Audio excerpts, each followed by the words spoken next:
those hurdles, the 3000s, the hurdles, the 200s and the 800s on the track. A number of finals in the field as well, including the discus, the javelin for women, also the long jump for men.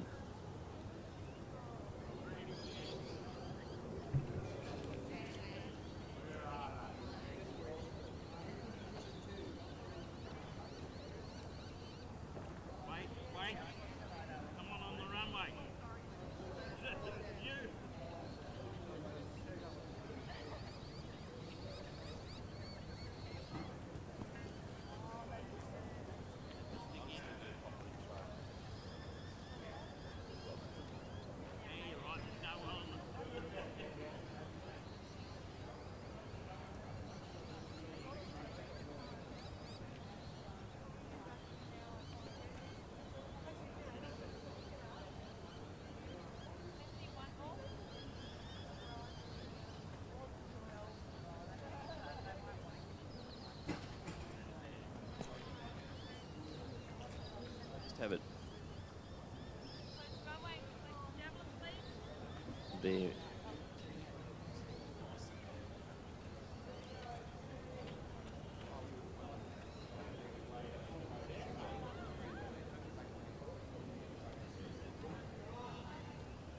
Right up.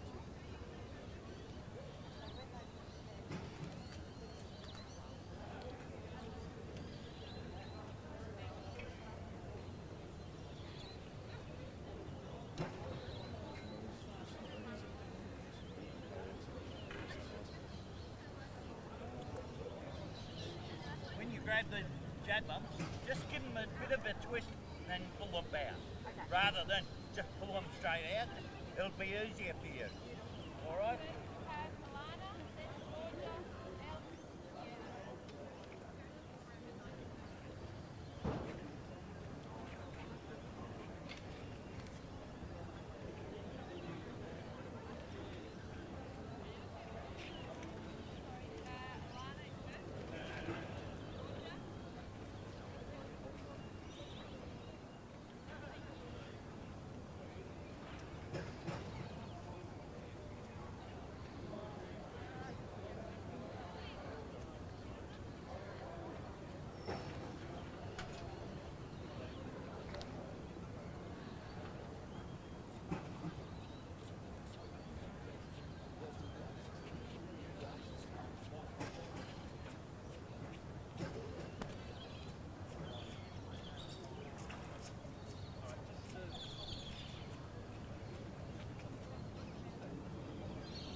So once again, good morning and welcome to Lakeside Stadium for Day 2, Weekend 2 of the 2020-2021 Victorian Junior and Open Track and Field Championships. So a beautiful day greeting us here at Lakeside Stadium.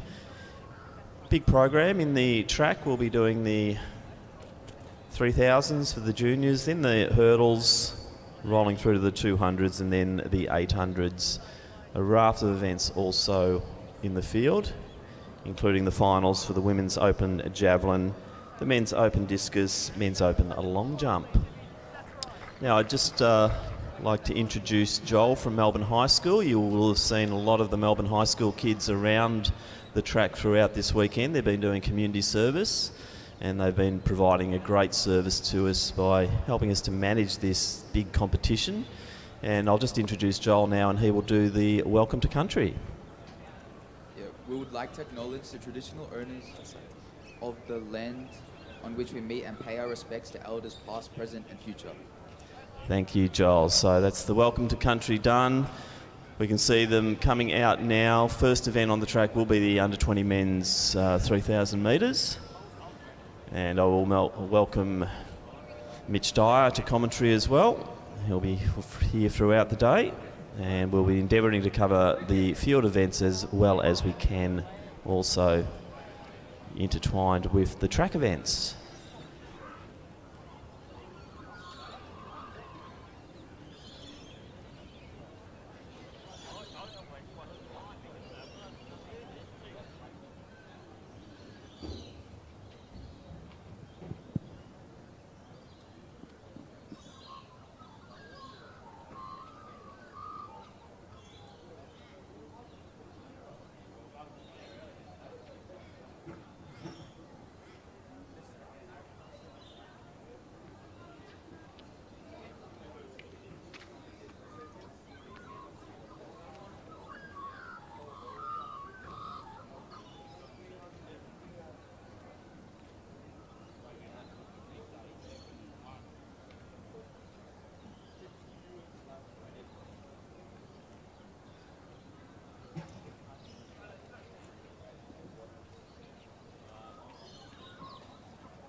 So not too far away. Very exciting event to start here, which is the men's under 23,000 metres. We saw so much good action yesterday in the first event, which was that combined 5,000 metre walk where Jemima Montag broke the Victorian record, and there was, just as Glenn would say, a plethora of PBs in that event.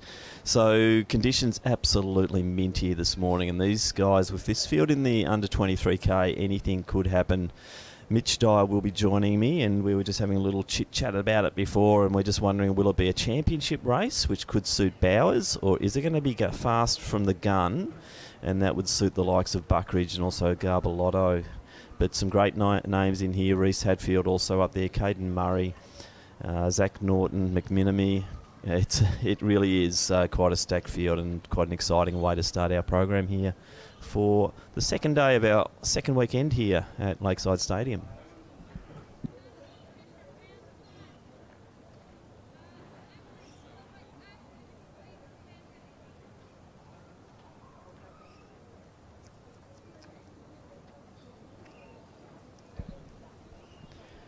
So good morning, and we will now introduce the field in the first of our track events for the day, and it is the men's under 23,000 metres. There are 15 starters.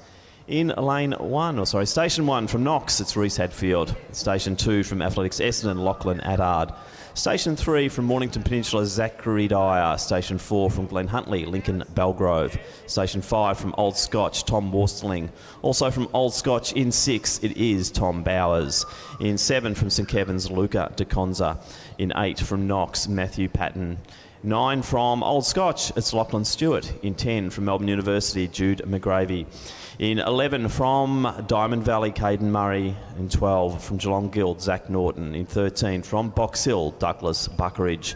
In 14 from Sandringham, William Garbalotto. And in 15 from Western Athletics, Ethan McMinamy. They are the 15 starters in the men's under 23,000 metre final.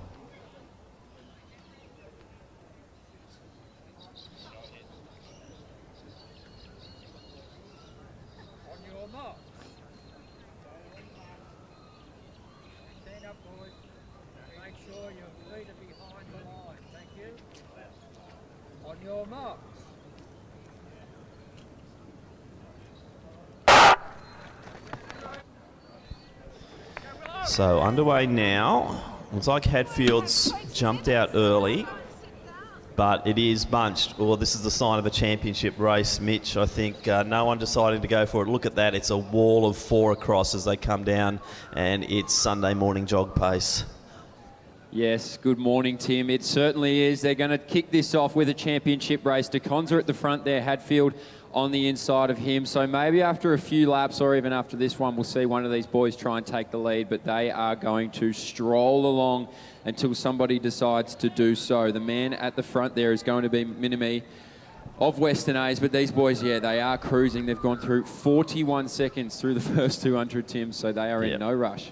They're on about 10-minute pace, Mitch, and I reckon you'd still be with them. Maybe I would be too. But it's McMinamy going at the moment, so rounding around to the 300-metre mark. So just starting to spread a little bit. So McMinamy just putting a little bit of pace on. So you can see that Caden Murray sitting there in third. Hadfield just tucked in behind.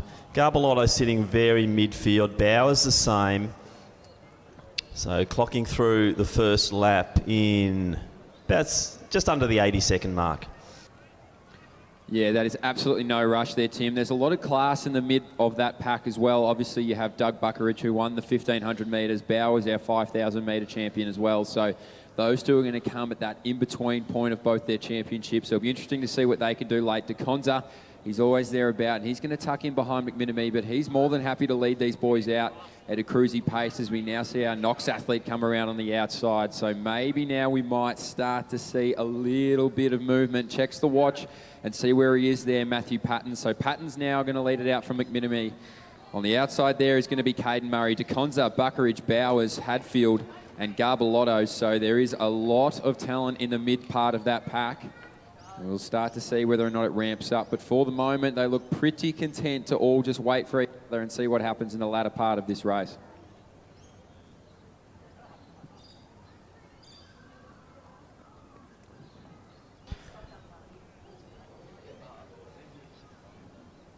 So pace definitely picking up, but Mitch, I think we might now throw down to Sharon Russell for the first of our presentations. Yes, good morning. The first presentation for the day is the under-14 men's discus. In third place from Albury, we have Harrison Carty with a throw of 17.68.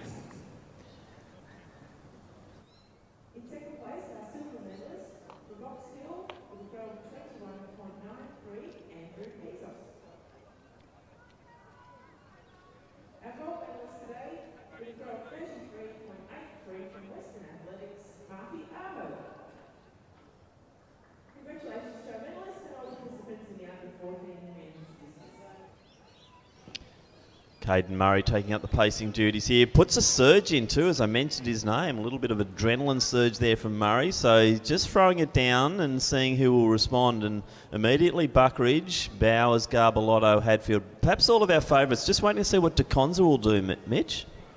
Yeah, well, I think Caden Murray had enough. He looked at the clock and saw about 3:18 on there and said that is just not up to scratch. So he's now going to put his foot down. As you mentioned, Buckridge, the first one to respond. Bowers behind him, Garbalotto, Hadfield, McMinimee, DeConza. So that front pack now might be able to move through. They've all got great pace, so they were able to cover it when Murray put the foot down. But now they're strung out, Tim. So now we might start to see some racing. They've had a K to warm up. And now they've got 2K to try and win a championship. So it is going to be Murray, Buckridge behind him there. Bowers spotting them a little bit of room. Garbalotto, Hadfield, McMinimee, DeConza. And as you mentioned, the big hitters in this race now starting to get moving, Tim.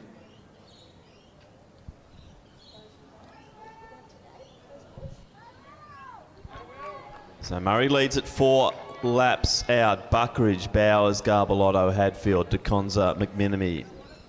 Gap then to Addard. So on here, Tim, 63 seconds for that lap. So to put in perspective, they were going about 78 seconds not so long ago. So an absolute injection of pace there from Murray. And now we start to see this line of 7 nicely strung out. Hadfield tucked in beautifully just at the back there. So too DeConza. But watch out for Bowers, Buckridge. They're not going to take the lead. They're going to wait for Caden Murray to just lead them through as far as they need to. And watch out for Garbalotto, who did a lot of work in that 1500 last weekend. He may be one to be able to move around late and try and get these boys moving along. But it is Caden Murray who's dropped the cadence down to 63 seconds a lap. He's going to now start to move away. We see our Essendon athlete just off the back of that lead pack there. Maybe he might be able to get on in Lachlan Addard. So we'll see whether or not over the next lap he can get through. But it is Caden Murray. He's made a decisive move, and we're going to see what these boys have left behind him. So Murray now going to lead out Buckridge, Bowers, Hadfield, DeConza, McMinimee, Addard behind him there, and Garbalotto tucked in the middle. So these boys now going to get moving as they head around now 200 metres from the 2K mark, Tim. So nice work by Addard to try and reconnect to that bunch. That might be Belgrove in next position there, but Murray controlling pace out front, has slowed it slightly. Garbalotto in good position there, sitting third. The looming figure of Tom Bowers sitting right in the middle of that pack, and now McMinimee decides it's his turn to move his way up along the line. Well, it's almost been like a fartlek kilometre here, Tim. They've gone hard, they've gone eased it off, and now they're starting to inject it again. So it is still going to be Murray at the front. And we start to see Garbalotto. He's moved around Bowers as well. Addard's done beautifully, as you mentioned, again on the back. McMinimee, who did a little bit of the work early, now starting to move around Bowers too. Hadfield, DeConza, a lot of class in the back there, but it is still all Caden Murray. He's made a big move, and let's see whether or not he can drop some of these boys off the back. Addard now just starting to lose a little bit of contact. Buckridge tucked in beautifully. Garbalotto on the outside now. DeConza's going to swing 3 wide, maybe to try and make a move behind McMinimee. So now we start to move. 800 metres to go here, 2 laps to go, and now we're going to start to see some changes. So McMinimee now makes his way back to the front. Buckridge is tucked in nicely. Garbalotto on the outside. Bowers so too on the inside. Now McMinimee moves Tim, so maybe he's going to be the one to make this decisive move.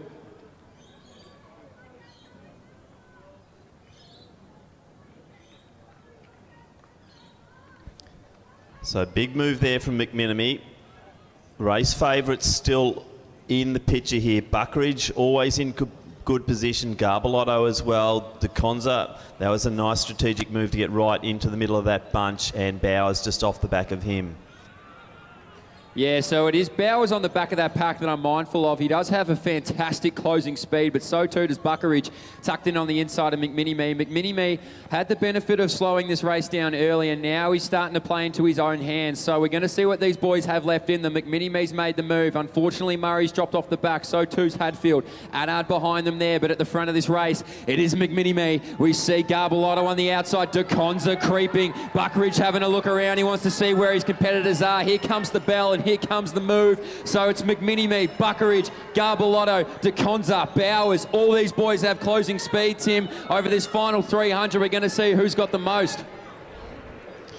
So McMini-Me still leads it. Buckeridge just coming to his side. DeConza in very good position. Has Bowers got the go? He seems to be dropping back there.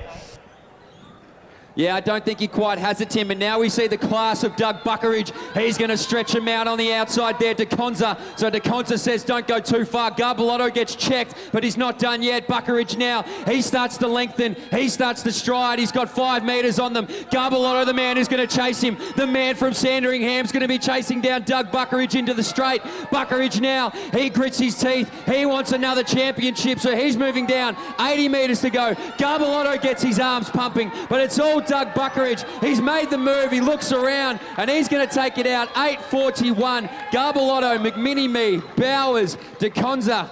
Well, he gave it a fair shake, and he's going to come through the line now. Sensational racing to run 8:42 in the end there, Tim, as we see Hadfield and Murray come down. And that is championship racing.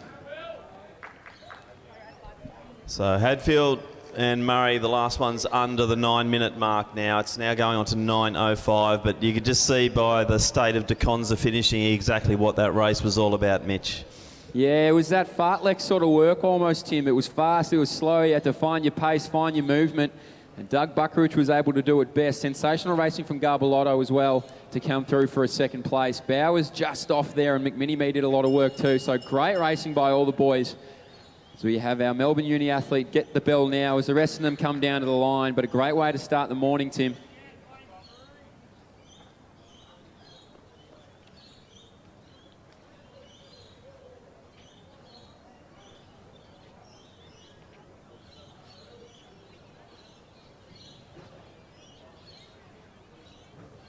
So we see Zachary Dyer now come down to the line.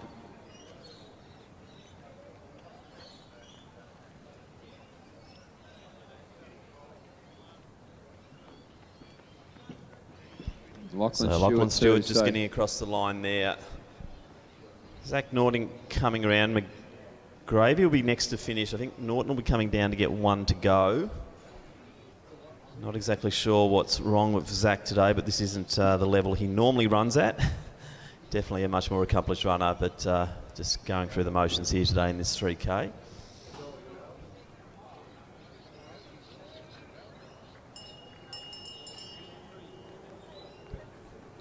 So Jude McGravy from Melbourne University will be the next to finish into lane 3.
Zach Norton now going to round this bend and finish off this men's under 23,000 metres.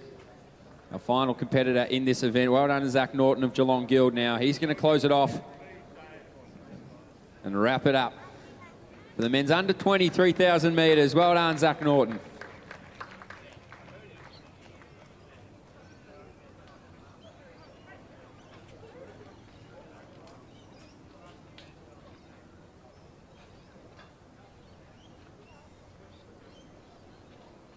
Okay, fellas.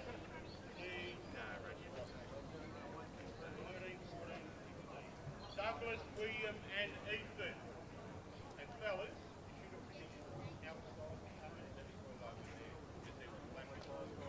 okay, so those three, pick numbers 13, 14, 15. I need the three of you down to presentation, which is at the tunnel halfway down the straight here. The rest of you are free to go. So the three of you head down there together.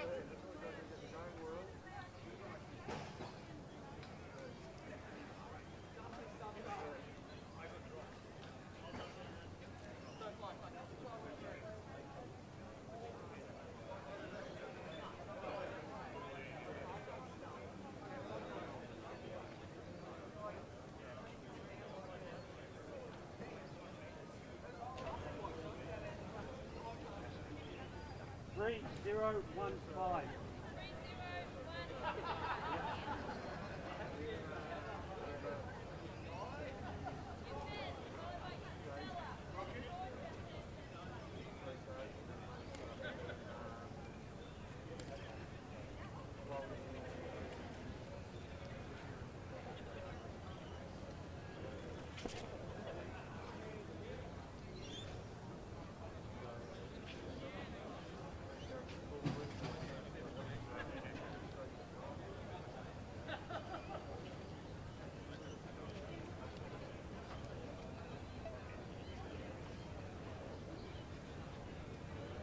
Three, 2, 4, 7.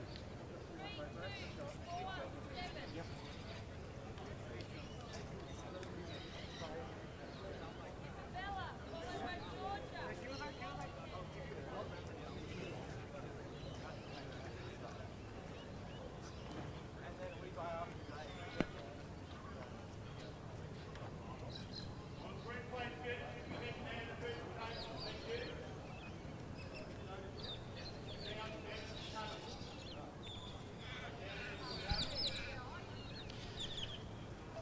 So a nice championship race there in the men's under 20 3,000 metres. Buckridge just in good position the whole way. Good move by Murray at 1k, but he just didn't have the legs to see it through after he ran his 800 metre PB yesterday afternoon. Garbalotto also right up there, and McMinamy coming through for the bronze medal. So Coach Stu McCauley will be very happy with that one. So they'll be our medalists there. Luca De Conza gave it everything, as we saw with his finish. He just virtually walked across the line, so that said a lot about the intensity of that race over the last few laps. Bowers sort of challenged there for a while, but just didn't quite have the go in the last lap when it really kicked down. But Buckridge once again showing his, I suppose, dominance over this age group that he's establishing at the moment, and very commendable runs there by Garbalotto, but also McMinamy.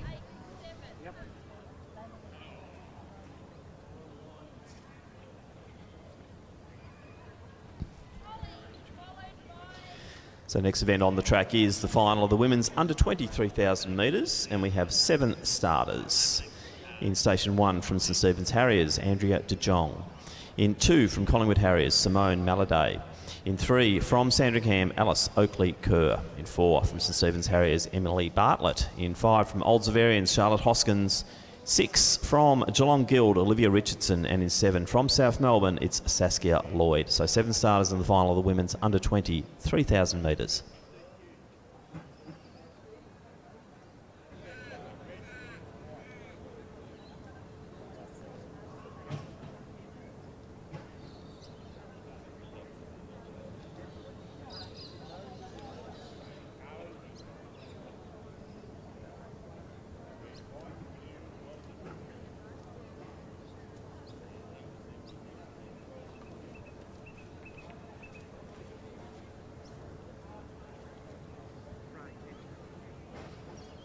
On your marks. Oh, no. Stand back, please. Sorry. It's all right. It's all right. My fault. I thought you were right. You okay now? Yeah, okay. On your marks.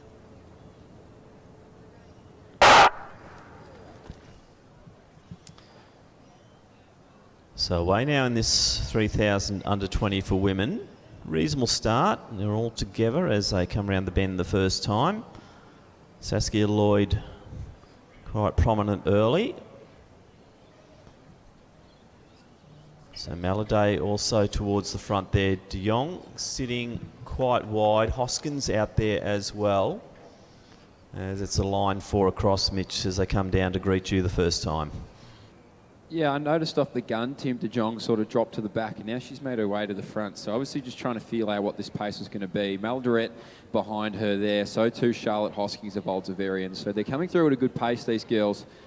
And they're going to be able to work each other out, I think, over this first kilometre, similar to what we saw in the men's race before this. So these ladies more than happy to stay bunched there. At the back of that pack is Emily Bartlett of San. Plenty of class in this field, Tim. But they're going to let Andrea De Jong bulk of the work at the start of.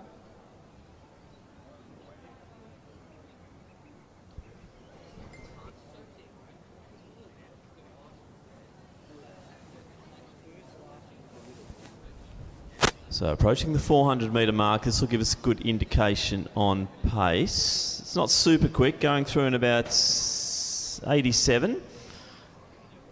So it's slower than 10-minute pace at the moment as they sort themselves out. One big bunch with Andrea De Jong from St Stephen's leading the way.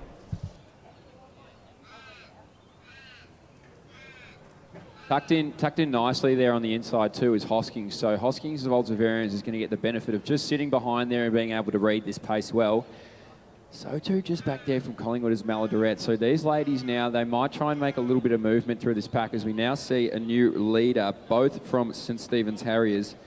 And that is going to be Emily Bartlett on the outside of De Jong. So these two clubmates are going to work well together. Hoskins tucked in on the inside there. Maladarette nicely there too. So too is Saskia Lloyd on the outside. So perfectly bunched here, Tim. There isn't a lot between them. There'd be 1 to 2 seconds from front to back as these ladies make their way up to the 800 metre mark of this 3,000 metre event for the under-20 women's. And it is going to be De Jong now who takes it back up on the inside. So these two clubmates are going to work well inside and outside of each other. And we'll see what they go through that first 800 metres in.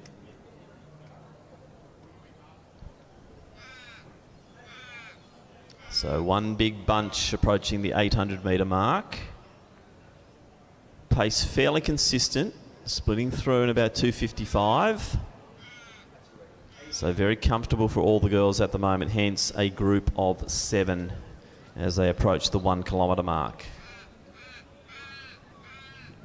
Yeah, and so it'll be interesting to see whether any of our athletes towards the back of this pack do start to make a move, like we saw in that men's race before. They just want to try and make a move around. But at the moment, they're more than happy for these St Stephen's girls to lead them out as they come down to this first kilometre and get a gauge of what sort of pace these girls are on for. And so now maybe, as I say that, it could be Saskia Lloyd now starts to move right up on the outside of these race leaders. Hoskins been the beneficiary on the inside, 3:40 on the clock. So they are incredibly comfortable, these ladies. They've left everybody in this race at the moment, Tim. So maybe we'll see a move, or maybe it will be a true championship race and it'll come down to those final 800 metres. But right now they're all incredibly comfortable. Hoskins breaking up a little bit there on the inside in the middle, and Lloyd on the outside stays clear. So it'll be interesting to see what happens over this next 400 and 600. So into the 2nd kilometre now, and not a lot of change out there. You can see Oakley Kerr just deciding to drift towards the back. De Jong and his teammate Bartlett from St Stephen's Harriers leading the way as they hit the 1200 metre mark now in 4:24.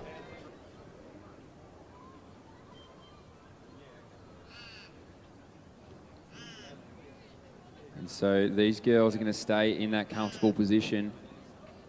Hoskins now being pushed to the outside, and the one on the inside is Saskia Lloyd. So they've sort of swapped positions, but outside of that, Tim, there hasn't been a lot of movement in this pack. So they've all obviously found that perfect position for themselves, and they're not willing to give any of them up. Hoskins on the outside now of Oldsavarians might be the one to try and make this move through the middle section of this race. But Emily Bartlett more than happy to sit on the outside of teammate De Jong. Now Hoskins really starts to move around, so she might be able to hit on the inside here as she moves through this start-finish line. And now from the back too, we see our Geelong Guild athletes. So now we might start to see a little bit of movement, start to see things shaken up. Lloyd now follows Hoskins, so she tucks nicely there. Maladoret on the outside from Collingwood now. She's going to move from the back, and so too is our Geelong Guild athlete in Olivia Richardson. So Richardson now might try and get a sniff of it. Maladoret on the outside, but it is Charlotte Hoskins now, Tim. She's going to lead it through. So a lap later than Murray's move in the previous event, we saw Hoskins just put the foot down a little bit. Lloyd the one to respond. Now Bartlett just coming alongside her, but still a good race in 7 here. Richardson at the rear of the field, but still totally in contact as they go through 1,600 metres. So Hoskins now maybe starting to put the foot down a little bit. We start to see our athletes towards the back of this pack maybe feel the pinch a little bit. Maladoret is the one on the back of it. They've only put a few metres into it, but this is the first time this race has been broken up. So Hoskins now might be able to test this field. On the outside there still is going to be, it is our St. Stephen's athlete and Emily Bartlett, and now on the outside De Jong. So Bartlett and De Jong have never been far from the front. Neither is Hoskins, but the first time being there. Lloyd behind them there, Maladoret. These athletes towards the back also aren't far away, and that is going to be Alice Oakley-Kerr and also Olivia Richardson. So if they can hold on, this race is going to have every athlete in it as we get to the closing stages. They're about to make their way around to the 2,000 metre mark, 1K to go. And it is Charlotte Hoskins. She's still going to lead it through. On the outside of her, Emily Bartlett, Saskia Lloyd, De Jong now on the inside of this pack. Maladoret, who's sort of stayed consistent in the back of this pack, and now they start to separate. They're about 10 metres clear of our Sandringham athlete in Alice Oakley-Kerr. So you would think maybe now it's these 5 ladies who might be contending. And we see Charlotte Hoskins going to take them through this 2,000 metre mark at about 7:15 on the clock, Tim. So now we might start to see a really good championship race over this last 1,000. So Hoskins, medalist in the under 25,000 metres. So too was De Jong. So looking to add to her medal collection here, the young runner from Old Zavarians. So Bartlett looking strong. Lloyd still on the inside there, but in good position. De Jong next to her. And Maladay the one who's just sitting off the back of that lead bunch of 5. As we come down, we will throw to the presentation with Sharon and Sean.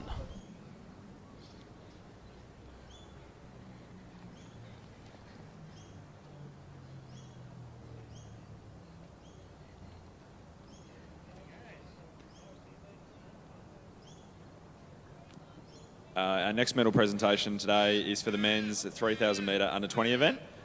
In third place from Western Athletics in a time of 8:43.05 is Ethan McMinamy.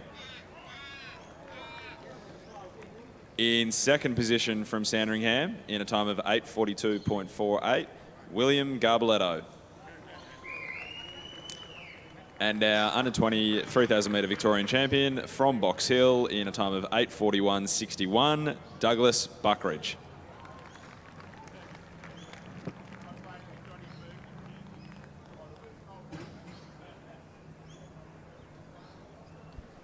So thank you, Sean. Let's go back to the action here, and Mitch will call the rest of this very exciting under 23,000 metres as they come through to get 1 lap to go. Yeah, thanks for that, Tim. It's starting to shape up. 500 metres to go now. So the second last time these ladies are going to be down the home straight. Maladoret's had the benefit of the sit from the back, and now she moves around. So with 450 metres to go now, Maladoret's going to make it her race, and these girls are going to have to chase her down. So she moves around. 400 metres to go. 9:22 on the clock. De Jong chasing. So too behind her there's going to be Saskia Lloyd. Hoskins, who's done a lot of the work there in 4th, and right behind them there's going to be Emily Bartlett. But right now it's Maladoret. She is booming away from the rest of this field. 10 metres has turned into 25 in the blink of an eye with 300 metres to go. So it's Collingwood's Maladoret. 280 metres, has a look around the shoulder and sees nobody in sight. De Jong behind her there. In third place is Saskia Lloyd. So it might be a fight for the minors. But for the major medal, it is all Maladoret. Simone Maladoret of Collingwood with 200 to go. Maladay, thank you. I've only done 7 laps with the wrong name, so that's good. So Maladay now. She's got about 25 metres on the rest of this field. It's going to be interesting to see who gets through for these minors. It is still Saskia Lloyd there in second place, De Jong in third. Now we see her teammate in Charlotte. No, that is Emily Bartlett, who's going to make her way through and maybe fight for a medal. But coming down this home straight, who's looking like it may be the winner of the women's under 23,000 metres is Simone Maladay. And she takes a look around her shoulder. She did enough work with 500 metres to go to move away from the field. And she's done enough now to be able to secure that win. So sensational racing for the minor placings here. We have a battle going on. Right there, it's going to be Emily Bartlett who comes around to Jong. On the inside of her is going to be Lloyd. And I don't know who's got third there. I think it might be De Jong. In front of her was Emily Bartlett. It was, you see, Charlotte Hoskins come down now. But Maladay moved away, 500 metres to go, and she made a decisive move, and it was enough to claim the win in the women's under 23,000 metres. Yes, and Bartlett just dropping from the sky there in the final moments to come through to get that silver. It's going to be very close. We might go with you there with De Jong in third and Lloyd in fourth, but we will leave that to the photo finish judges as we see Oakley, Kerr and Richardson finishing off this very exciting under 23,000 for women.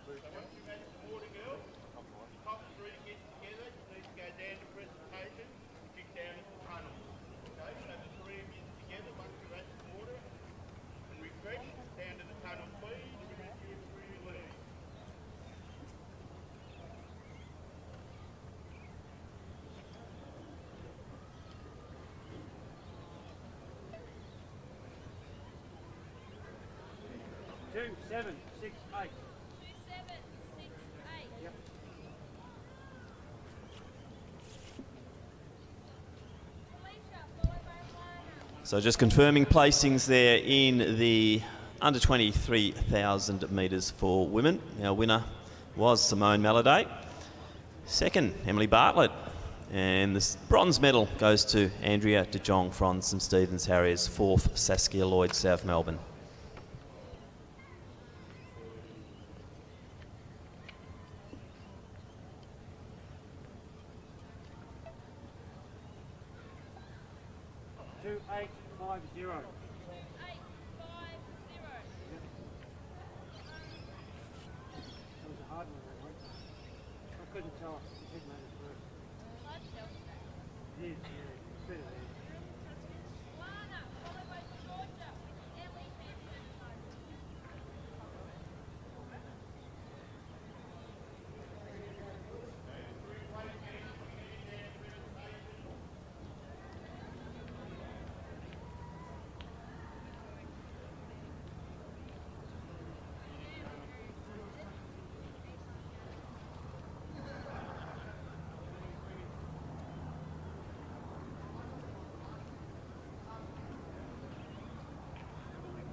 So Simone Maladay taking that one out, 10:35.62. Emily Bartlett, 10:39.56. De Jong, 10:39.71. And I dare say when we see the next time come up for Saskia Lloyd, that would be 10:39.70 something.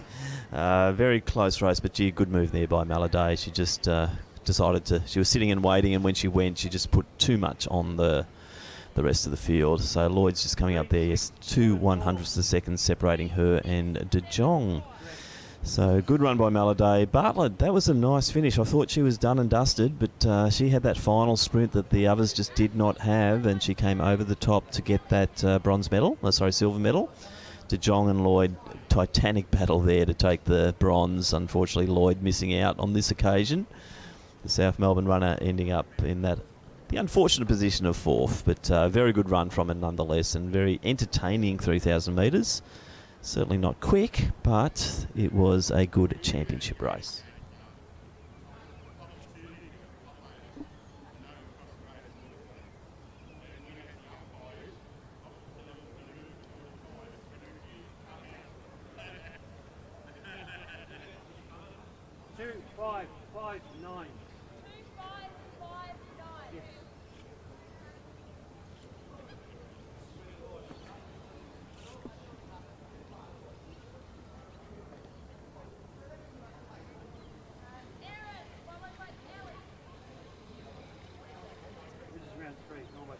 Almost done for round 2. So yeah, actually 2 throws.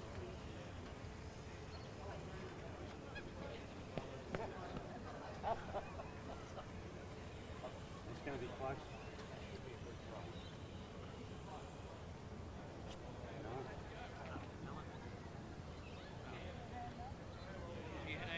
She did, yes.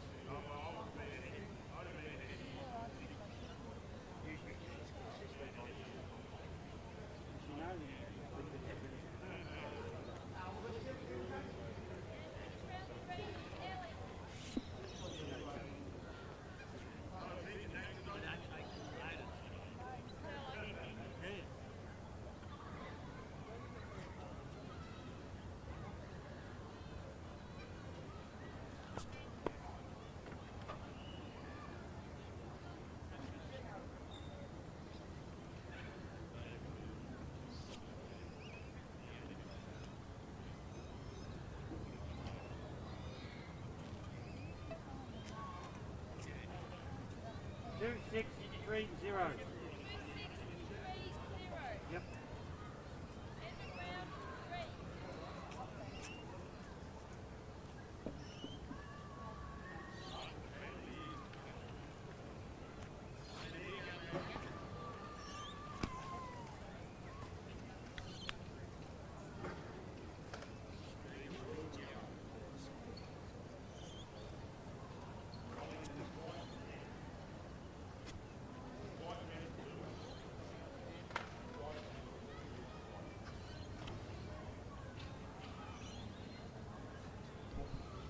So just a quick reminder for any club helpers from Frankston, Geelong Guild, Melbourne Uni, Mentone, Old Scotch and St Kevin's. If you can make your way to see Andrew at the Kathy Freeman room, that would be fantastic. So that is from Frankston, Geelong Guild, Melbourne Uni, Mentone, Old Scotch and St Kevin's. As we see our combined ladies in the under 18 and under 17 women's 3,000 metre make their way out onto the track. And we will give an update on our javelin event from a few rounds ago happening in the midfield there. So too our pole vault happening at the top of the straight. So plenty going on around the track here this morning.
So just again, another quick reminder before we get underway here in our ladies under 18 and 17 3,000 metres that any club helpers from Frankston, Geelong Guild, Melbourne Uni, Mentone, Old Scotch and St Kevin's, if you can make your way to see Andrea at the Kathy Freeman room here behind the grandstand, that would be fantastic. So again, that's Frankston, Geelong Guild, Melbourne Uni, Mentone, Old Scotch and St Kevin's. Any club helpers, if you can make your way down to Andrea in the Kathy Freeman room, that would be great.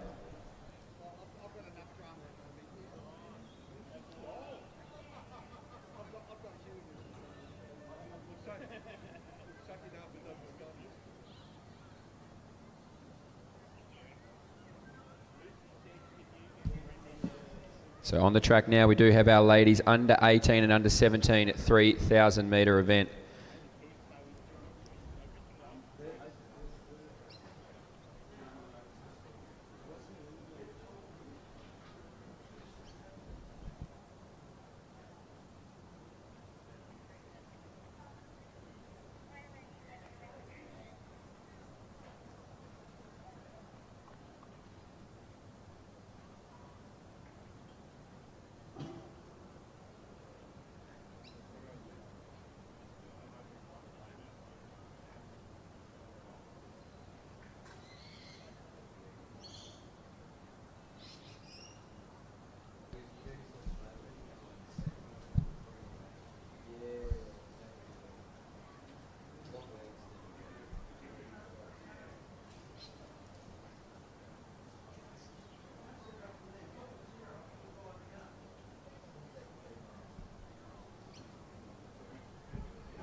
So on the track now, as mentioned, we do have the women's under 18 and under 17 combined 3,000 metres. With hip number 1 is going to be Sorocha Cretan of Mentone. With number 2, Megan Dixon of Deakin.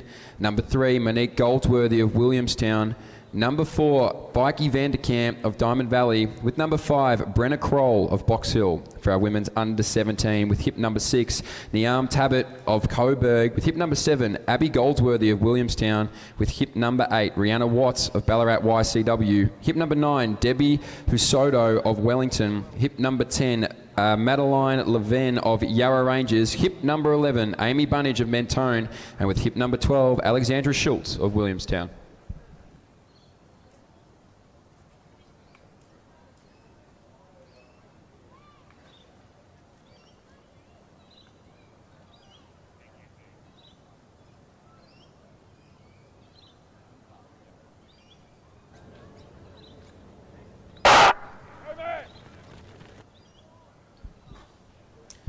And so we are off and racing here in our ladies under 18 and under 17 3,000 metres, starting very differently to what we've seen in our last few races. They're going to try and sort themselves out with a bit of pace.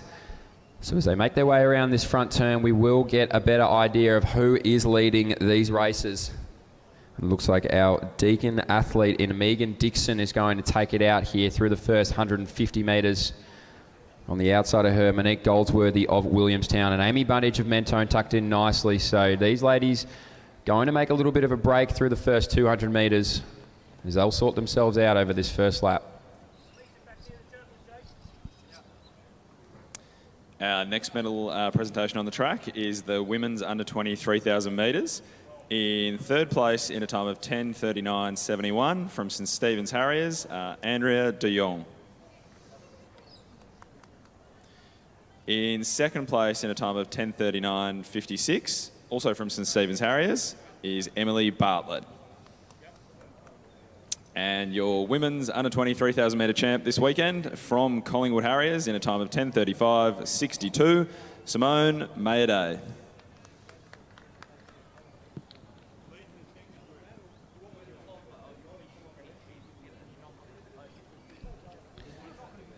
So well done to those ladies in our under 20 women's 3,000 metres. As we turn our attention back to the track, it is still Megan Dixon of Deakin leading this race out, and she has spread it wide open through the first 500 metres. Tucked in nicely behind her there, still Monique Goldsworthy.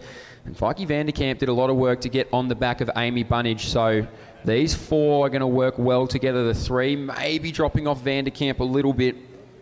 Madeline Laven of Diamond Valley, or Yarra Rangers, I should say, may be the one to try and make up the pace from behind. So too maybe Niam Tabbitt.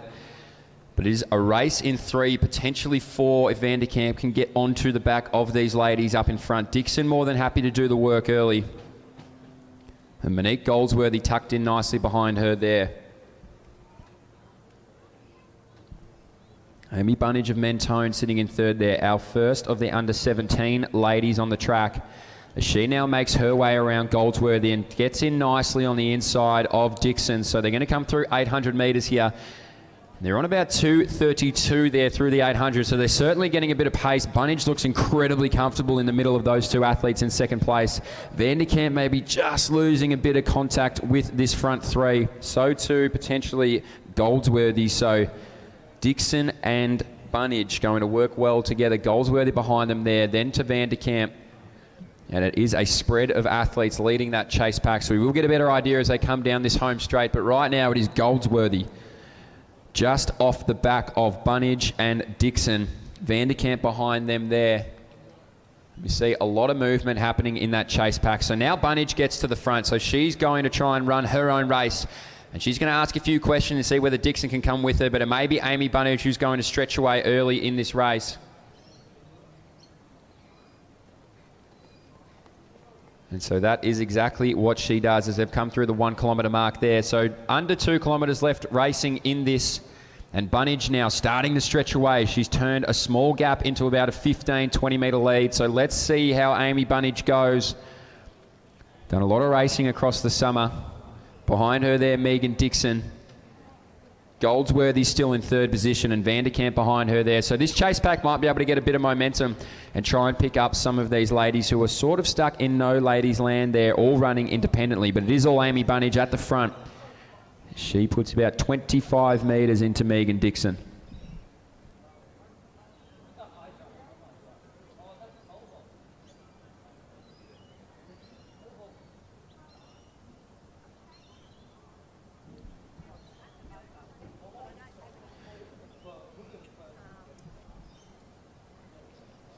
So as Bunnage comes down now, 4:24 on the clock. So it'll be interesting to see what this lap time's going to be as she starts to extend away from Dixon, who looks comfortable there in second position.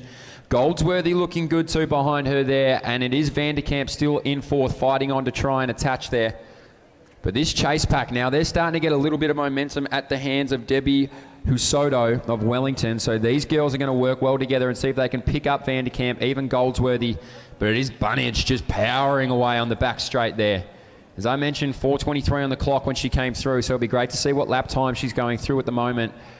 Dixon comfortable in second place. Goldsworthy, Vanderkamp, Husoto leading this chase pack behind them. Coming through the line now is Rihanna Watts of Ballarat YCW. So Bunnage has exploded this race and broken it wide open. 55 metres ahead now, coming around that bend. So keep an eye on Amy Bunnage and what sort of time she'll be chasing. Dixon in second place, Goldsworthy, Vanderkamp, Husoto leading the rest of this pack. But all eyes are drawn to Amy Bunnage right now. Our under 17 athlete leading out this under 18 and under 17 combined event.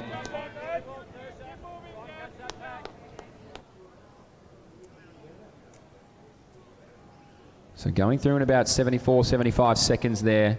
She's going to make her way around to the 2,000 metre mark and have 1K left to go. Dixon has been fighting on valiantly there in second place. Behind Goldsworthy, Vanderkamp, Husoto starting to pick up Vanderkamp a little bit. So this chase pack behind Husoto is going to want to try and latch on and try and make their way through as all these ladies head around to the 2,000 metre mark. And now Yarra Valley athlete in Laven may be the one who's going to bring this pack up to Husoto, up to Vanderkamp. But at the 2,000 metre mark, it is all Amy Bunnage, about 100 metres ahead, 6:14 on the clock. So certainly moving with a lot of pace here, Amy Bunnage.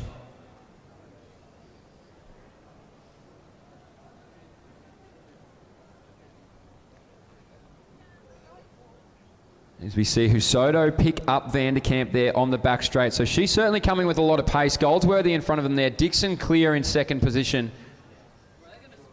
As Rihanna Watts makes her way through as well. So at the 2K mark for Goldsworthy, she's about 6:44 on the clock. Husoto now passes Vanderkamp, but at the front of the pack, 800 metres to go. Amy Bunnage streaming away, 105 metres in front now. So looking incredibly comfortable, our under-17 athlete.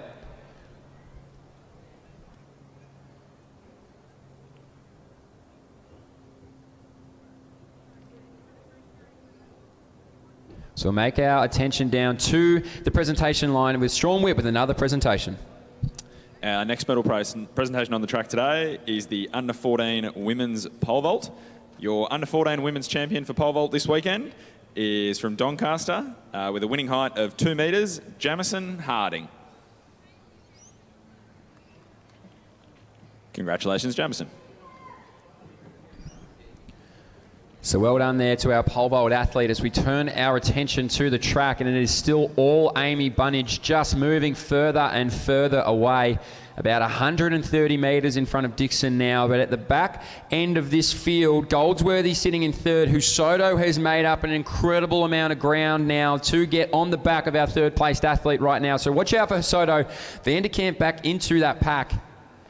But Amy Bunnage, as she makes her way down this home straight, she's going to hear the sound of the bell. 8:06 on the clock.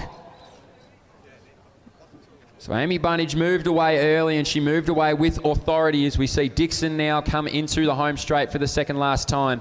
Goldsworthy in third, being challenged now by Husoto of Wellington. So Husoto going to get on the shoulder of Goldsworthy, another under-17 athlete there. As Dixon's going to hear the bell as well. Bunnage streaming away on the back straight now. She is now about 160 metres clear, Amy Bunnage, our under-17 athlete. So Megan Dixon leading the under-18 ladies, but with 200 metres to go, it is Amy Bunnage. And now Husoto moves around Goldsworthy too, so these two ladies are going to get the bell. This pack here is also going to hear the bell very soon. As you see, a combination of under-17 and under-18 ladies now coming to get the bell, but entering the home straight is going to be our race leader, Amy Bunnage. She's done it a lot solo for the last 2,000 metres of this race, so make her feel the love and feel welcome as she enters into this home straight. Well done to Amy Bunnage of Mentone.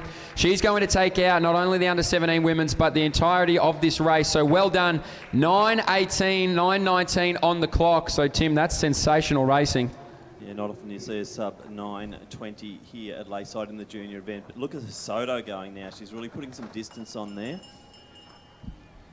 And so it is Dixon now heading into this home straight as well. So she's going to take out that under-18 event, Megan Dixon of Deakin. So well done to your under-18 women's state champion in the 3,000 metre event, Megan Dixon. Sensational racing. She will dip under that 10-metre mark. Husoto coming into the straight now for the under-17 silver medal, but it is Megan Dixon who's going to take out that under-18 women's 3,000. Husoto now with 70 metres to go. Sensational racing to take out silver for the women's under-17 event. Megan Goldsworthy now, or Monique Goldsworthy, I should say, going to come down for second place in the under-18 event as these ladies now get moving down the home straight. And I believe that's Alexandra Schultz now, who's going to take third place for our under-17. And just Vanderkamp, I believe, might have taken out the bronze for the under-18. So great racing there from the pack. They all worked well together. Vanderkamp able to hold on, which is incredibly hard to do. So well done to all ladies competing across the board here in the under-18 and under-17s.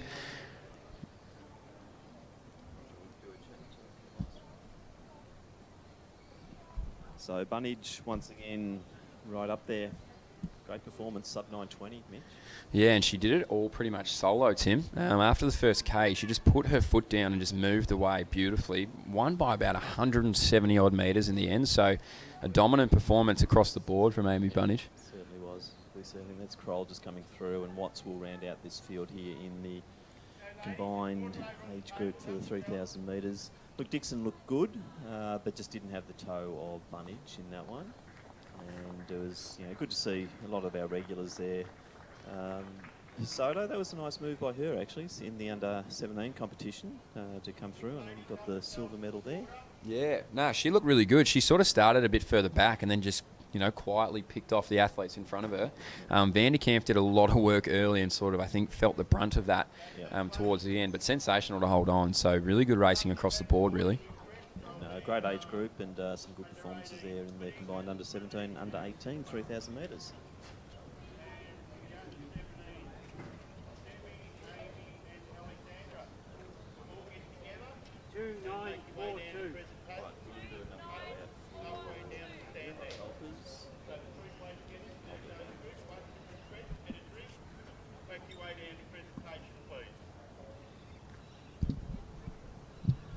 So just another call out for club helpers. Frankston, Geelong Guild, Melbourne Uni, Mentone, Old Scotch and St Kevin's. If you haven't supplied your club helpers, could they be please sent through to see Andrea Hallett in the Kathy Freeman room, as we are fairly light on in a few events and struggling to get them going.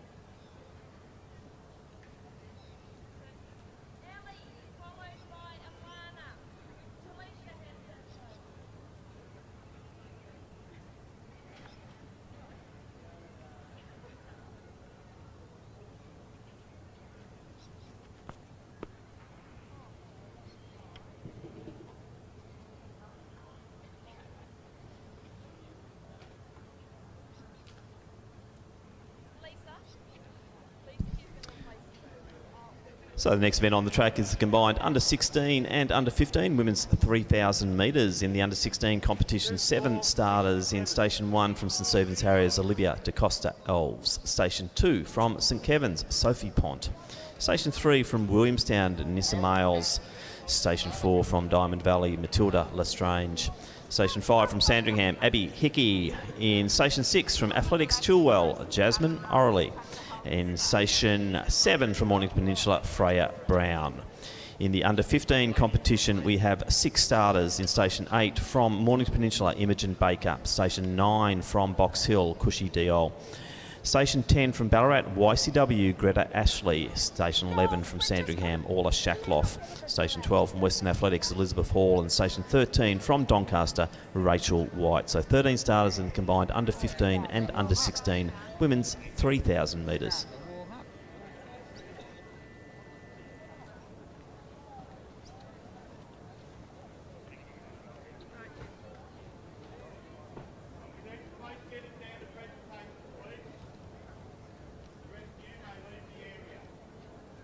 On your marks.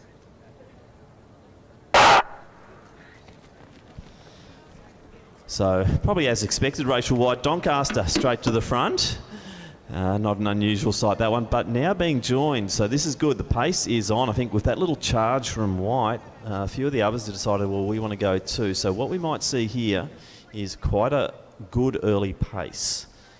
So combined 16s and 15s here. We'll try and keep updated on who's leading which of the events. I think Shackloff there, she's having a fantastic season, the young girl from Sandringham. So she's just on the inside, and the pace has definitely gone off. So to the outer lanes there, you've also got Elizabeth Hall from Western A's. Males tucked in there as well. So not a bad pace, but certainly not super, super quick, as the girls start to settle into this 7.5 laps of the 3,000 metres. Yes, and so Rachel White, always a culprit of trying to get to the front early, Tim. So she did make her way around the outside, and that always injects a little bit of speed. But now they've sort of found a comfortable rhythm. They are strung out, so typically we've seen a very big bunch roll through the early stages of these races, but these ladies might be able to string each other out.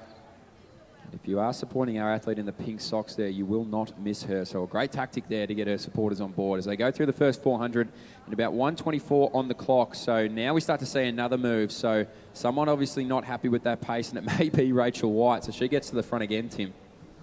Yeah, so they're on about 10:30 pace at the moment. So I think that's Males taking the outside line there.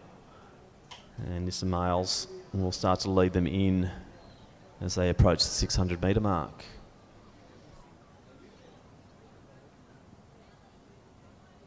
Yeah, and so it is Males there who's going to lead them through. Tucked in nicely behind there is Orla Shackloth.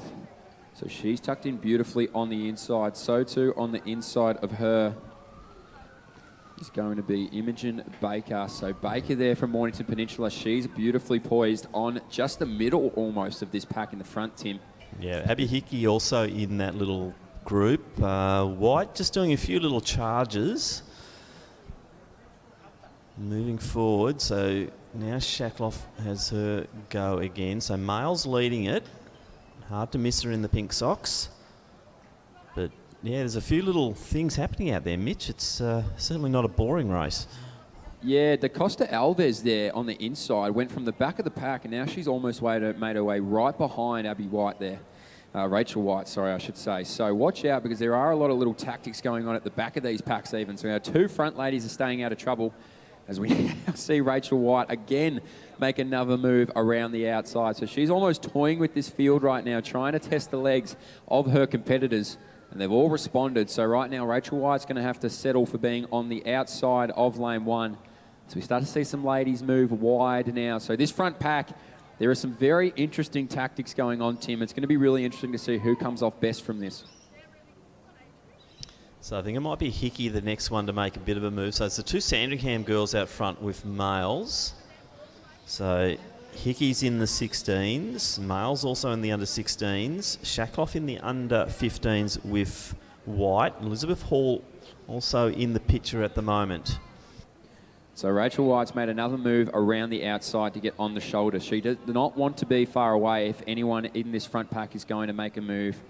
DaCosta Alves of St. Stephen Harriers as well. She moved up to the middle section of this pack and has not changed. So she's found herself in a great position. As you mentioned, our Sandringham athletes working beautifully well together. Rachel White checks the watch to see that she is on pace.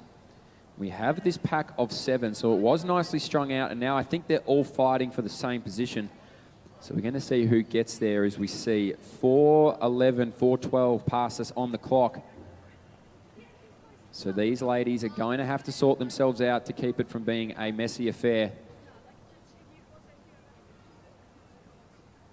They are certainly moving, Tim, as we now see Rachel White finally get to the front. She hasn't quite got there for the duration of this race, but she's there now. So it'll be interesting to see what happens as we move through this next 400 metres. Well, what happens is the Shackloff decides she wants a bit of a share of the lead as well. So the really entertaining race, this one. So White just taking the inside running there. Shackloff, Males is now in a really good position. So too the Mornington Peninsula runner there in Imogen Baker. Yeah, so Baker, a really good tactician usually. So it'll be really interesting to see her make her move to the outside. Abby Hickey of Sandringham, she's been the beneficiary of not having to move around too much, as we see a little bit of stuttering, and that's what happens when you do keep this pack tightly bunched. You can lose your footing. So watch out for these girls now as they make their way around this pack of 7. Rachel White, she's going to be leading it out. Shackloth on the outside of her there. And so too Imogen Baker of Mornington Peninsula. Still DaCosta Alves. I can't take my eyes off her. She's covered every move, our St. Stephen's Harriers athlete, on the inside there. So she might move around now, Tim, and I think the pace is slightly lifting. Yeah, I thought there Cushy Diol had a bit of a chance to move up, but now the pace has gone down. Hall's moving nicely too. Now Males gets kicked out to the back of that lead pack, and it's still White and Shackloff up the front. So Imogen Baker poised there in 3rd position as we now start to see our ladies from the back maybe start to drop off a little bit as this pace starts to pick up. So what we had as 7 is now currently down to 6 as we turn our attention to Sean Whipp down at the presentation area for another presentation.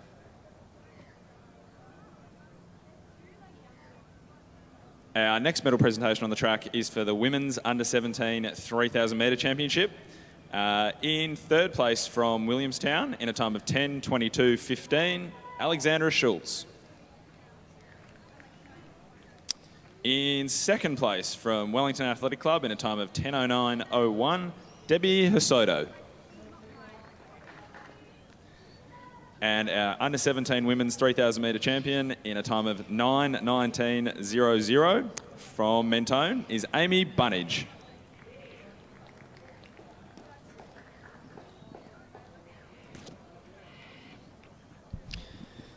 So in the under 16 competition, we've got DaCosta Elves and also Hickey in that lead bunch. In the under 15s, there's 4 of them, and that is Baker, Shackloff, Hall and White.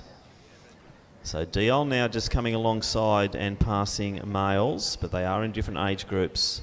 Males still sitting 3rd position in the under 16 competition.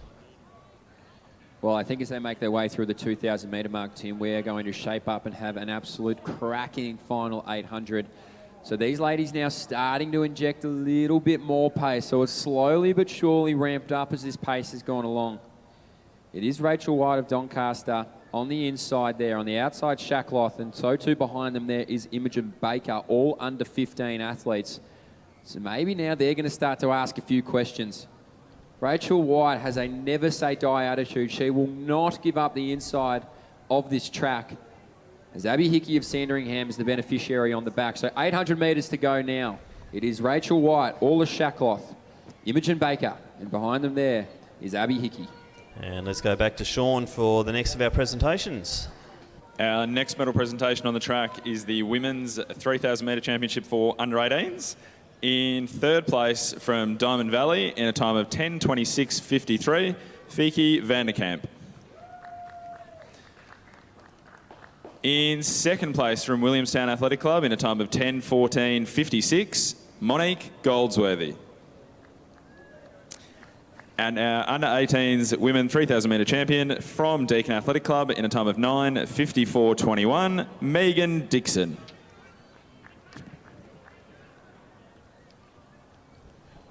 Thanks, Sean. So back onto the track. It's still White and Shacklov. Few gaps forming now. And it looks like Hall and DaCosta Elves now just start to fall off the pack. It's still the ones who've led most of the way here, Mitch, and that's Shackloff. And now she's making the big move.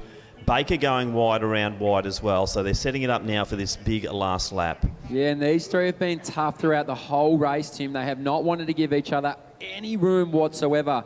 So it is going to be Baker on the inside. Somehow she's managed to get right on the rail there. White on the outside. All the Shackloth now as they get the bell. White now starts to make a move. So now Rachel White's going to put her foot down and we're going to see who has something to give. Shackloth behind her. Baker over the last 300 metres. We're going to see who has the speed, Tim. But the one who's going to lead them through is going to be Rachel White of Doncaster. But there's not a lot of room behind her. Now, interestingly, the top 3 there are all the under 15. So that's gold, silver, bronze. Hickey is leading the under 16 competition. She is by herself. Bit of a gap back then to Hall and DaCosta Elves. And so Rachel White puts her foot down now and she stamps it with authority. So 200 metres to go, it's going to be White. Shackloth on the outside, Baker on the inside. She's not going to give her too much room though. White's played a bit of cat and mouse with this field, so let's see whether or not she can get the biscuits at the end of it. 150 to go. Here comes Baker on the outside. She hasn't led for any of this race, but can she lead when it's important? Rachel White puts her head down now. She's going to make her work really hard on the outside, but it is going to be Baker now comes around. Imogen Baker of Mornington Peninsula. She's bided her time incredibly well. She didn't have to move around and she didn't need to. So 50 metres to go now. Imogen Baker of Mornington Peninsula is going to take out you ladies under 15 3,000 metre event. And tough running from Rachel White there behind in 2nd place. Orla Shackloth did a lot of work early. She's going to have to settle for 3rd. But sensational racing as our leader of the under 16s here. Abby Hickey comes down. It's across the line. Elizabeth Hall of Western A's, our 2nd place here for the under 16 event. Olivia DaCosta Alves of St. Stephen's. So DaCosta Elves, I think, getting the silver there. Then DL coming through next. Lestrange, I think she might have come through there for the bronze. We will confirm when we see the results coming up. Nissa Males now, I think, 4th position there in the under 16s. So some great racing there, an entertaining race. And this combined under 15 and under 16 3,000 metres. As we see Greta Ashley, the Ballarat girl, coming through. Also Freya Brown, Morning Peninsula. Jasmine Orley, and a big finish here. Sophie Pont from St Kevin's. And they'll be the final finishers here in this combined event. Nice finish here. And Pont will just take the bragging rights there, coming over the top of Orley.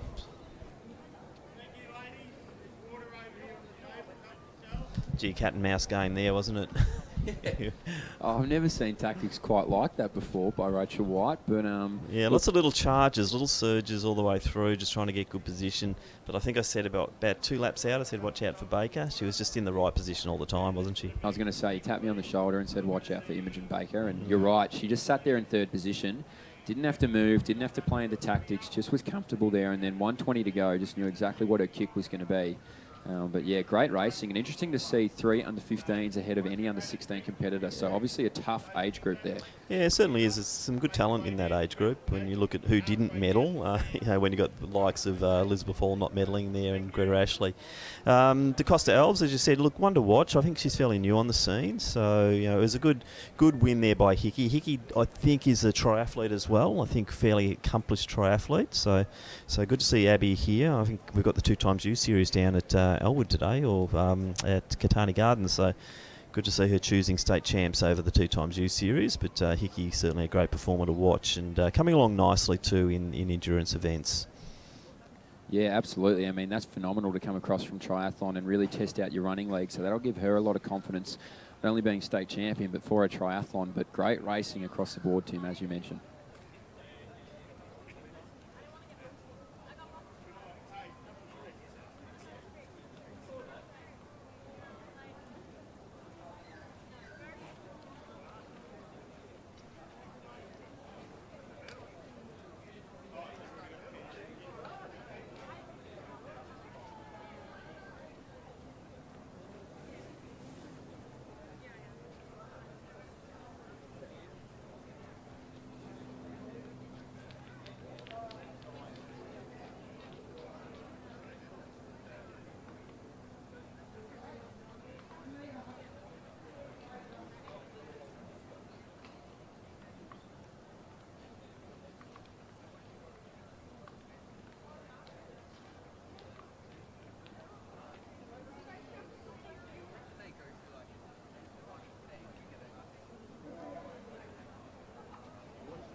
So as you see the pole vault competition proceeding, the bar getting a little bit higher there. Unfortunately can't see the height on it.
So we now move to the next event on the track, which is the final of the men's under 18 3,000 metres. There are 17 starters, and we will announce the field.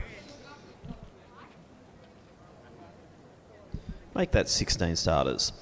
In Station 1 from Knox, it's Bradley Hall. Station 2, also Knox, it's Nicholas Martin. Station 3 from Athletics Southwest, Joshua Bale. Station 4 from Knox, Bailey Morrell. Station 5 from Ballarat YCW, Samuel Pearce. Station 6 from Old Scotch, Charlie Rogers. Station 7 from Knox, Jai Hadfield. Station 8 from Old Scotch, Fred Leighton. Station 9 from Geelong Guild, Ethan Grills. Station 10 from Athletics Essendon, Archie Noakes. Station 11 from Frankston Athletic Club, Taj Sullivan. In 12 from Glen Huntley, Logan Janetsky. Station 13 from Box Hill, Jordan Abbott. Station 14 from Yarra Rangers, Angus Norman. Station 15 from Geelong Guild, Elias Stott. And in Station 17 from Mentone, Hudson Bucci.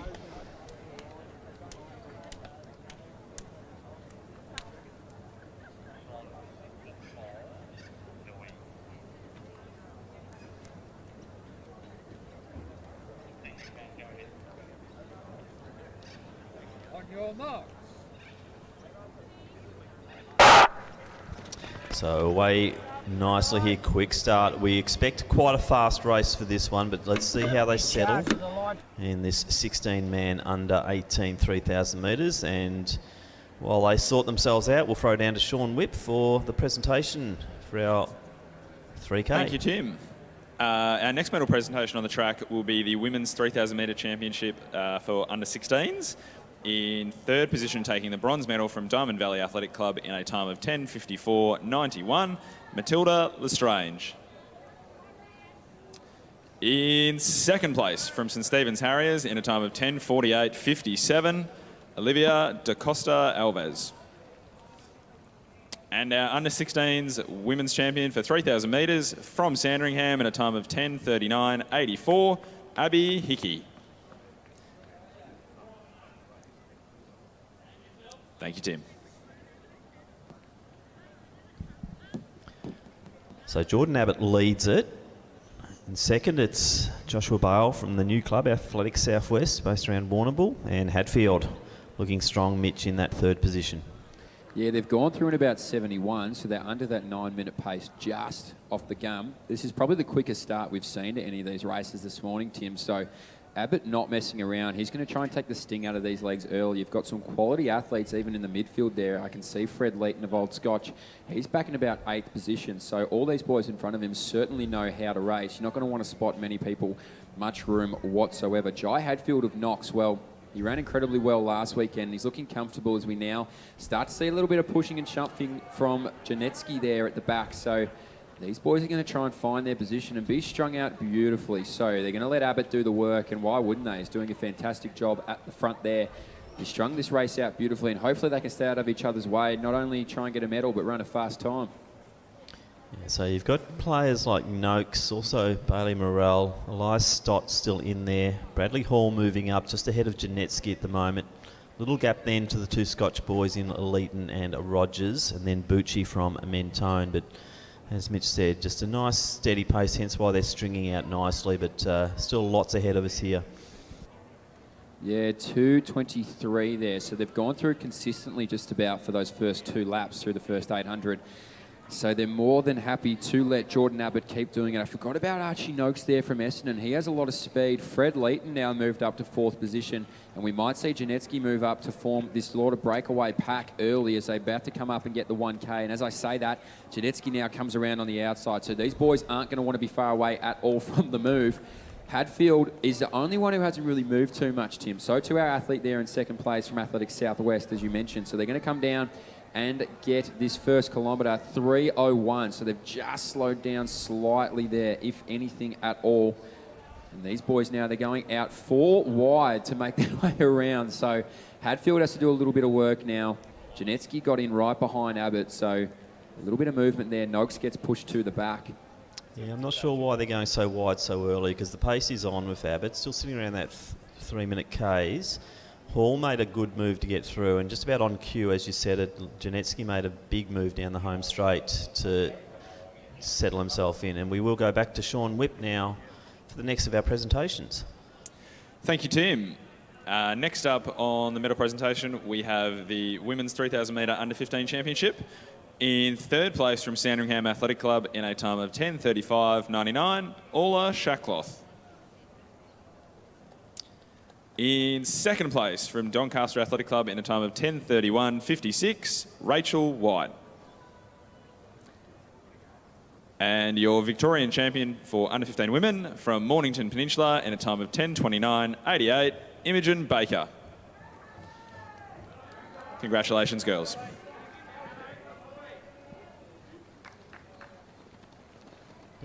So we're still seeing some pushing and shoving in that lead pack.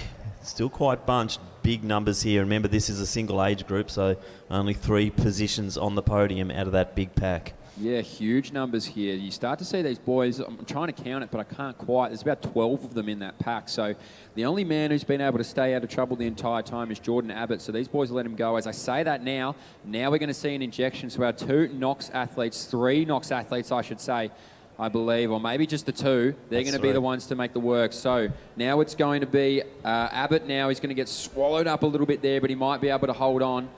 So we see Hadfield tucked in second position. So Bradley Hall leads the way at the moment. So Hall, Hadfield, Morrell in that order. Then Leeton. I'll be watching for Archie Noakes to see what he does, and he does respond now. So Noakes going to the outside.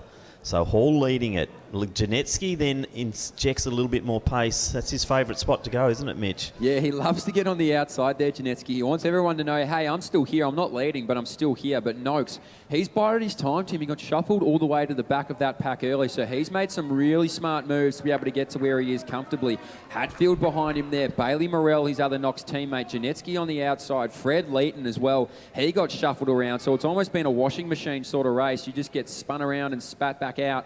But Noakes is the one who's going to lead them through. Hadfield behind him. And look at this pace now, Tim. They're all stretching out. Janetsky beautifully poised on the inside in third position. Leeton maybe now just starting to fall off the back. So these 4, now they're starting to move. Yeah, they certainly are. So it is Noakes who's done all the leading there to establish the lead bunch of 4. So it is Noakes, Hadfield. Janetsky made a little move there on Bailey Morrell just to take that inside running in the third position. Morrell led him through nicely, as a good gentleman he is. So 4 out front, gap then to Leeton, and I can't see anyone bridging that gap now, Mitch. No, I don't think so, and I can't take my eyes off Janetsky there. He has covered every single move and looks strong in doing it. Noakes has that beautifully strong running style out in front, and the man who looks incredibly comfortable is going to be Hadfield behind them there. So as these boys come around 2 laps to go, we will turn our attention to Sean Whipp at the presentation area. Thank you, Mitch. In the Women's Under-17 Javelin Championship, in third place from Bendigo Harriers with a distance of 31.87 metres, Georgia Hill. In second position from Wodonga with a distance of 31.94 metres, Isabella Slavitt. And your Under-17 Women's Javelin Champion with a distance of 32.47 metres, representing Coburg Harriers, Yifen Sukasun. Put your hands together for your Under-17 Women's Javelin podium.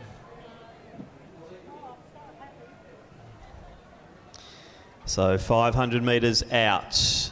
Janetsky made a move into second. Hadfield quite happy to sit there in third. Morrell just playing around there in fourth, but Noakes the leader. Janetsky going wide, Mitch. This is going to be a very interesting last lap. Yeah, well, Noakes doesn't want to give up the lead. Janetsky, he's just been fighting and fighting and fighting. What we saw from Hadfield last weekend is he just bided his time and waited for his time to move, and that might be now. So Janetsky, he's gone on the outside of Janetsky, but he's not going to let him through, so Hadfield's going to have to go well wide to get around. Noakes still leading them from Knox, and Hadfield gets around now. So Noakes, he's done a lot of the work to make this pace hot. Hadfield behind him there. Janetsky's never done with Tim with 280 to go. These boys are now moving. So race in 3, and I think it now might be a race in 2 as we see Hadfield just sliding past Noakes, who's done so much of the work. Had to go wide on the bend, but that didn't worry him at all as Hadfield now starts to really wind it up. Yeah, well, he starts to extend away, but I can't help but notice Noakes hasn't let him go entirely yet. So Hadfield, he has put his foot down, and may only be Archie Noakes who can catch him. Hadfield takes a quick look around his shoulder. He knows Noakes is behind him, but he starts to move away even further. So he gets his stride moving now, Hadfield. He did it last week, and he's going to do it this week. He's bided his time. Sensational racing from our Knox athlete there. Watch the clock too, a fast race for this championship. Hadfield's going to take it out 8:36. Noakes is going to settle for second. So too Janetsky, who did a lot of work there in third position. Bailey Morell there of Knox is going to be fourth, and they moved away from the rest of the field, Tim. They're just coming into the straight now. So sensational racing from our top four. And I think these guys are just going to miss that 9-minute mark. So fantastic from the top of the field, and even these boys fighting on strongly. You see Joshua Bale, who did a lot of work, and outside of him there, Charlie Rogers of Old Scotch. Fred Leighton comes through now. Bradley Hall, Ethan Grills. And so these boys, wow, what racing. He just bided his time there, Hadfield, and got the win in the end. And we'll go back to Sean now in presentations. Thank you, Tim. In the Under-18 Women's Javelin Championship of Victoria, in third place representing Wendouree with a distance of 33.81 metres, Talisha Wise.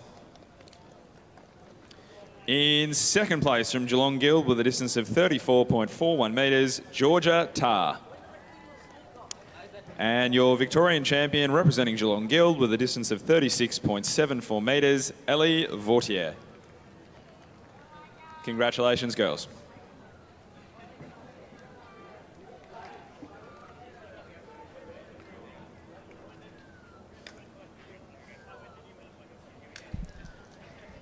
So as we see the final competitors coming in here for this under-18 3,000 metres, just an update from the long jump in the under-17 men's competition. Jude Georgievsky from St Kevin's, 6.62 right out there at the moment. Good jumping also Frank Mazza from Keelos and Bernards on 6.31. 6.26, Joshua Payne from Ballerine. They look like they're the top jumpers currently, and that's through the first round of the men's under-17 long jump. Thanks.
Men's under-17 3,000 metres are on the track, 16 starters.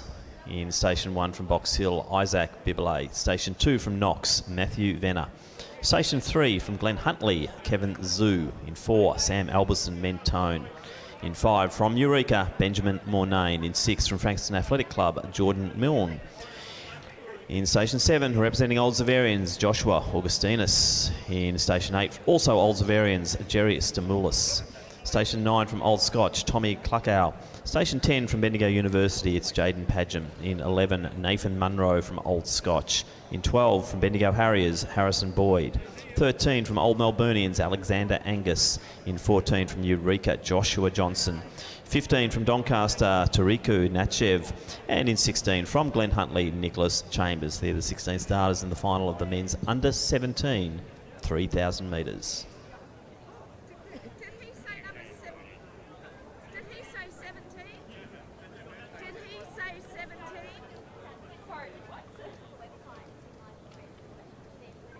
Comes Richard, I'm just checking. You did. Tim didn't say number 17, did he?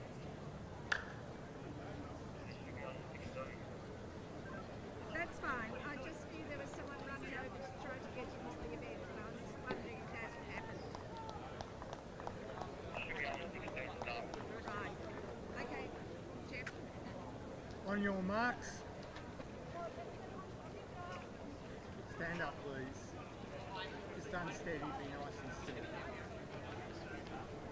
On your marks.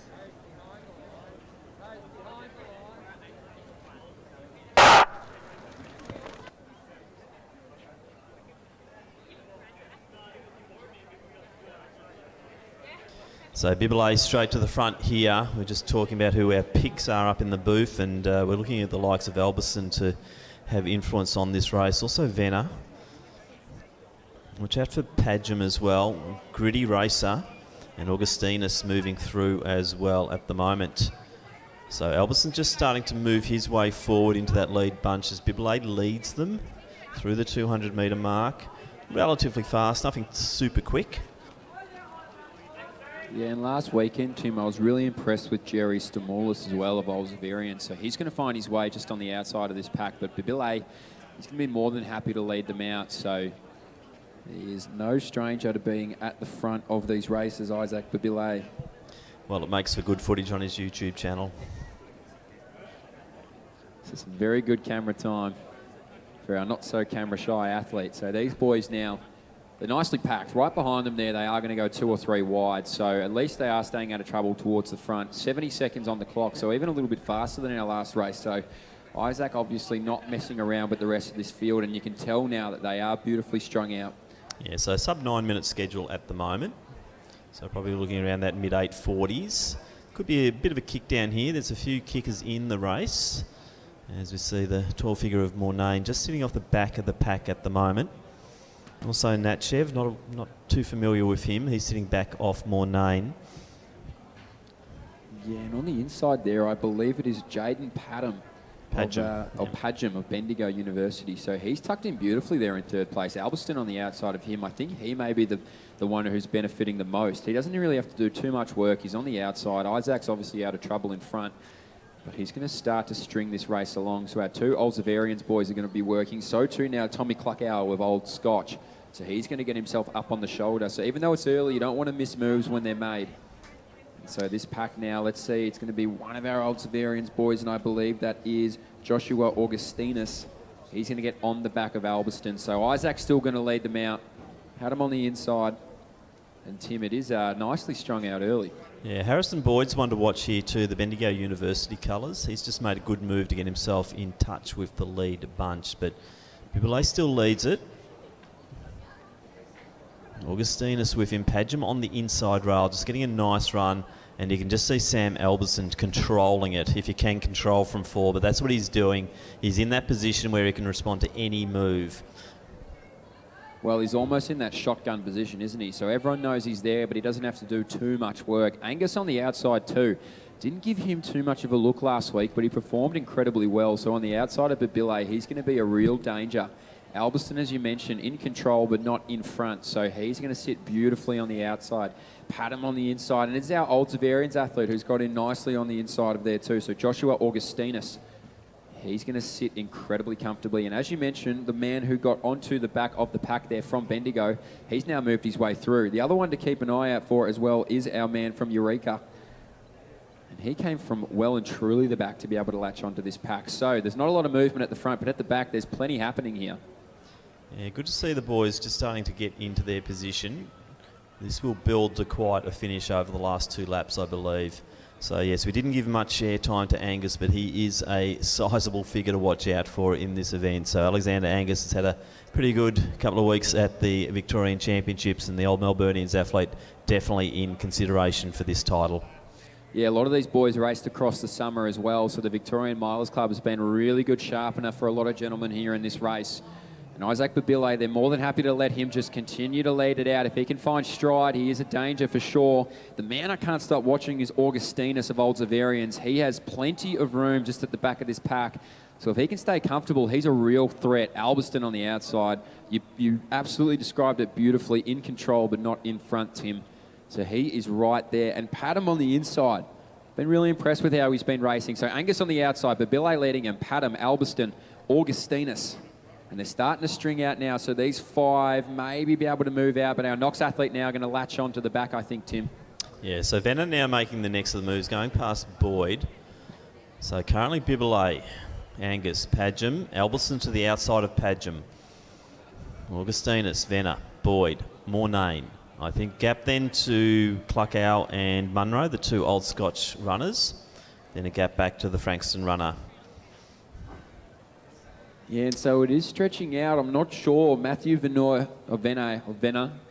is the one who did try and make that up to the distance of this front pack. So he's just on the back there, not far off at all. The man moving through now is also Mornay of Eureka. So he's bided his time and he's stayed at the back of this pack for a lot of the races. We now see Angus take it up. Isaac has a look at our man on the outside there, and I believe that is Padham. And he says, Padgham. And Isaac Babile now is going to be on the back of Angus as we turn our attention now to the presentation with Sean Whipp. Thank you, Mitch. In your men's 3,000 metre under 18 championship, in third place representing Glenn Huntley in a time of 8:40.80, Logan Janetsky. In second place from Athletics Essendon in a time of 8:38.49, Archie Noakes. And your under-18 men's 3,000 metre Victorian champion representing Knox in a time of 8:36.03, Jai Hadfield. Congratulations, fellas. Back to you, Mitch. So it is starting to heat up as they come through. They've gone through the 2 kilometre mark.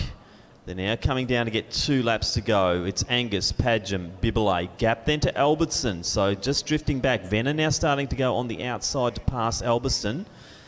Bibile being asked the question too, Mitch, as they hit 800 metres out. Yeah, 800 metres to go, and this lap is really a crucial lap for the entirety of the race. Obviously, Angus now putting his foot down. Padgham, the one behind him there, looking comfortable, and Isaac's just going to have to really grit his teeth, I think, for 400. Don't let that band snap. He's trying to snap the one behind him there, led by Venner.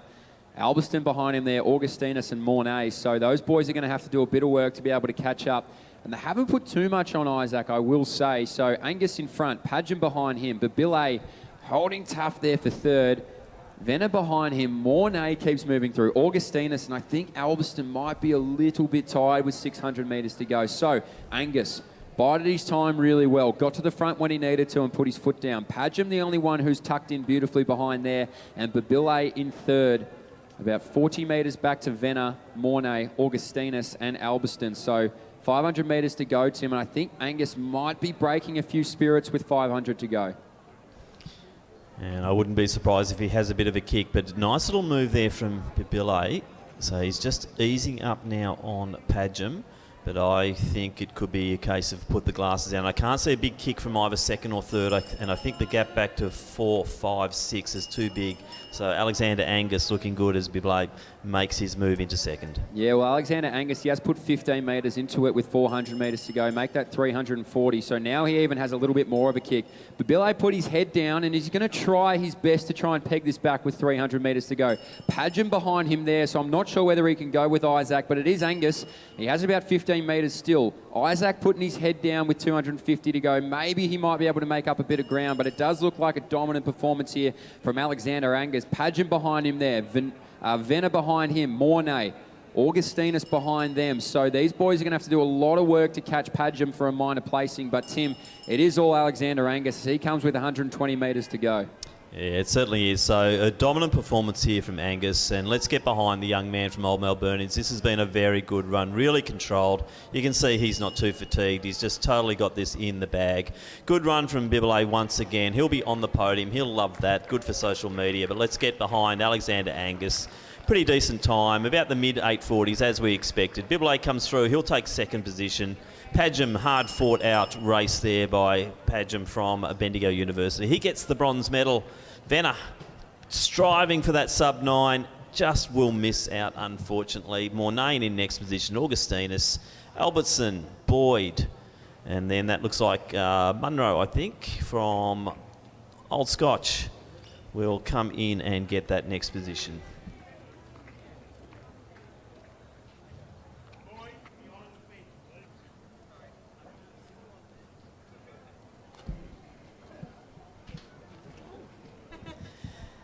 So, Mitch, that was, pretty interesting race. You could just sense, we didn't give him much credit in the intro, did he, Alexander Angus? But, he just looked good.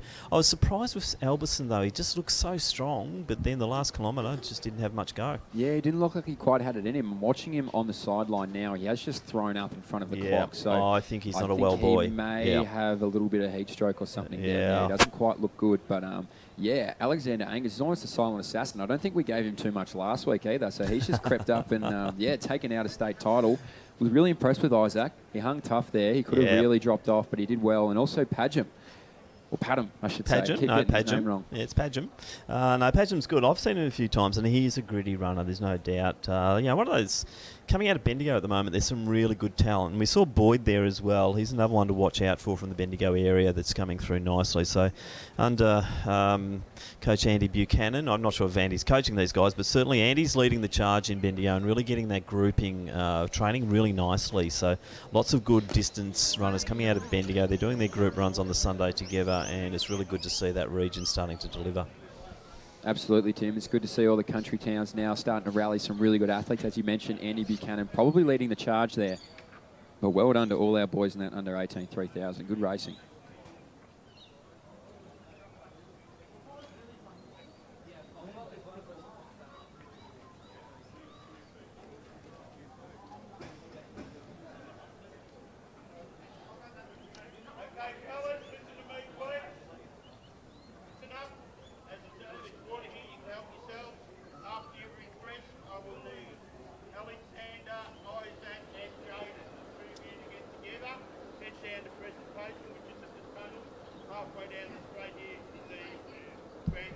Next event on the track is the final of the men's under 16 3,000 metres. There are 9 starters.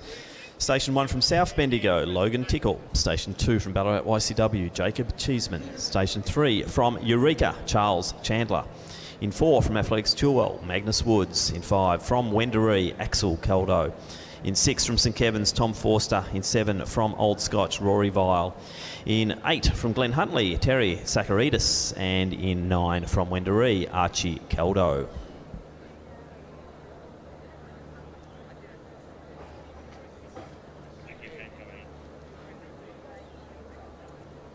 On your marks.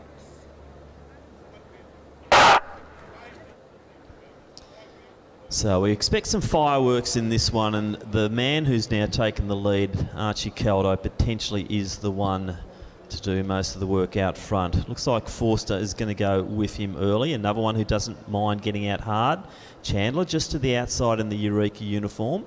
And the inside of him is from Old Scotch. That's Rory Vile, I believe. Yeah, so Archie Caldo is not going to mess around here.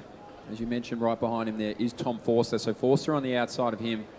And a man, Logan Tickell of South Bendigo. We were just talking about Bendigo, so he's now just going to get on the back of that in third position. But he has blown this out early. And I shouldn't say blown out because it's only the first 300 metres. And what I mean by that, he has separated this field up beautifully, Archie Caldo. Yeah, so Caldo leads that front group. His twin leads the next group. That's Axel. So a little bit of a gap forming. So at the moment, it is Caldo. Forster. Gap then to Chandler. A little gap then back to Tickle from South Bendigo. And then we see Sakaridis and also Magnus Woods just sitting off the back of Axel Caldo.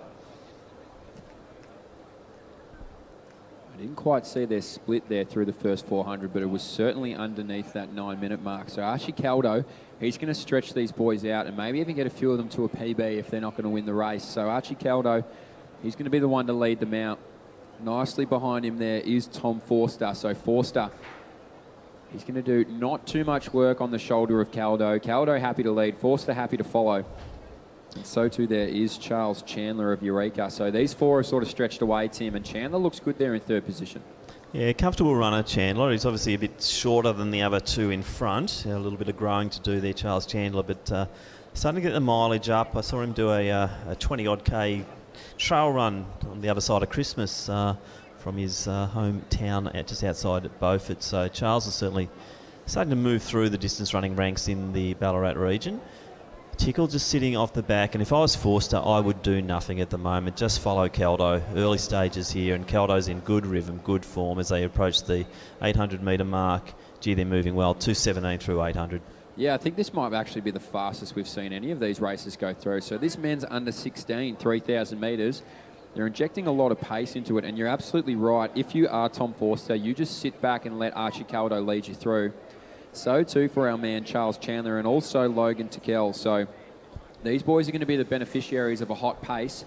If they can just stay strong, look, they're certainly on for a PB, if not also a championship gold. So Archie Caldo looking incredibly comfortable though, Tim. He's just got the beautiful arm carry, and right behind him there is going to be our man in Forster. So 2:53. So they're not messing around, Tim. They are not messing around at all, and I think the gaps are starting to form. I think the lead two will be dominant here, and that'll be the race for gold and silver. Tickle now getting past Chandler. Then it's a gap back to, I think it was Cheeseman in next position, the young man from Ballarat YCW. So now that gap has grown there from second place to third. It's looking at about 12 metres and extending. So Archie Caldo was almost not happy enough to run a 2:53. He's going to put it down again. So it'll be interesting to see what he can do through this next kilometre. And as we mentioned earlier, Tom Forster, the beneficiary, he doesn't have to do anything. He just has to stay in touch, and he's going to be dragged through for a really fast time, if not a championship gold medal. So Caldo now, though, as I mentioned that, he might be listening. He starts to put his foot down once again. So how many gears does Archie Caldo have? Behind him there, Tom Forster, and now that gap is about 15 metres. So they haven't dropped too far, but it is starting to extend a little bit at the hands of Caldo. And we'll now go down to Sean Whipp with our next presentation. Thank you, Tim. In the under-15s women's pole vault, in third place, representing Essendon, Suknor Rangi. Sorry, with a height of 2 metres 15. In second place, representing South Bendigo, with a height of 2 metres 40, Emma Orme. Apologies. In first place, your Victorian champion with a height of 3 metres, representing Doncaster, Talia Grace. Congratulations, girls.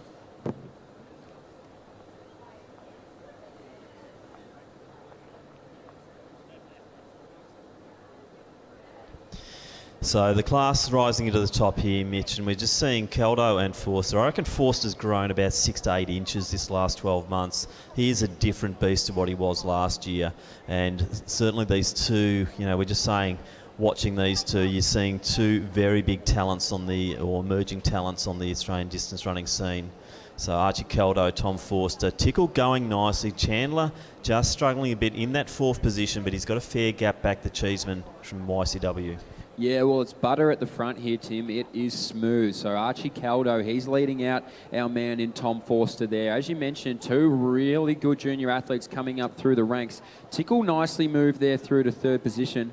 And behind him there is Charles Chandler in fourth. So it's going to be Archie Caldo. I think he's put the foot down once again. So we're going to have to wait and see what Tom Forster has in response. But that beautiful arm carry of Archie Caldo, he's starting to stride away. So what was a metre gap now becomes 8 to 10. So Caldo now, it's going to be hard work for Forster to keep that sort of momentum right behind Caldo. But Caldo puts it down, and he's looking really good out the front there, Tim. So going through 5:53 there, so that's about a 3-minute K, I think, as they went through. And up in the box, we do look for little signs, and the sign I saw there from Forster was a look around. And when you see the look around, you know they're not confident to take the lead. They're worried about what's going on behind them. So he should be more worried about what's ahead, and what's ahead is Archie Caldo, and he is now 15 metres up as he comes through to get 2 laps to go. Yeah, well, Archie Caldo looks like this is just his standard pace. He looks incredibly comfortable right now. He is floating along this home straight. So 800 metres to go for Archie Caldo. Our man Tom Forster behind him, well, he did a lot of work to hang on, and now he's going to have to hang tough for this final 800. The boys from the back are coming in Tickle and Chandler. So I know they've got a bit of a distance now, but he might be able to make that up. So we're going to have to wait and see what Tom Forster has. But out in front, Archie Caldo, he is floating along right now. Tickle might be the one to be able to pick up our man in front of him there in Tom Forster, but at the front of the race, Archie Caldo, he is class, Tim. Let's get the crowd behind Archie now, and let's try to push him through that last 600 metres to get a good time here. I want to see a little bit of acceleration as he goes through to get 600 to go. Let's see what time he can get. This is now a time trial for him. Distance back to Forster now, approaching 50 metres. Not a lot of change between third and fourth there, and I can't see too much happening over the last 600 unless Chambers can really put a foot down. Yeah, well, as you said, Tim, we are watching almost a time trial here for Archie Caldo. He is moving away. So as he comes down for the second last time along this home stretch, let's try and get some support behind these boys. He is going for a fast time here, ladies and gentlemen. For the second last time, you're going to see him down this stretch. Archie Caldo moving away. Behind him there is Tom Forster. Our man who might be able to pick him up is going to be Tikel, and behind him there, Charles Chandler. So there's going to have to be a lot of movement in the last 400 for those minors to change. But at the front, it is Archie Caldo with 300 to go. So let's quickly go down to Sean for the next presentation. Thanks, Tim. In the Under-16s Women's Pole Vault Championship, in second place, representing Bellarine with a height of 2.70 metres, Sophia Armstrong. And your Victorian champion, representing Geelong Guilds with a height of 3.10 metres, Victoria Pape Silva. Congratulations, girls.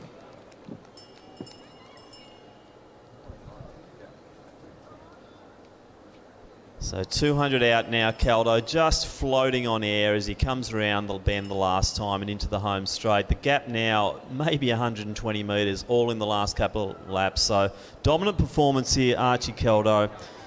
Nothing against Forster. He is running well and is picking up again. He's safely in that second position. Tickle, then Chandler. So not much change there at all. But let's get behind Archie Caldo. Look at the time check here. It'll be about an 8:50. So great run, Caldo. He'll take this out, the under-16 men's 3,000 in emphatic nature. Forster raises that last charge as he comes into the home straight. So great running there, Forster. Laid it down, went out early with Caldo.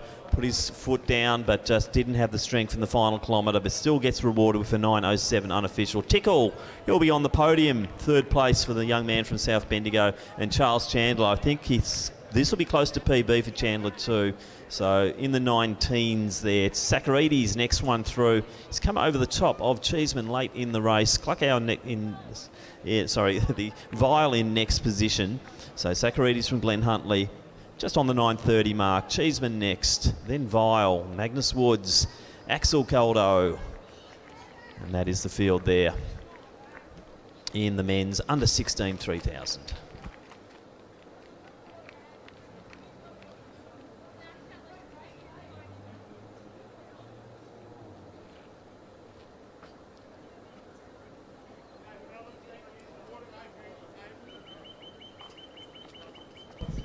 So we're just doing some comparisons of Archie Caldo, aren't we? So you said Luke Matthews. I've always said Craig Mottram. But just that smoothness of movement marks him as an athlete of the future. Yeah, his nickname honestly should be Butter. He's that smooth. It was unbelievable. I mean, just even his acceleration, it didn't look obvious. He just gradually was able to move away from that pack, which is really hard to do. And yeah, the reason I see him as Luke Matthews, I mean, having raced Luke when I was younger, he used to just be able to just move away from you what seemed like effortlessly and look good doing it. So yeah, he's certainly one to watch. That was exciting. Yeah, look, and Forster put himself out there, so you've got to give it to Tom Forster. As I said, he's grown quite a bit in the last 12 months, so probably managing that growth phase as well. Tickle and Chandler, two good runs, very good runs from both of those young men. And, you know, when we look at those top four, three of them from regional Victoria, Mitch. Yeah, good to see. As I mentioned earlier, good to see the country towns now really starting to produce some good athletes, even from the juniors. We're not just seeing it in the senior events, we're starting to see it from juniors, which means really good growth. And yeah, I was really impressed with Tickle. He was able to hold on. It's really hard to do when you lose contact, and he was able to maintain a good pace and even get a bit going in the last 100. So really promising signs. Oz Championships not so far away, and really good to see the Vics probably going to come in with good form. Another one to watch in the future too, I think, is Sakaridis as he starts to grow a little bit, grows into that body. He's got a big heart, Terry Sakaridis from Glen Huntley, so another good talent to watch.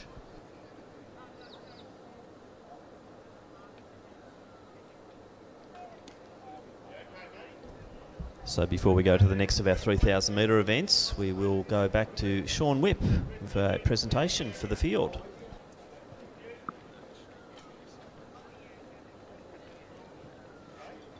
Thank you, Tim. Next up on our medal presentation, we have the Under-15s Women's Discus Championship of Victoria. In third place, representing Athletics Essendon with a distance of 27 metres, Nicole Steer. I do apologise for some of my pronunciations. The field officials have got some interesting handwriting here today. I think it's, yep, can't tell for third. Apologies. In second place, from Wyndham with a distance of 34.44 metres, Thashana Shree. And your Victorian champion representing Eureka with a distance of 37.88 metres, Alyssa Benbow. Congratulations, girls. Thanks, Tim.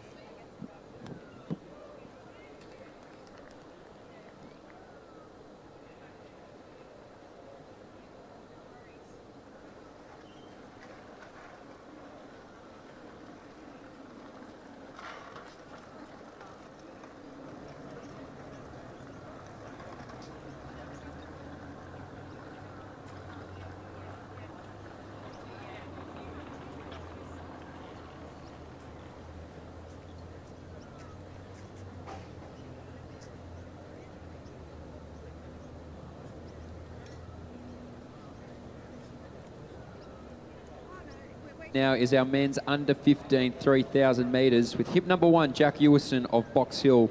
Number 2, Alec Fransky of Albury. Number 3, Daniel Plotkin, Glen Huntly Athletics. In number 4, Tristan Courts of Geelong Guild. Number 5, Rory Craig of Knox. Number 6, Brodie Atchison of Mornington Peninsula. With number 7, Cooper Proven of St Kevin's. With number 8, Will Orchard of Glen Huntly. And rounding it out in number 9, Kaylin Leong of Box Hill Athletic Club.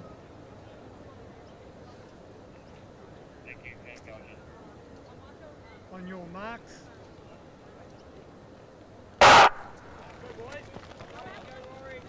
And so we are underway now in our men's under 15 3,000 metres. A lot of watches were started, so this will be really good for the Strava, I reckon, on the track right now. And it is Kaylin Luong of Box Hill. He's going to make his way around to the front or just to the outside of our Mornington Peninsula athlete in Brodie Atchison. So Atchison now, he's going to go behind Luong. So he got his way there. He had to take a little bit of time, but he's going to lead them out ahead of Atchison there. And in third position right now is our St Kevin's athlete in Cooper Proven. So these boys are going to sort themselves out after 200 metres. So we head down to the presentation now for Sean Whipp. Thank you, Mitch. In the Under-16s Women's Discus Championship of Victoria, in third place representing Box Hill with a distance of 30.64 metres, Maria Pezos. In second place, representing Box Hill with a distance of 30.83 metres, Isabel Faulkner-Bogue. And your Victorian champion representing Diamond Valley with a distance of 31.99 metres, Kira Sanchez. And back to you, Mitch. Yeah, thanks for that, Sean, as now they've come through the first 400 metres here, and it is Kaylin Luong of Box Hill. He's starting to stretch them out a little bit. The man in second place there is Brodie Atchison, so I know it's through the first 500, but the pace is certainly on right now. Our man in third there in Cooper Proven, he's looking good, but now comes around the outside. One of Tim's favourites there, Alec Fransky. He's going to move his way around. Jack Ewison there, sort of stuck in no man's land. He's done a lot of work over the summer, Jack Ewison, so great to see him there up competing. But our man up in front, Kaylin Luong, behind him there, beautifully, Tim, Brodie Atchison, and one of your favourites, as I mentioned, Alec Fransky. He's right there in the mix. Always in for an entertaining run when Alec is in the field. He will just watch those little legs when they get going towards the latter stages of this 3,000 metres. He can really turn it on. So once again, good representation too from a regional athlete, Alec from Albury Athletics. As we now go down to the presentations, get the cameras on this one as we see Mr. Bibelet on the podium.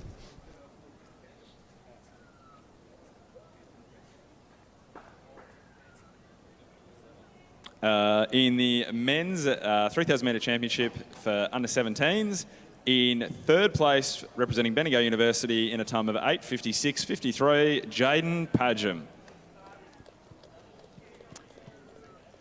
In second place, representing Box Hill with a time of 8:51.83, Isaac Babile.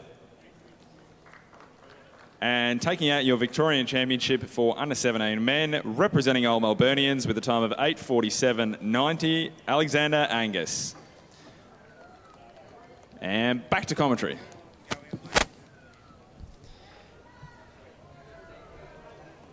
So 3:08 through the first kilometre there, and it is the top three. Atchison just deciding to sit to the outside of Luong, and Fransky luckily just getting a beautiful little sit there in the pocket. Atchison now tucks himself in, little gap there to the St Kevin's runner there in Cooper Proven, and then get back to Ewison. So just some update from out on the roads this morning. Perfect conditions out at the Sandy Point event, and I know for sure that Lisa Waitman ran at 31.49. So just start to take that in. 31.49 on what's a undulating little course with a few U-turns. So Lisa Waitman certainly throwing it out to the opposition that she is back and she's in good form. 31.49. That's only 10 seconds shy of what Rose Davies ran at Zatopek, Mitch. Yeah, those are times I can only dream of, Tim. I might get around in about 37 if I got out there right now. And these boys would also be putting me to work, I reckon, out on the track. It's Kalen Luong. They've let him do a lot of the work, and they've sort of just sat around on the outside. I think these boys are trying to figure out each other's tactics right now. Atchison there stayed beautifully on the outside, and Fransky nice on the inside. As you mentioned, he's got a really good sit, and also the height of Luong will be working really well for Fransky. So now we see Atchison move around the outside. Luong doesn't want to give up on the inside there, so that is smart racing. As we see Cooper Proven now, he's starting to drift back a little bit. Ewison as well, but now we see Atchison get his way around. So Luong there in second. Look at that height difference from our second to third. That is incredible from Kalen Luong to Alec Fransky. And these boys now, they're still starting to move away. So Atchison's starting to put a little bit of pace into it, Tim. And these three, they're still working well together.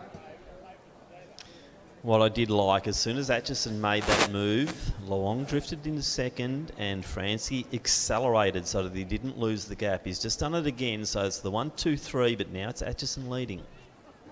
Yeah, and I think Atchison might have actually slowed it down a little bit. So I think maybe he might try and make this a little kickers race towards the end.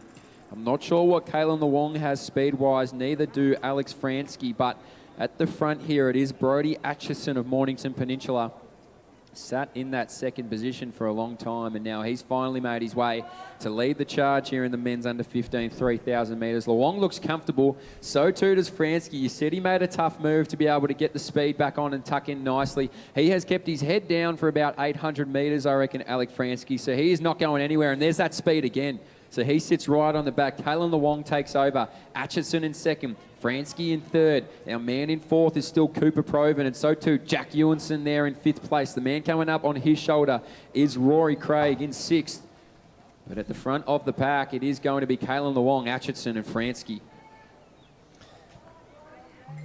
So good to see Luong take his turn. So the only one who hasn't led is Fransky, but that's probably for good reason. So Atchison deciding to take his turn out front. Fransky just now tacking back on. The gap back to Proven is starting to extend, and it looks like Rory Craig's the only one who's starting to make the moves there in the mid-pack. Plotkin also looking good too, the young man from Glen Huntley. Yeah, so these boys towards the back are starting to get moving. Big thanks to Lockie Rayner next to me here. He's put a TV so I can see exactly what's going on along the back straight. And there are a few boys with a few grimaces on their face, so they've done a lot of work at the front here. Obviously, Kalen Luong, they're more than happy to let him lead. Fransky there at the back, I reckon he's done a really smart race. He hasn't gone to the front, but he's covered every single move. So Fransky at the back there looks really good. So too does Brodie Atchison. He did a bit of work, and now he gets on the shoulder of Luong. So they're going to get 800 metres to go. Luong.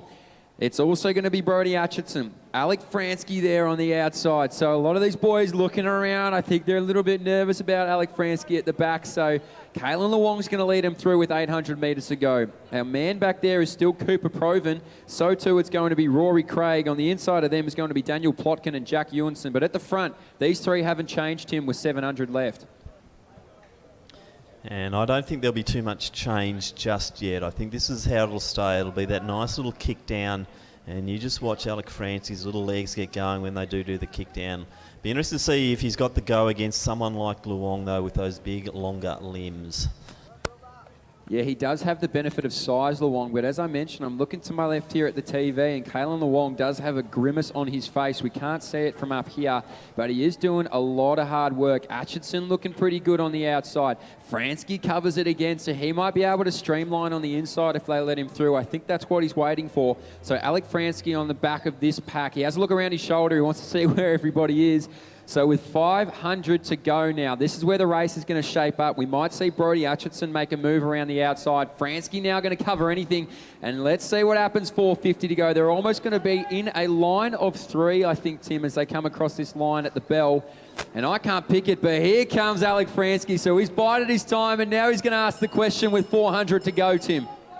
So let's just watch the audience watch this. We don't have to say much here. We can see what's going on. Fransky's made his move. Luong's covered it.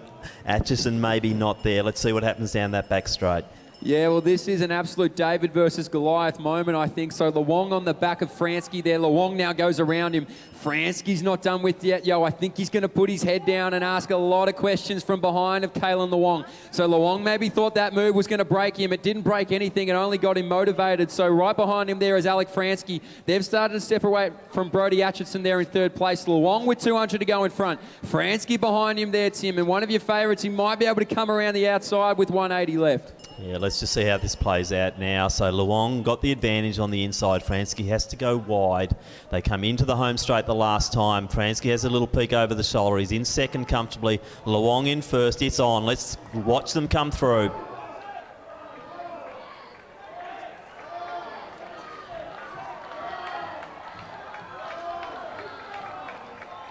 Beautiful racing. Luong takes it. Alex Fransky lost no friends once again. The fan base is getting bigger and bigger. Brodie Atchison, hats off to him. What a performance. Rory Craig coming through.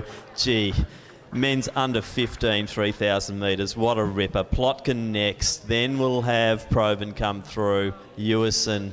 And let's now go down to Sean in the presentations. Thank you, Tim. Next medal presentation on the track is the Under-16 Men's 3,000 metre Championship. In third place, representing South Bendigo in a time of 9:10.89, Logan Tickle. In second place, representing St Kevin's in a time of 9:06.96, Tom Forster. And your Victorian champion representing Wendouree in a time of 8:50.41, Archie Caldo. Put your hands together for our medalists. Back to you, Tim.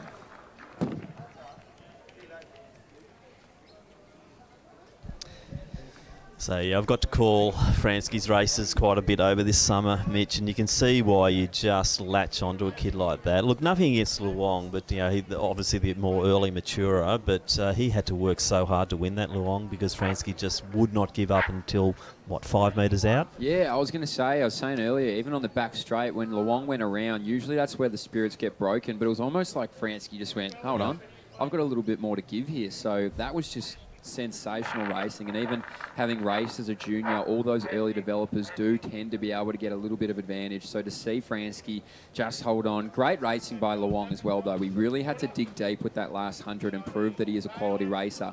So well done to Kalen Luong, but I was incredibly impressed with Fransky. You said it before the race, watch this kid's heart, and I think everybody here at the stadium and online, you just watched it. So great racing across the board. Yeah, and Brodie Atchison too. Yeah, good run from Brodie because he dished it up to Luong a few times, got the lead for a while, and then, just in the last lap, 600 metres didn't quite have it. But another one to watch out for, Brodie Atchison. He's been doing some good stuff over the summer, and if well managed, we're going to see another name coming up through that Morning Peninsula club. Yeah, well, I just think as well in these younger age groups, you are trying to figure out tactics. So as you start to step up from the under 14, 15, from just racing, you start to get involved in a few more tactics. So I think they were trying to work each other out a bit. Brodie Atchison probably the one trying to work it out the most, but just great racing. Good to see juniors there just competing hard. And you didn't even call the last 50 just to let these boys actually come through. So great racing across the board. Yeah, sometimes silence is golden.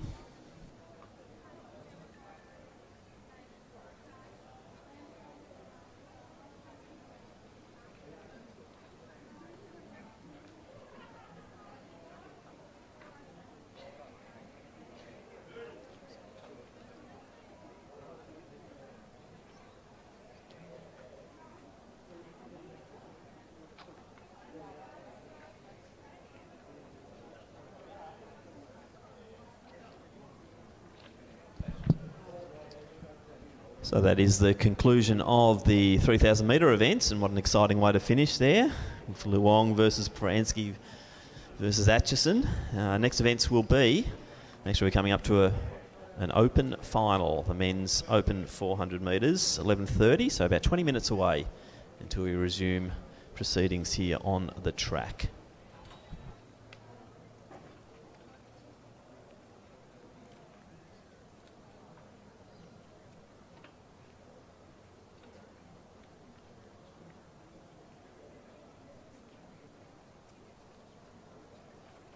Just getting some updates from Hobart now, Mitch, as well, for our distance running fraternity. So apparently in the women's it was Gregson at about 32.20 from a fast finishing Pashley, who nearly got close there, 32.25, diver in third.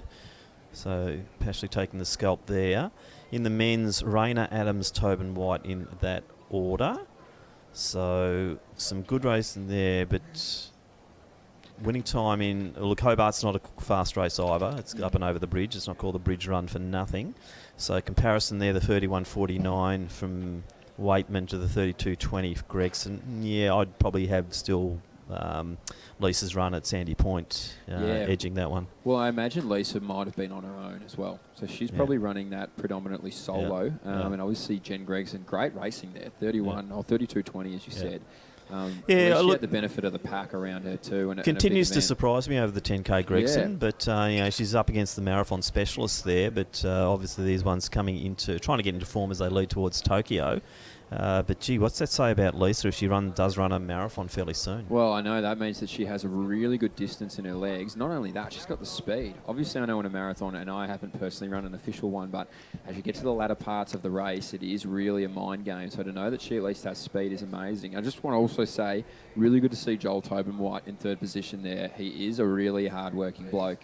Struck down by injuries a lot. Went for a run with him a few months ago, and he was mentioning his injuries. So really good to see Joel or Sid the Sloth do really well there. And that's good racing. Jack Rayner always seems to find a way to win these He's races. a class performer, Rayner. And Liam Adams just coming off the mountains. He's been up at Falls, I think, for an extended period, running big mileage. So that's a good run for Liam as he lines up and heads towards Tokyo this year as well. I would love to know what singlet Liam ran in. Liam the Sparky. He is one of literally the most down-to-earth, honest blokes you'll ever meet. He's probably in the tradie singlet. I was about to say, for Jack to win, he would honestly almost have to make Liam bleed to do it. So that's great racing across the board. Really interesting to see the rest of the results across there. But for everyone at home, I don't think you understand how much Tim's phone goes off. He is the man of athletics. The amount of updates this man gets is unbelievable. I feel very unpopular. I might have to start sending texts to get my phone to go off, but that's really good racing down in Hobart. I don't know what the conditions were like, but if they're anything like this, then it would have been perfect, at least for those guys. Yeah, I'd say Hobart would have been similar conditions to Melbourne, if not that little bit cooler. So,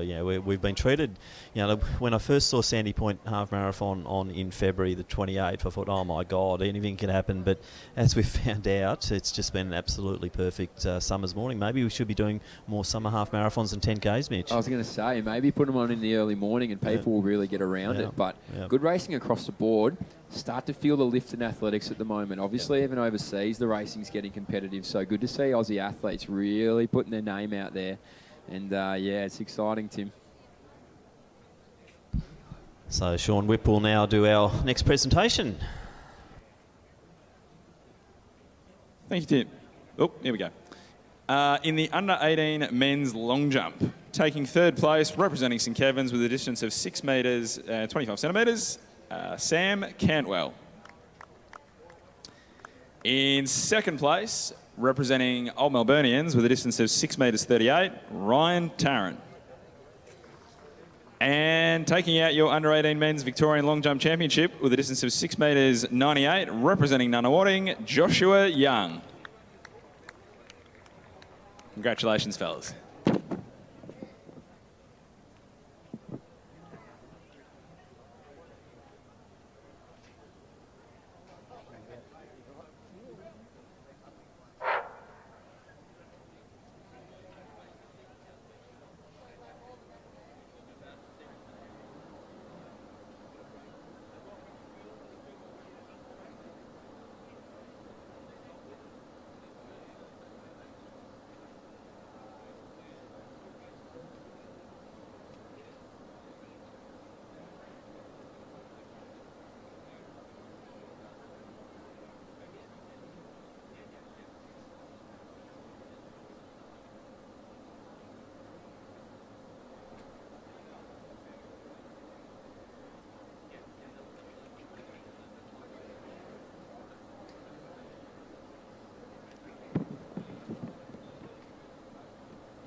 In the under-17 men's long jump championship of Victoria, taking bronze, representing Keolis and Bernards with a distance of 6 metres 48, Frank Mazza. In second place, representing St Kevin's with a distance of 6.62, Jude Georgievski. And your under-17 men's Victorian champion for long jump, representing Western Athletics with a distance of 6 metres 73, Franklin Newa Jarfoy. Congratulations, gents.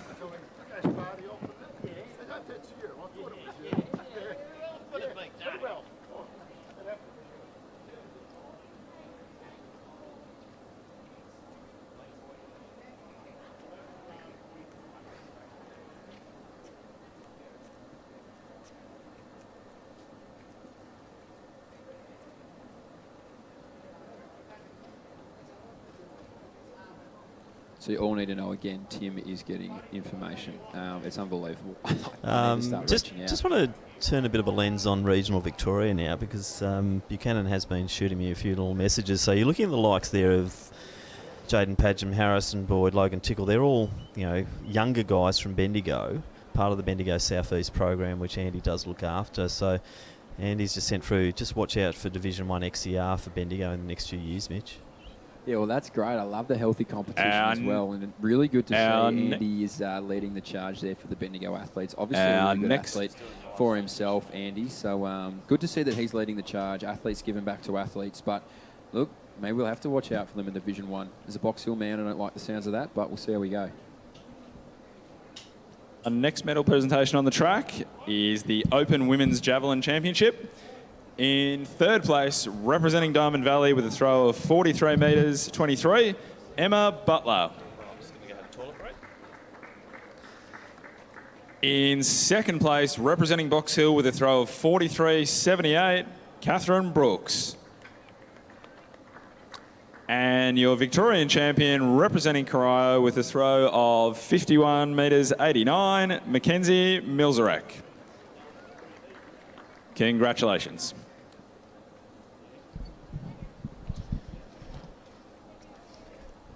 Could our under-15 men's long jump first, second and third place getters please make their way down to presentation. That's our first, second and third place getters for the under-15 men's long jump. Taj Collier, Arbin, Jatevans and Jiva Vijay Gopal. I apologise if I've got your names wrong, but you know who you are, under 15 men's long jump, first, second and third place getters. If you can make your way to presentation, that would be sensational. So our next event on the track is going to be our men's 400 metre open hurdles. A really class field ahead, and we will call them out as we get closer.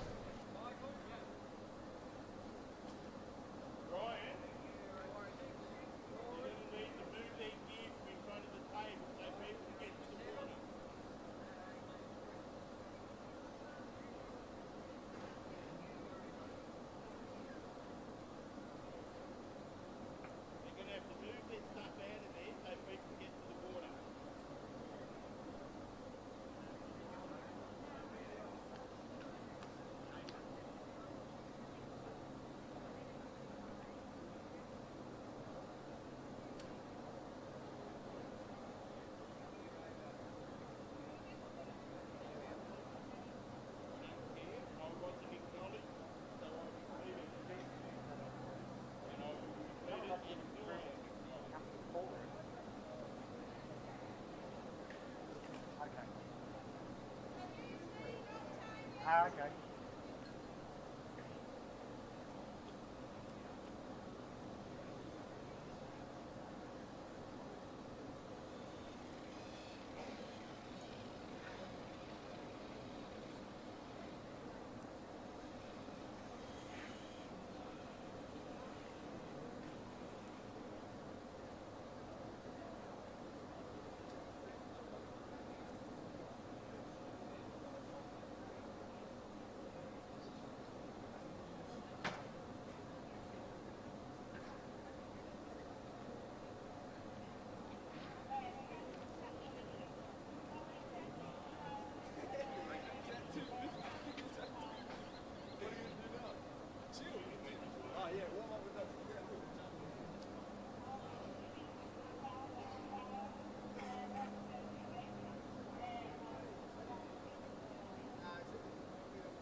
So, Mitch, we've got the...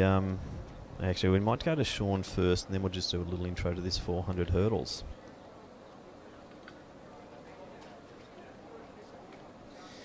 Our next medal presentation on the track is for the Under 15 Men's Long Jump Championship.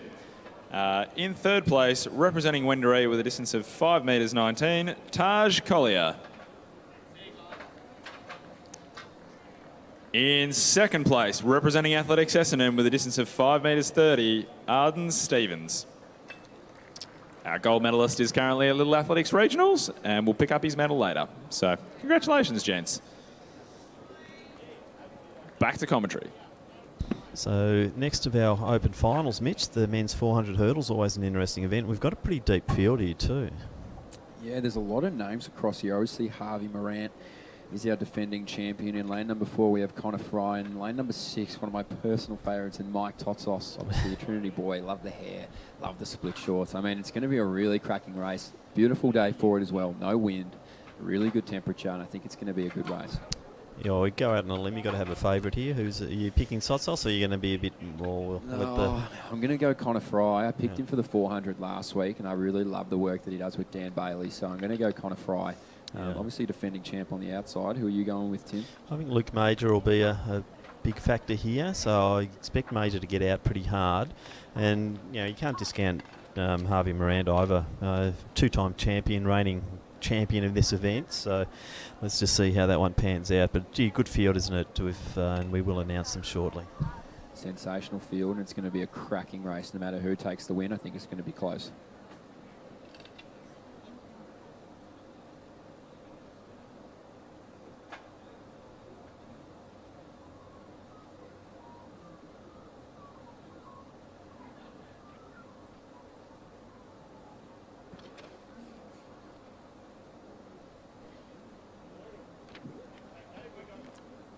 Our next medal presentation on the track will be for the men's 3,000 metre under 15 championship.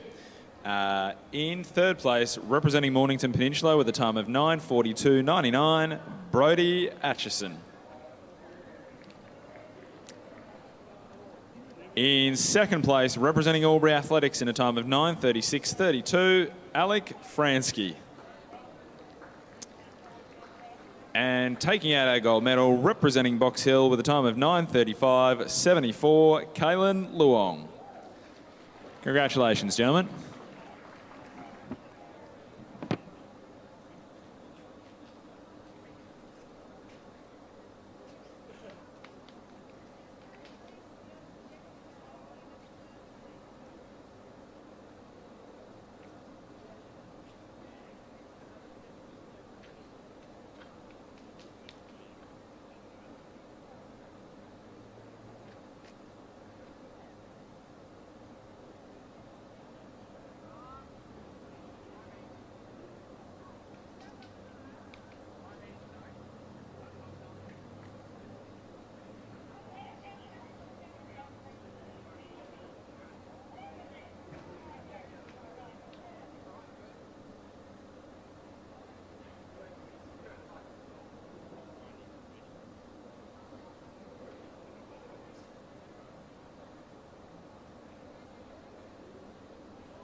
We now introduce the field in the 51st running of the men's 400 metre hurdle Open Championship of Victoria. Championship record 49.01 set by Rowan Robinson from Glen Huntly in 1996. Most wins, Rowan Robinson, Glen Huntly with 9. Rating champion, Harvey Morant, Geelong Guild in 51.67. He is a 2-time winner. And our field is in lane 1, representing the Ringwood Athletic Club, Blake Dobay. Lane 2, from Glen Huntly Athletic Club, Toby Plant. In 3, representing Glen Huntly as well, it is Luke Major. In lane 4, from St Kevin's, Connor Fry. In 5, the reigning champion, representing Geelong Guild, Harvey Morant. In 6, from Glen Huntly, Michael Tsotsos. In 7, representing Athletics Nunawading, Corey Robinson. And in 8, from Old Scotch, it is Chris Papapetru. So 8 starters in the final of the men's open 400 metre hurdles. On your marks.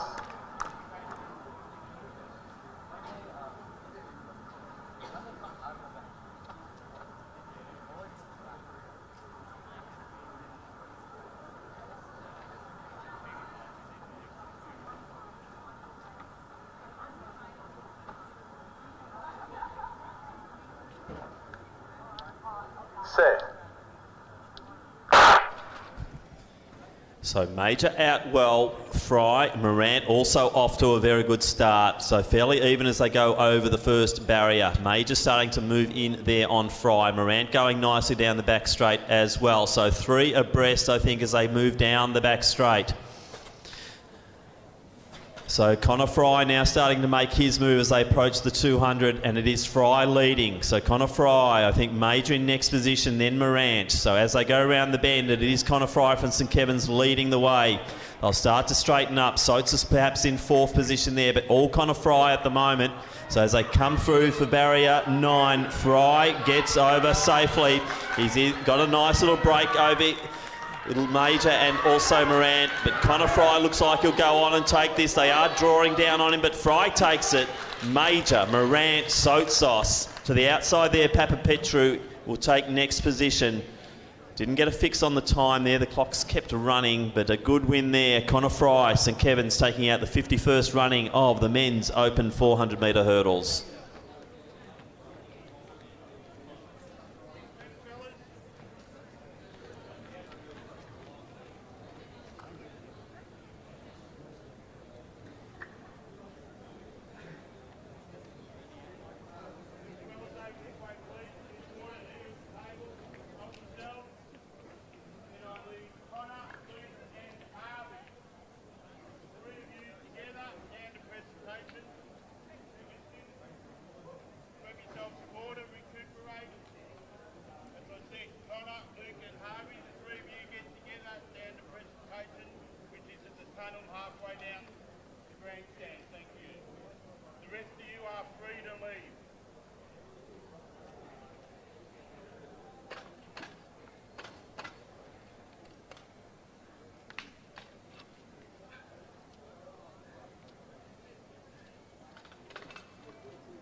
So you picked it there, Connor Fry.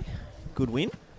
Really good win, Tim. I know how hard him and Dan Bailey have worked to be able to get Connor a state championship, so that's sensational to see a reward for effort. I thought he might have sort of had a little bit of a stumble with one more flight of hurdles to go, but good to see him hold on. Chochos on the outside there, and our 2 reigning champions of the years back-to-back, also in 2nd and 3rd. So, yeah, he had a lot of competition to beat out. Yeah, he made the big move. It was around that 200-metre mark, wasn't it? You could just see he was just edging ahead of Major, and he had luckily for him, he had Moran to work off, on the outside lane. Yeah, he just picked up the stagger and looked really confident when he went around the bend too. So really good to see him sort of explode, even through those hurdles on the bend there. He just started to stretch away a little bit. So great racing, and honestly, good to see him get a state title.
So we now move to the final of the men's under 2400 metre hurdles.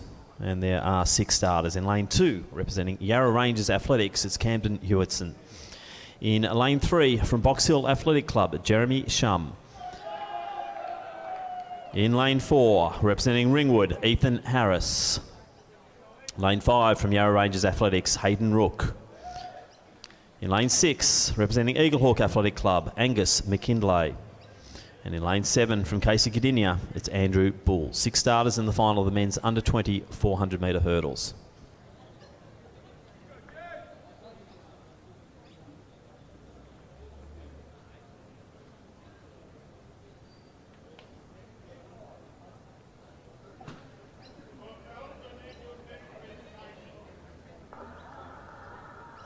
On your marks.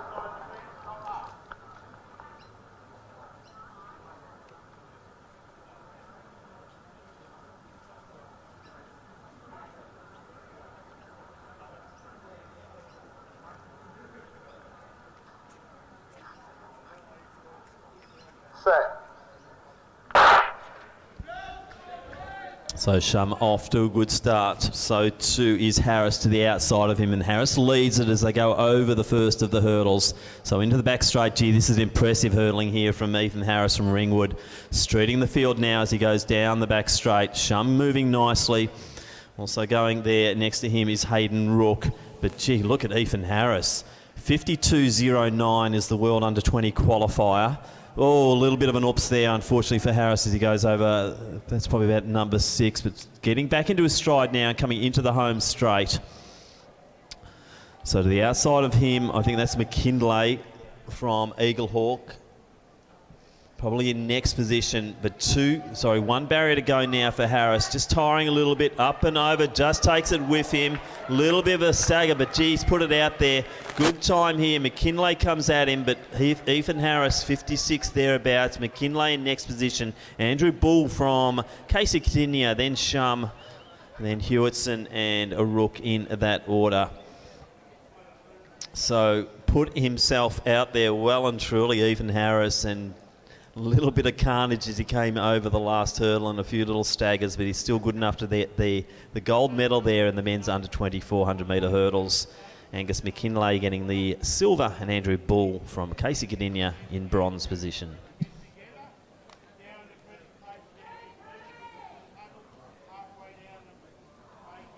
Well, going through 200, you would have thought Harris was really going for that World Under 20 time.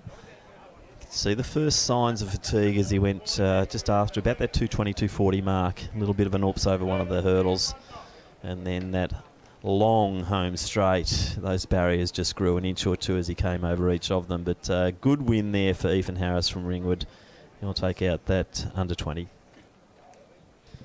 So 56.6, the official winning time there.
Next event on the track. Here's the final of the men's under 18 400 metre hurdles, and we have 6 starters. In lane 2, from Geelong Guild, it's Sean Cameron. Lane 3, representing St Kevin's, Sam Cantwell. In lane 4, from Old Melburnians, Hugo Hannock. Lane 5, from the Mentone Athletic Club, Thomas Byrne. Lane 6, from Knox, Jacob Allison. And in lane 7, from Athletics Nunawading, it's Melvin Subramaniam. So 6 starters in the final of the men's under 18 400 metre hurdles.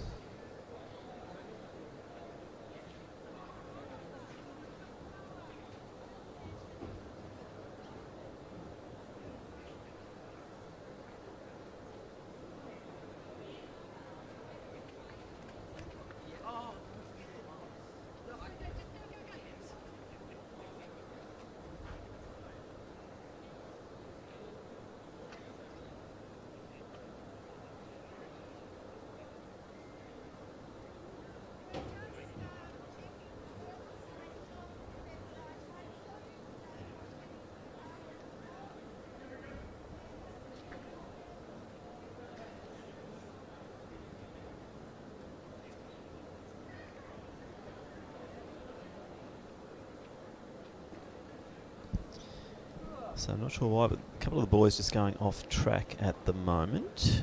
So Byrne and Hannock just grabbing a drink. We are actually a little bit ahead of schedule. This one's scheduled to commence at 11:45 a.m. So still a few minutes up our sleeve. So hopefully on the live stream, those who are wanting to watch this race have come in early enough. And we will be in the starters' hands very shortly for this final of the men's under 18 400 metre hurdles.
To Richard, hurdles are right.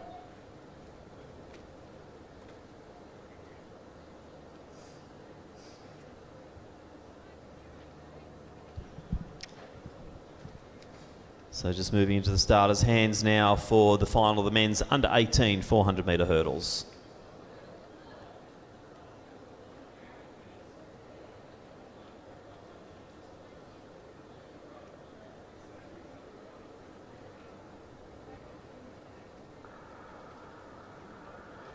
On your marks.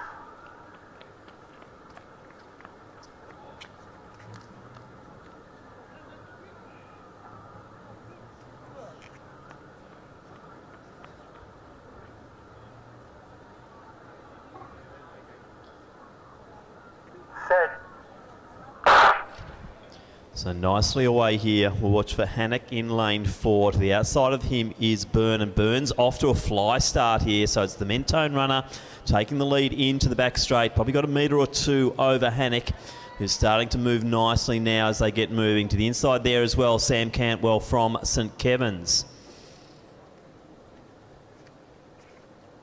So probably still a 2 to 3 metre lead, Byrne over Hannock as they round the bend and starting to get a little bit closer here.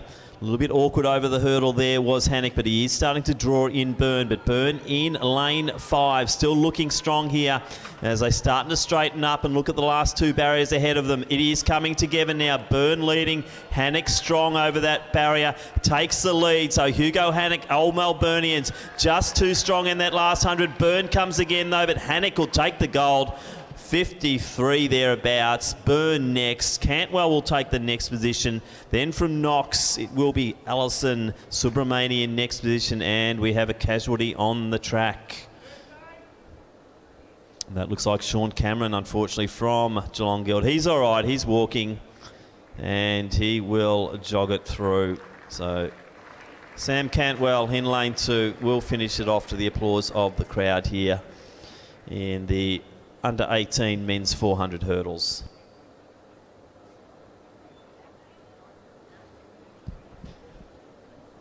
Yet again a case of the early leader Byrne just flew out, but Hannock just a little bit strong in the last 100, wasn't he? Yeah, well, when I asked you before who was the favourite, and then you said Hannock and Byrne flew out like that, I thought, geez, this bloke's can absolutely shake it up. Our But next, still great racing. He only really got caught in the last. Our next medal race, presentation. So, yeah, really good racing there across the board for our men's under 18, but dominant in the end. Hugo Hannock. Yeah, no, good win, but gee, great running by Byrne to really put it out there. Our next medal presentation on the track is the men's open 400-metre hurdles.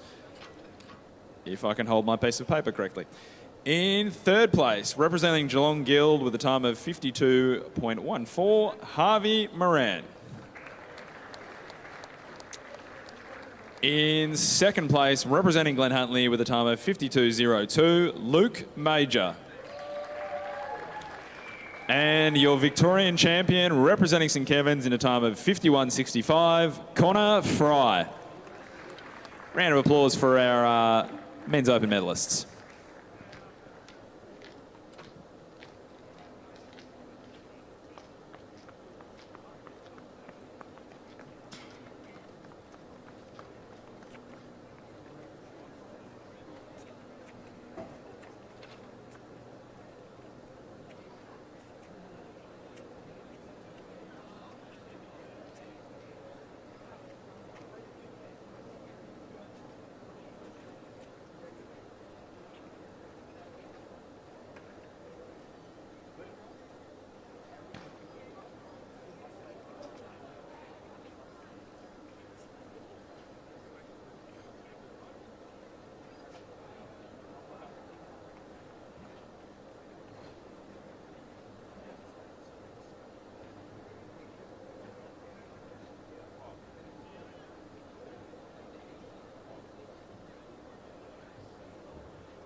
So the next event on the track is the final of the men's under 17 400-metre hurdles. We have two starters.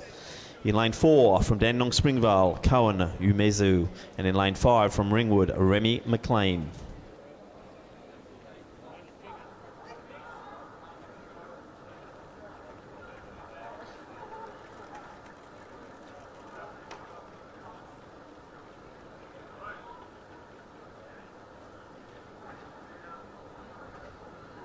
On your marks.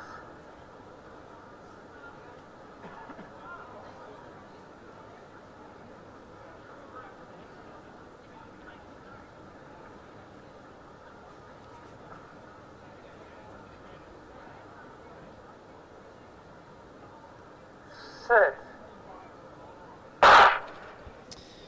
So away now in this under 17 400-metre hurdles, Mezu, McLean. So Mezu already off to a good start there. So he's probably got 2 metres up on McLean as they go into the back straight.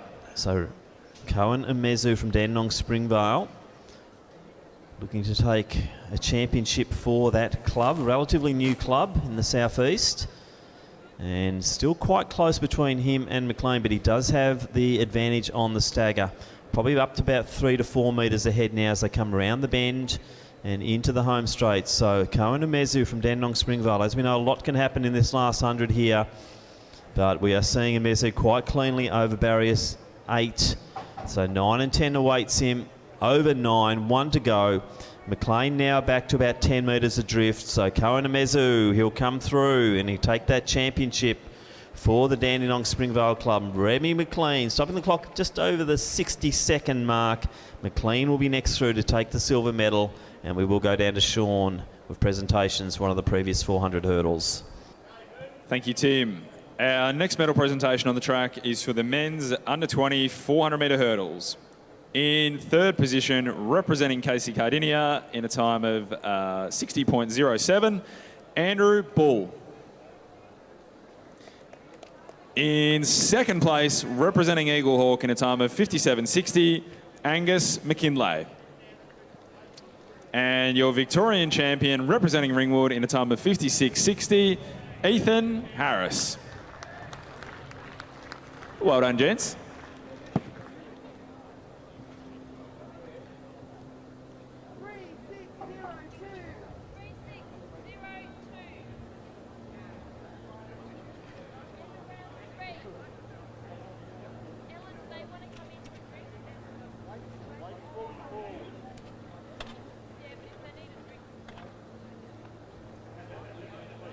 Round 3 is finished. You want a drink? You want to come in and have a drink? Are you okay?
Our next medal presentation on the track is the men's under 18 400 metre hurdles.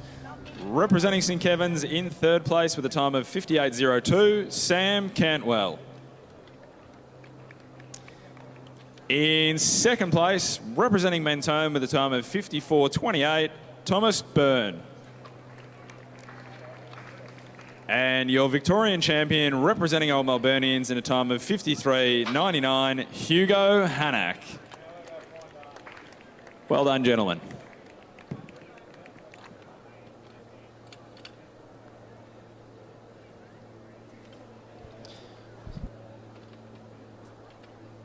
Thank you, Sean. Next event on the track is the 47th running of the Women's Open 400 metre hurdles. Championship record 54.41 by Jana Pittman, Melbourne University in 2006. Most wins, Debbie Flintoff King from Glen Huntly has 6 to her name.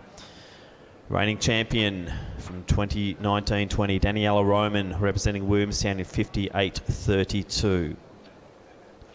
And our field is in lane 1, representing Old Zavarians, Monica Clark. Lane 2, from Old Zavarians, Olivia Iacono. In lane 3, representing Doncaster, Stephanie Larkin. Lane 4, our reigning champion from Williamstown, Daniela Roman. Lane 5 from Glen Huntly, Ashley Palmer. Lane 6 from Melbourne University, Marley Wilkinson. Lane 7 from Glen Huntly, Emily McLean. And in lane 8 from Doncaster, Nicole Reynolds. So as we see the girls proceeding back to their blocks, our next event at 12 p.m. will be the Women's Open 400 metre hurdles.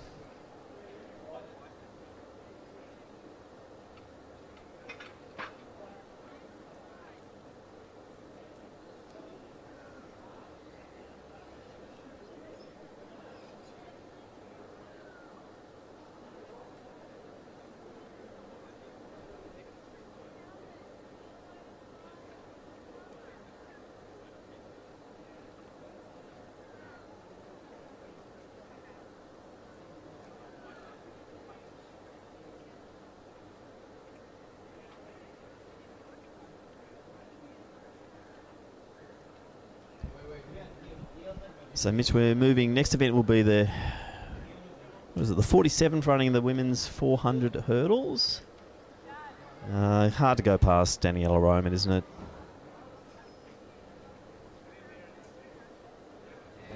Daniela Roman would have to be the favourite. Steph Larkin, she has won this title before, though, so she's also a threat in lane 3. Ashley Palmer on the outside too, but I'd say Daniela Roman, she is probably the classiest athlete in this 400-metre hurdles, but could be anyone's game, Tim. Yeah, well, she's taken it twice, this title, Roman.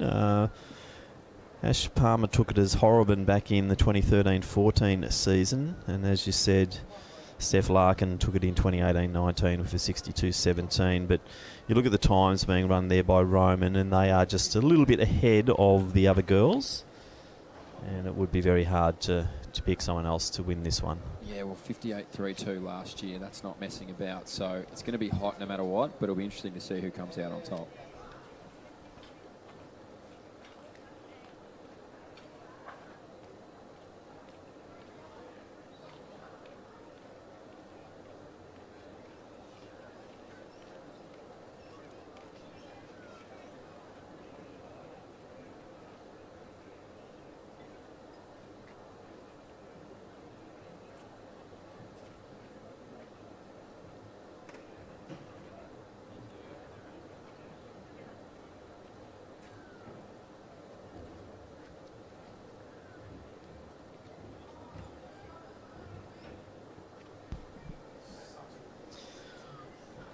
So the girls now moving to their blocks in this open final, the women's 400 metres hurdles.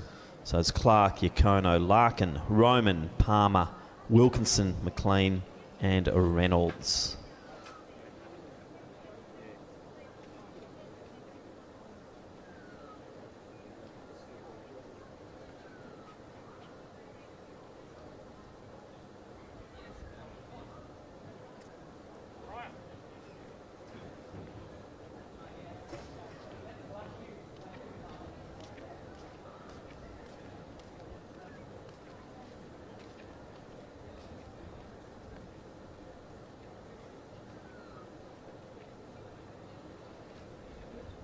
Come on, matey, you can't stay there. You're right in line at the finish.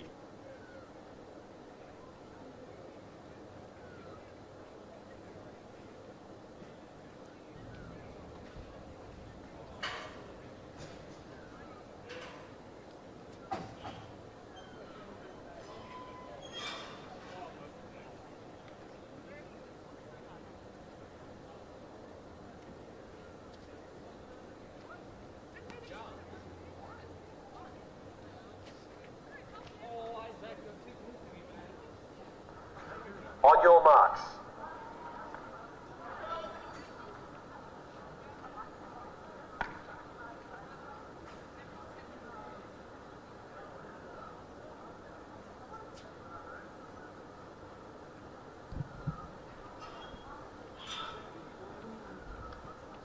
Set. So Roman away cleanly. To the outside of her is Palmer and moving nicely to the inside there, Larkin. But Roman already taking the stagger off Palmer as they move into the back straight. So to the outside too, Wilkinson is not to be discounted. She's moving nicely, probably in second position as they start to really settle.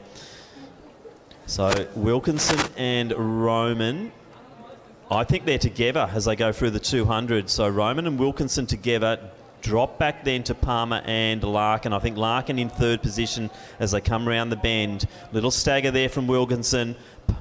Roman also starting to fade a little bit. Will Wilkinson do the boil over here? So Marley Wilkinson looking very strong as she goes over 9. So Palmer just coming alongside Roman, who is staggering. So Wilkinson's going to take this one. Close for second between Palmer and Larkin, but Marley Wilkinson stops the clock around 59 seconds. Ash Palmer second. Larkin, looks like McLean might have just come over the top of Roman then. So great running. Marley Wilkinson takes her Victorian state title there in the women's open 400 metres hurdles. Mitch, what do you think about that? We didn't pick that one at all. No, we didn't whatsoever. Marley Wilkinson, she just flew out of the gun. And then she was just away. And, yeah, Daniela Roman, she just looked like she had nothing with 200 metres to go. She just looked a little bit flat. So, yeah, I don't know. Steph Larkin got over the top there for third in the final jumps. But, yeah, good on her there. Marley Wilkinson takes out her first title. Yeah, we were at, I think it was Zatopek where Nick Wall first told me, watch out for this one. Comes from I think it's a surf lifesaving background or something like that. Very strong competitor. And maybe he was just hiding a little bit of form in the heats, hence the lane draw of 6. But definitely was the strongest, was together with Roman at 200, and then by the 300 metre mark she'd cleared out. Yeah, might have almost benefited from being 6. Didn't have to look at Roman, didn't have to look at any of the other girls really that were in that calibre. So she sort of just ran her own race, almost like a Rio Wade Van Niedenkamp who won the 400 on the outside. So yeah, really, really great racing, and got the better of them all in the end. Yeah, I think that's a good point. I think being out in 6, she just did her own thing, didn't have to worry about the big names to the inside. And yeah, very impressive run. So new champion there, Marley Wilkinson from Melbourne University, and we will wait for the official time.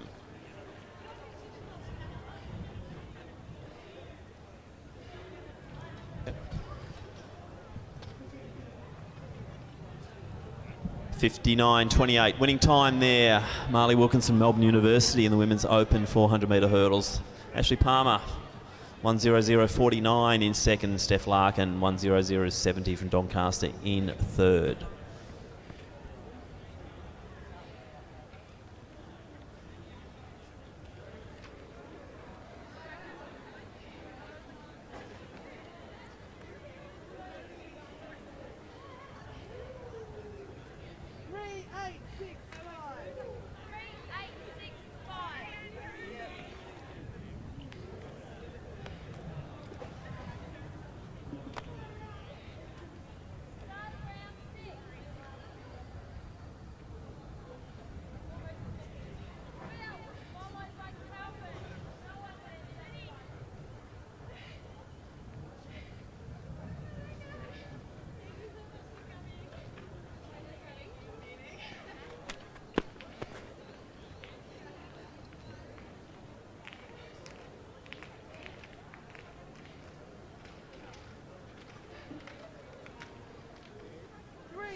Introducing the field for our next track event, which is the final of the women's under 20 400 metre hurdles. There are 7 starters. In lane 2, representing Sandringham, Kundali Powell. Lane 3 from Box Hill, Carla Dreyer. Lane 4 from Glen Huntly, Amy McKinley. Lane 5 from Frankston, it's Paige Alvey. Lane 6 from St Kevin's, Madeline Hume. Lane 7 from Box Hill, Mari Campbell. And in lane 8 from Doncaster, Harriet Glover. There are 7 starters in the final of the women's under 20 400 metre hurdles. On your marks.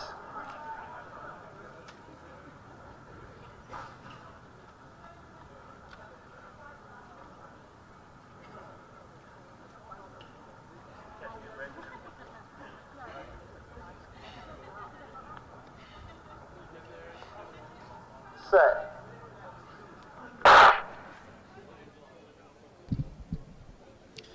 So Alvey out nicely. McKinley to the inside of her. Geez, a line of 3 as they go over the first. We've also got Hume from St Kevin's hurdling nicely, but it looks like Paige Alvey from Frankston just moving forward there and taking the lead down the back straight.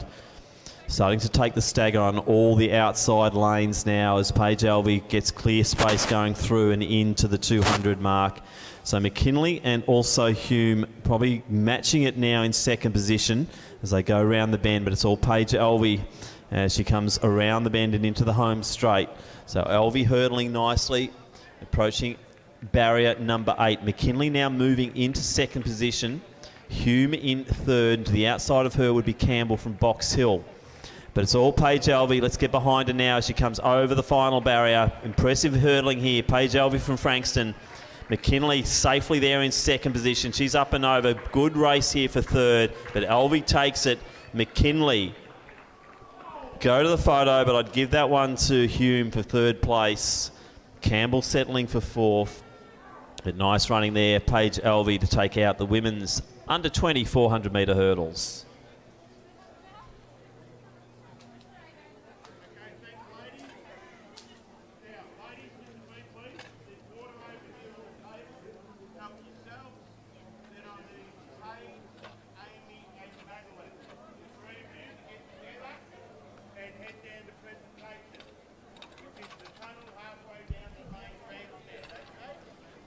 So official winning time there, 1:02.70, Paige Elvie. World Under 20 qualifier for that event, 59.95.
We now move to the final of the women's under 18 400 metre hurdles. We have three starters. In lane 3, representing Casey Cadinia, it is Josie Lawton.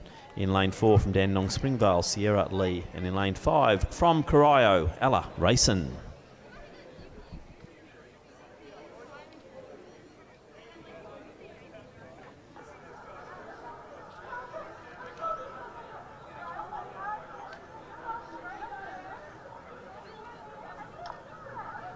On your marks.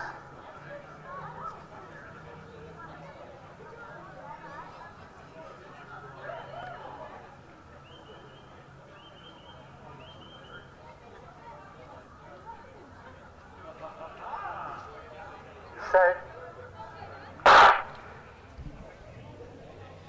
So Lawton, Lee, Rayson.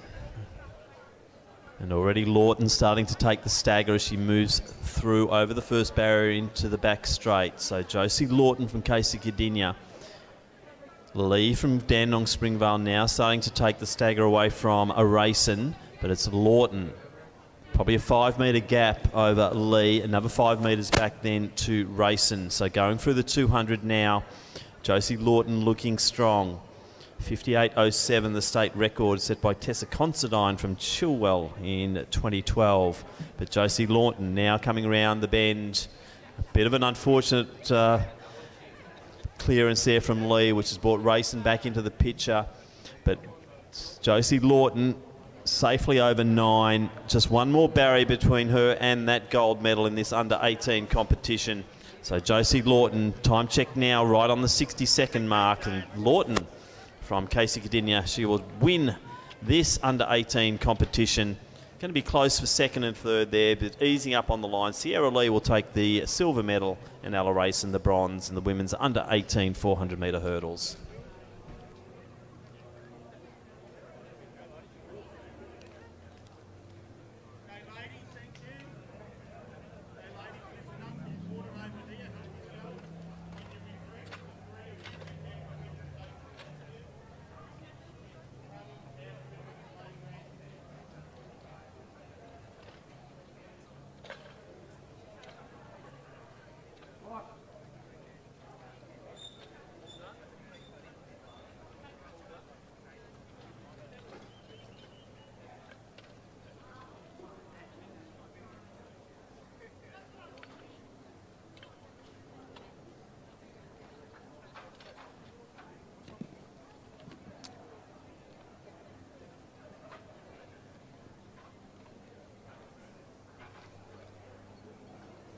So down here for our men's under 20 javelin, we have finished up competition. Oliver Blackburn of Box Hill getting the win with a 50.88. In second place there, Noah Oliver of Mentone. And in third position was Calvin Beeden of Diamond Valley. Our next medal presentation on the track is the men's under 17 400 metre hurdles. Taking out the silver medal today, representing Ringwood in a time of 64.77, Remy McLean. And your Victorian champion for the under 17 men, representing Dandenong Springvale in a time of 61.10, Cohen Amuzu. Congratulations, gentlemen.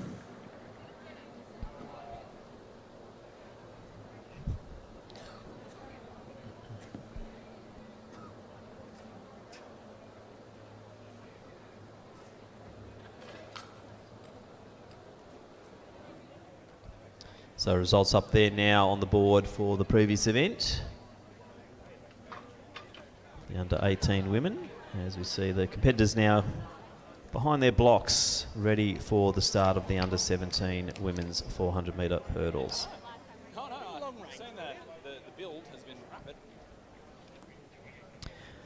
So let's introduce the 6 starters for this under 17 400 metre hurdle for women. In lane 2 from Bendigo Harriers, Caitlin Evans. Lane 3 from Sandringham, Zoe Billsborough. Lane 4 from Geelong Guild, Sienna Wrench. Lane 5 from Box Hill, Emily Holler.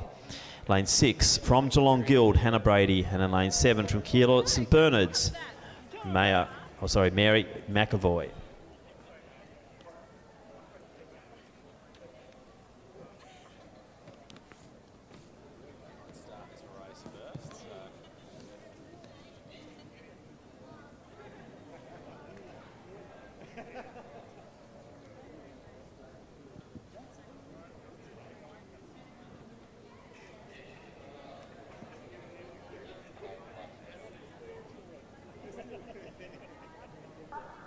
On your marks.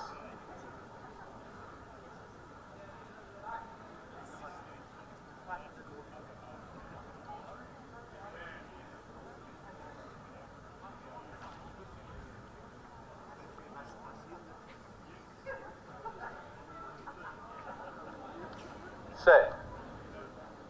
Stand up. Lane 4, you need to come straight to the set position, please. Lane 3, sorry. Lane 3.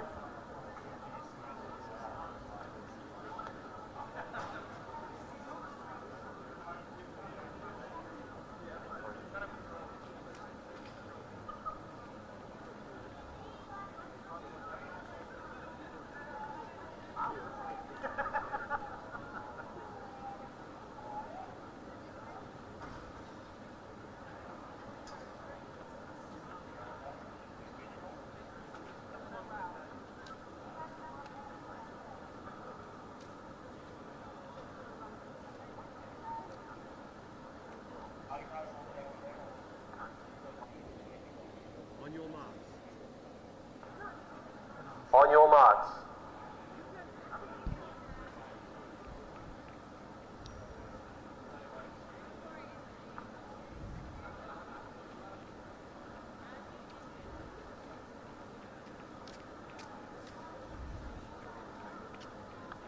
Set.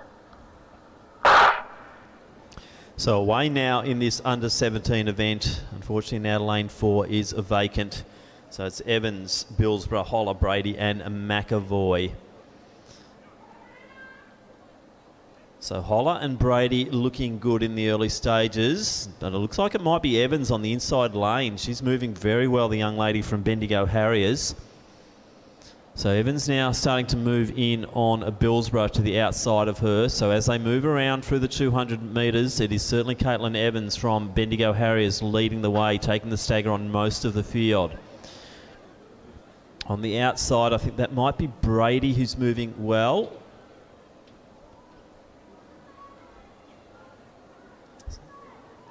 So that is Holler. So it is Evans and Holler as they come through. Looks like Billsborough is in the next position, but it's fast finishing Brady coming at them as well. So Evans first over, but stumbles unfortunately and falls. That opens it up then to the Box Hill runner then. She will take this out. That's Emily Holler. Brady in second, Billsborough in third. Let's get behind Evans. So what a brave run that was. Has the staggers on number 10, but still gets up and finishes. So a win there, Emily Holler, Box Hill in the women's under 17, as Sean has the girls lined up for the women's open 400 metre hurdle presentation. Thank you, Tim. Our next medal presentation on the track is the women's 400 metre hurdles open championship. Taking out the bronze medal representing Doncaster in a time of 60.70, Stephanie Larkin. In second place, representing Glen Huntly in a time of 60.49, Ashley Palmer. And the Victorian champion representing Melbourne University in a time of 59.28, Marley Wilkinson.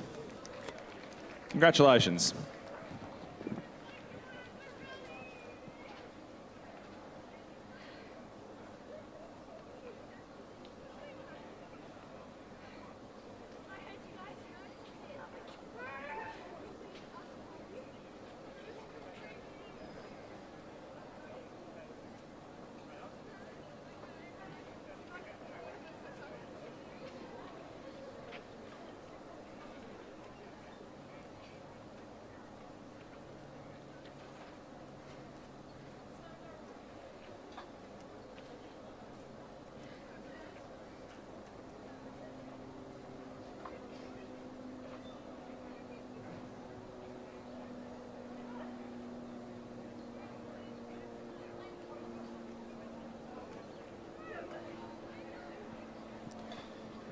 Our next medal presentation on the track is the men's under-20 javelin.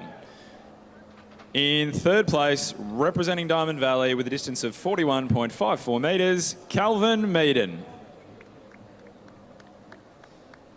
In second place, representing Mentone with a distance of 44.69 metres, Noah Oliver. Your under-20 men's champion representing Box Hill with a distance of 50.88 metres, Oliver Blackburn. Congratulations, gents.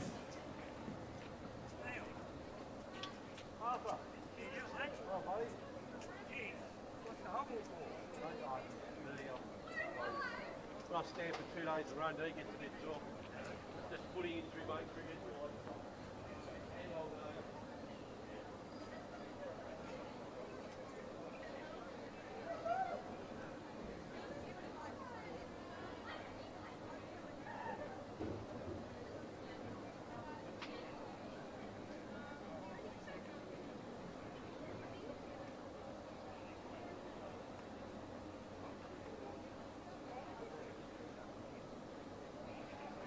Our next medal presentation on the track is the women's 400 metre hurdles for under 20 women. In third place, representing St Kevin's in a time of 65.54, Madeline Hume. In second place, representing Glen Huntly in a time of 64.97, Amy McKinley. Your Victorian champion representing Frankston in a time of 62.70, Paige Elvey. Congratulations, everyone.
So a little bit of a mini break here in the track program as we move to the 200 metre hurdles. So repositioning of the hurdles.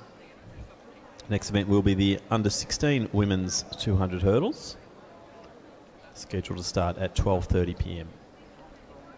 So Mitch Dyer's in the field now. We might get a few updates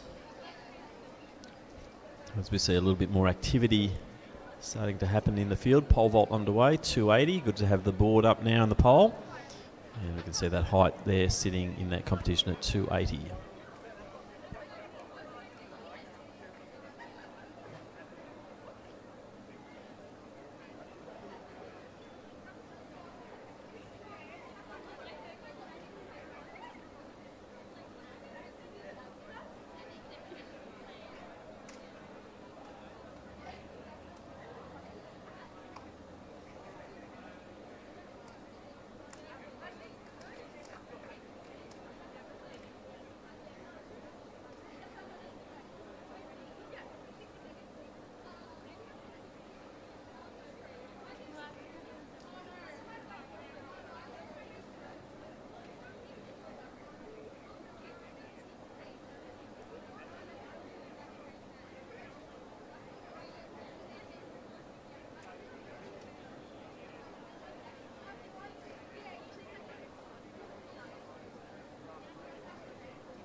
Our next medal presentation on the track is the women's 400 metre hurdles under 18s.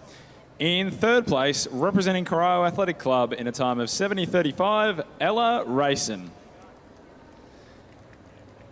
In second place, representing Dandenong Springvale in a time of 69.63, Sierra Lee.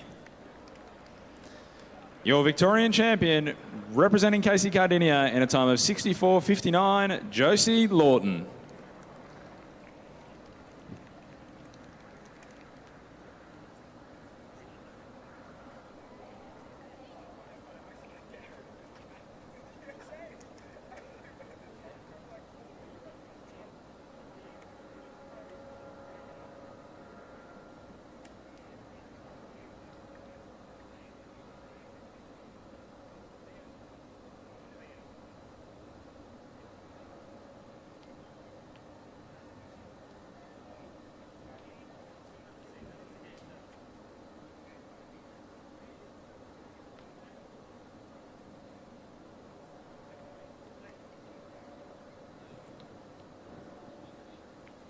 Our next medal presentation on the track is the women's under 17 400 metre hurdles.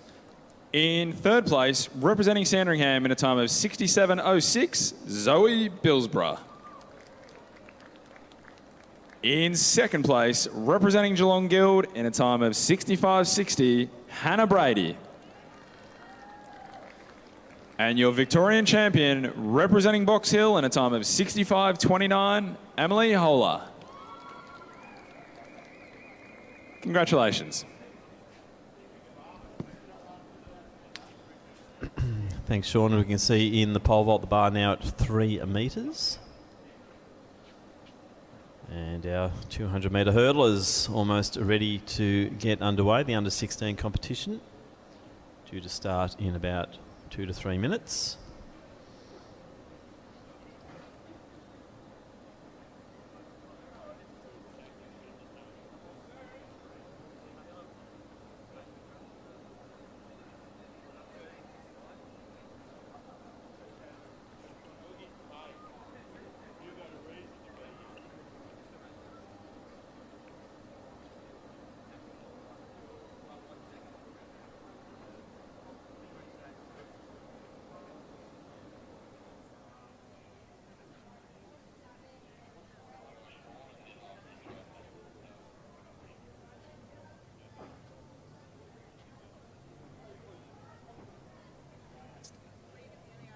The next medal presentation on the track is the men's under-16 discus. In third place, representing Albury with a distance of 48.05, Logan Sanderland. In second place, representing Bendigo Harries with a distance of 50.22 metres, Jake Gavriliadis. And your Victorian champion, representing Athletics Essendon with a distance of 56.22 metres, Mackenzie Leith. Congratulations, gentlemen. Thank you, Sean. Now let's introduce the field in our next track event, which is the final of the women's under-16 200-metre hurdles. There are 8 starters. In lane 1, representing Geelong Guild, Lucy Mareschuk. Lane 2, representing Yarra Rangers, Tiara Willis. In 3, representing Ringwood, Evangeline Chung. In 4, Emily Butcher, Athletics Chilwell. In 5, from Frankston Athletic Club, Ali Simons. In 6, from Old Melburnians, Sienna Farrell. In 7, from Sandringham, Isabella Hollands. And in lane 8, from Geelong Guild, Ida Laity. So 8 starters in the final of the women's under-16 200-metre hurdles.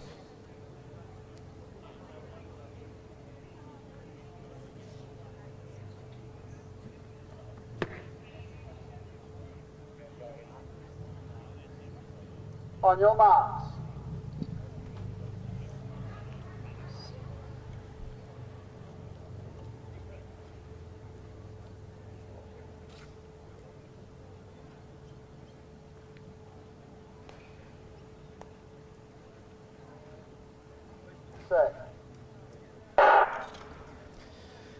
So Butcher and Simons in 4 and 5, 2 to watch. Chung in 3, Farrell in 6.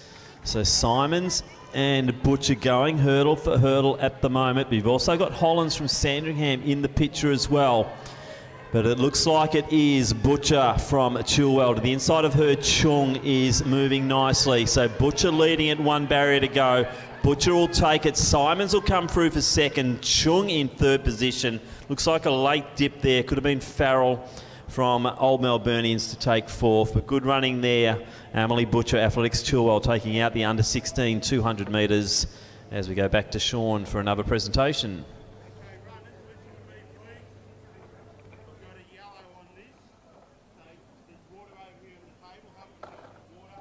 Thanks, Tim.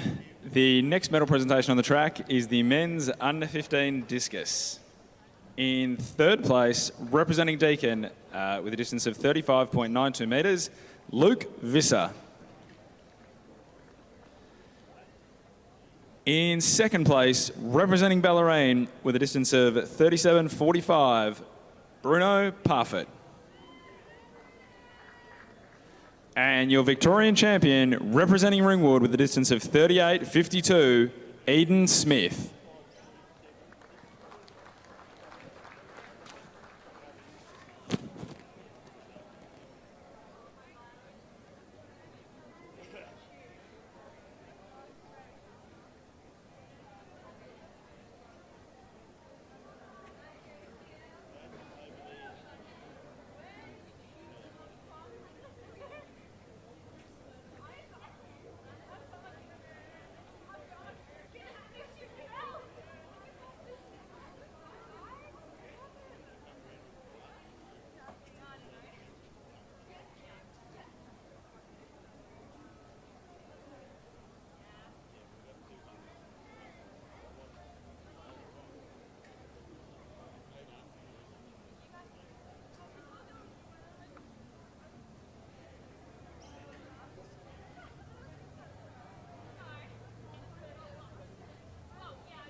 So next event on the track will be the final of the men's under 16 200 metre hurdles. And we do have 4 starters in lane 3. Representing a Ringwood Athletic Club, it's Noah Thorpe. In lane 4 from Glen Huntly, William Wong. Lane 5 from Wendouree, it's Zach Granger. And in lane 6 from Ringwood, Jackson Mooney. So 4 starters in the final of the men's under 16 200 metre hurdles.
On your mark.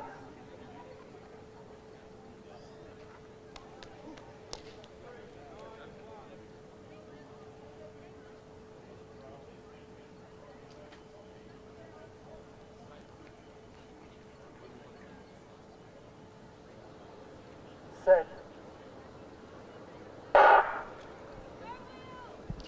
So good start there from Mooney in the outer lanes. Now it's Wong who's starting to really move through the mid stages here. So William Wong from Glen Huntly. Granger just to the outside of him is in second position. On the inside there it is Thorpe from Ringwood. But look at William Wong as he comes into the straight now.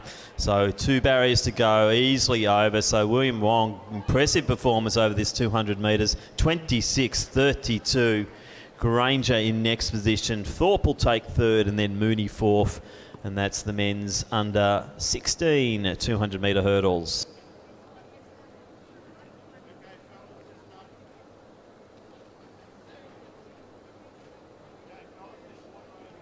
So down here in the men's under 14 long jump, we do have our 4 competitors into their 3rd attempts here.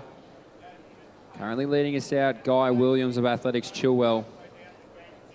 So to Archie Butler of Sandringham. So these gentlemen are in their 3rd round attempts here in the men's under 14 long jump.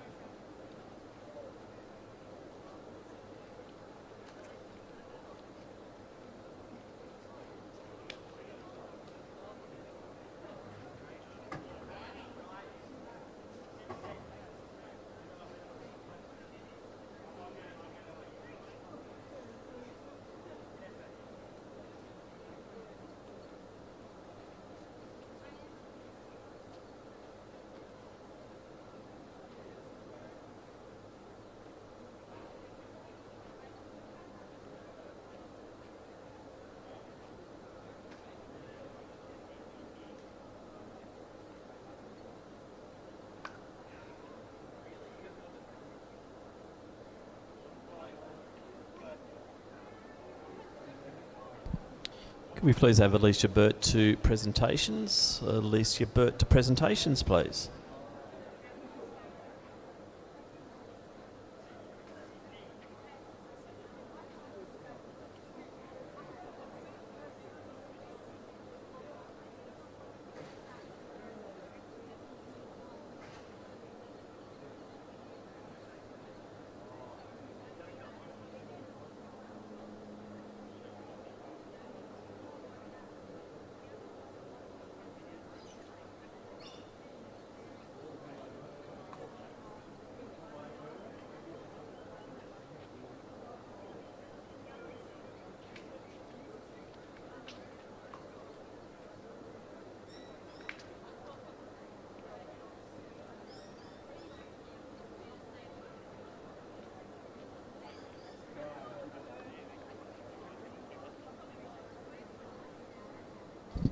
Next event on the track is the under 15 women's 200 metre hurdle final. There are 3 starters. In lane 3, representing Doncaster, Shakira Harding. In lane 4, from Geelong Guild, Rose Jones. And in lane 5, from Athletics Nunawading, Gemma Lung. 3 starters in the final of the under 15 women's 200 hurdles.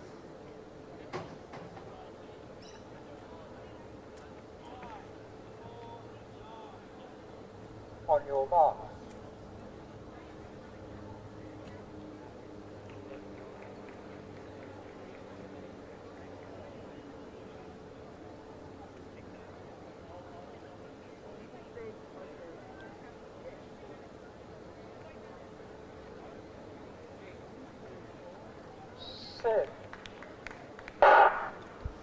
So good start by Harding there in the inner lanes. Jones to the outside, then Lung in the outer lanes. And it is Lung now who's starting to dominate this event as they come through into the final 100. So Gemma Lung from Nunawading, she leads from Shakira Harding. Splitting them there is Rose Jones from Geelong Guild, but good hurdling here from Lung. Harding's coming home strong. 1 to go from Lung. She's over safely. She'll take the crown here, so Gemma Lung, 30.54 unofficial. Shakira Harding will take the silver medal, and Rose Jones from Geelong Guild will round out with the bronze there in the final of the under 15 women's 200 metre hurdles.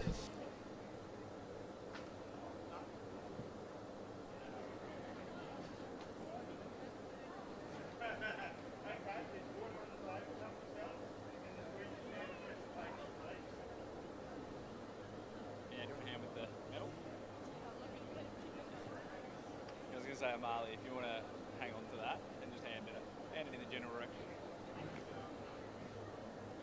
The next medal presentation on the track is the under 16 women's 200 metre hurdles. In third place, representing Ringwood in a time of 30.07, Evangeline Chung. In second place, representing Frankston in a time of 29.66, Ellie Simons. Your Victorian champion, representing Athletics Chilwell in a time of 29.37, Amali Butcher. Congratulations, everyone.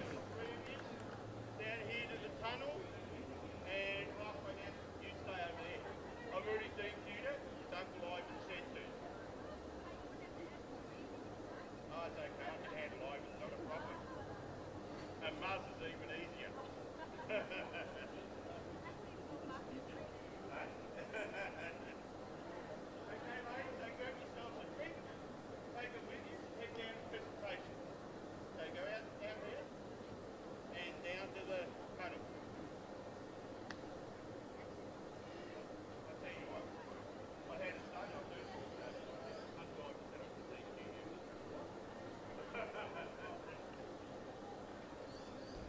So we're just seeing a change in height now in the pole vault competition.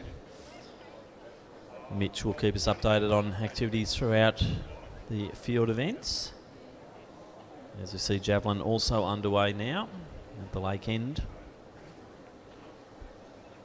And we move now towards our next hurdle event, which is the under 14 women's 200 metre hurdles. And the girls are behind the blocks. We will introduce the field. In lane 3, representing Glen Huntley, Jasmine Thurf. Lane 4, from Sandringham, Faith Little. Lane 5, from Sandringham, Amy Fitzgerald. And in 6, from Athletics Essendon, Alexis Sainer. They are our 4 starters in the final of the women's under 14 200 metre hurdles.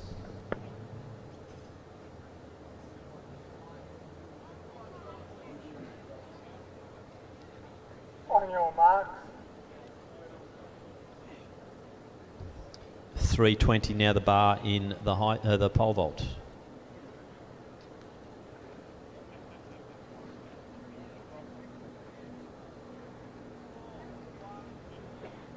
Set. So a good start there from Little. Moving up against her teammate there, Fitzgerald. On the inside we have got Firth, Sainer to the outside, but Faith Little leads it by a few steps. Her teammate Fitzgerald is going with her though, so good competition here between the two Sandringham athletes. But now Little just starts to get that little bit further ahead. Firth coming nicely through though, the Glen Huntley runner. So Little, one barrier to go, being challenged by her teammate Fitzgerald, but it'll be Little, Fitzgerald, Firth and Sainer in that order in the women's under 14. 31.94 unofficial, minus 0.2 headwind here in the under 14 200 metre hurdles.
Our next medal presentation on the track will be for the under 16 men's 200 metre hurdles.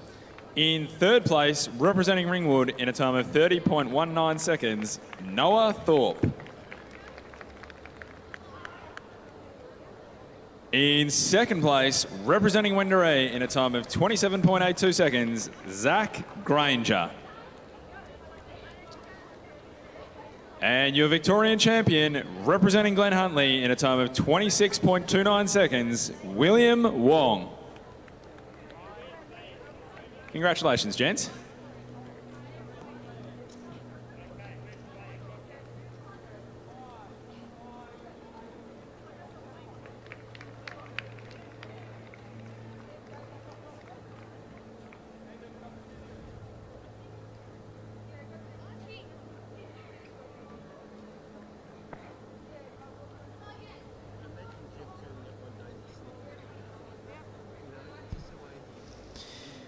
So we now move to the final of the men's under 14 200 metre hurdles. There are 3 starters.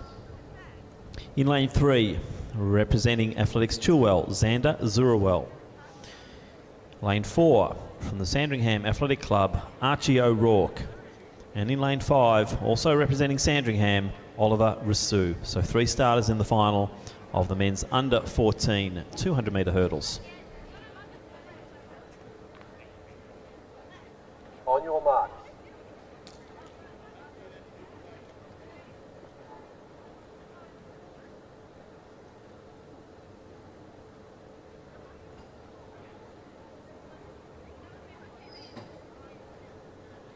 Set. Good start in the middle there, O'Rourke from Sandringham to the outside, Rousseau, his teammate, and the inside there, Zurawell.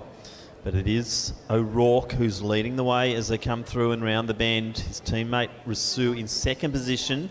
Zurawell not too far off the back, but it is Archie O'Rourke, Sandringham. 3 barriers to get over now. We're seeing Zurawell making a good charge here.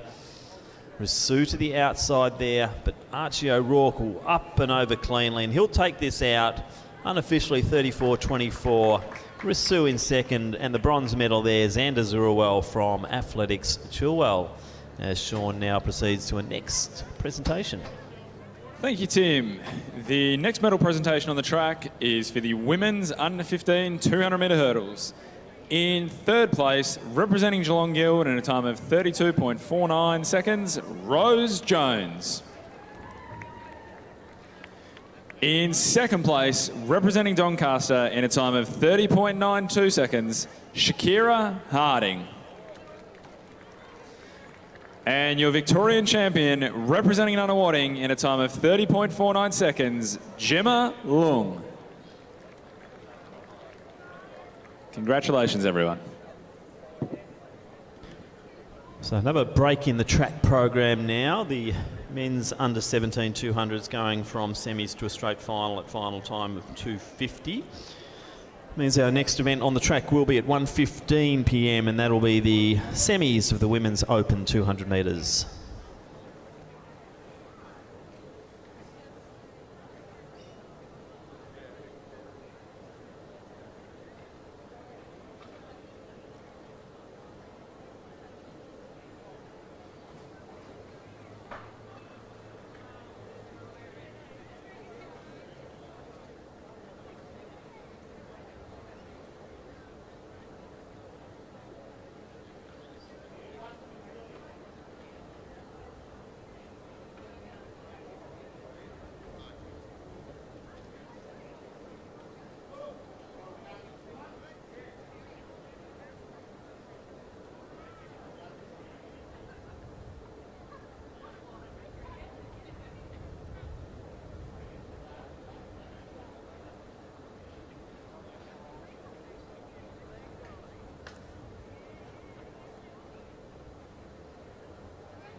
Our next medal presentation on the track is for the women's under 14 200 metre hurdles. In third place, representing Glen Huntly in a time of 32.56 seconds, Jasmine Firth. In second place, representing Sandringham in a time of 32.11 seconds, Amy Fitzgerald. And your Victorian champion, representing Sandringham in a time of 31.91 seconds, Faith Little. Congratulations, everyone.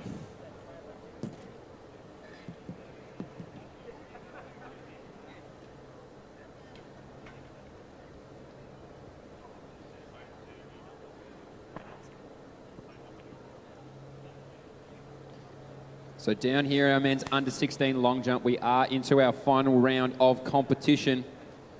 La Fontaine of Mornington Peninsula is currently leading out the event. So you see our men jumping for the last time here in the under 16 men's long jump. We'll make our way around to the pole vault and get some of that action as well. Plenty of field events still happening on the track right now. We'll make our way around and give you some updates where we can.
Our next medal presentation on the track is for the under 14 men's 200 metre hurdles. In third place, representing Athletics Chilwell in a time of 36.10 seconds, Xander Zuruel.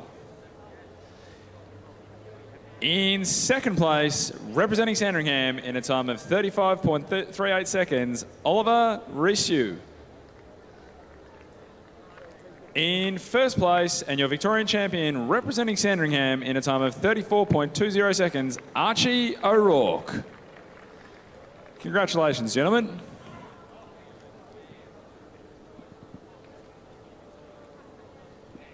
So down at our men's pole vault, we have 3:35 now on the bar, as well as our men's javelin being thrown out here. Got to be careful that I don't get speared.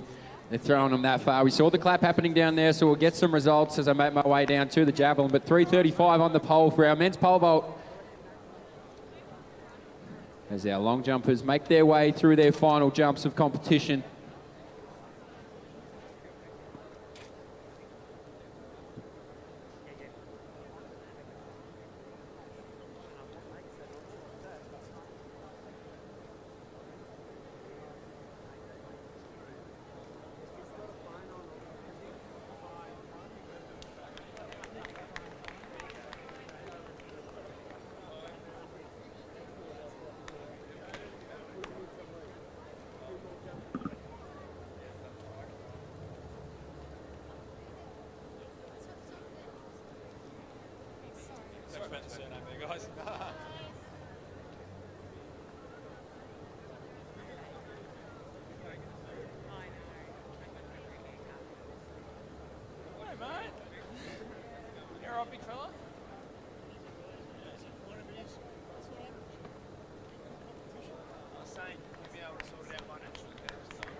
So down here at our men's javelin, we are into the second round of competition for our men's under 17 and under 18 event.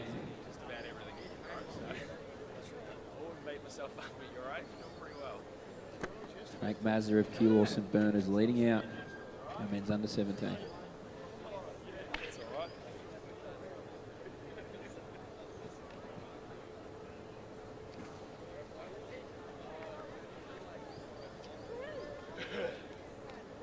Good throw there by James Harper. He sends it out for our men's under 18 competition.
Our next presentation is for the under 14 men's long jump. In third place, with a distance of 4.22 metres from Doncaster, Max McCool. Our silver medalist from Sandringham Athletic Club with a jump of 4.94, Archie Butler. And our gold medalist today, Victorian champion from Athletics Chilwell with a jump of 5.58, Guy Williams. Congratulations to our medalists and all participants in the under 14 men's long jump.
So our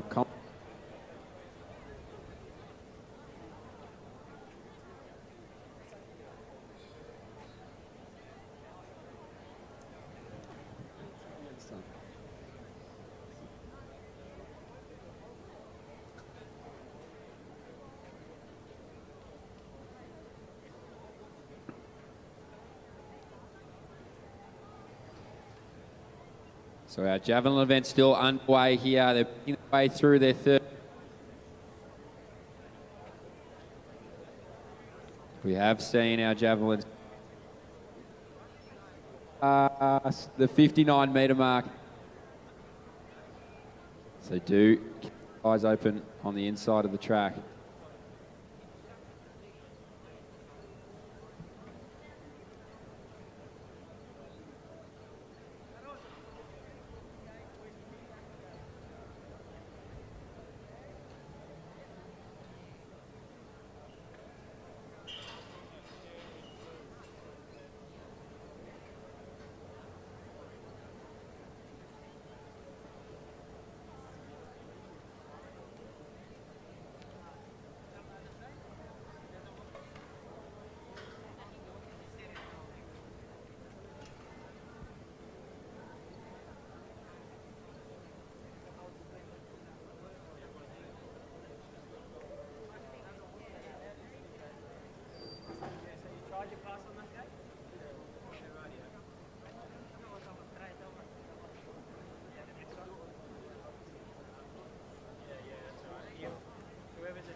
Our next medal presentation on the track will be for the men's under 16 long jump.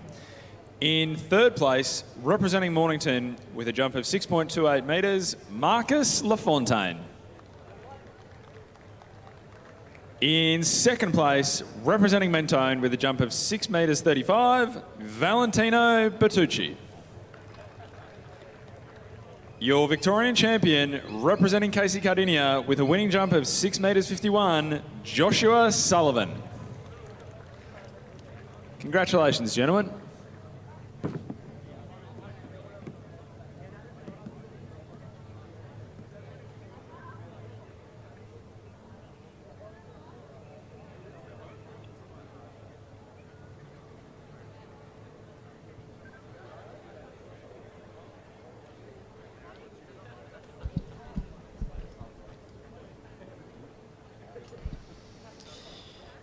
So we see the girls now starting to make their way out for the next event on the track, which will be the semi-finals, the Women's Open 200 metres. Scheduled to start at 1:15 p.m. Bar in the pole vault now at 3:35.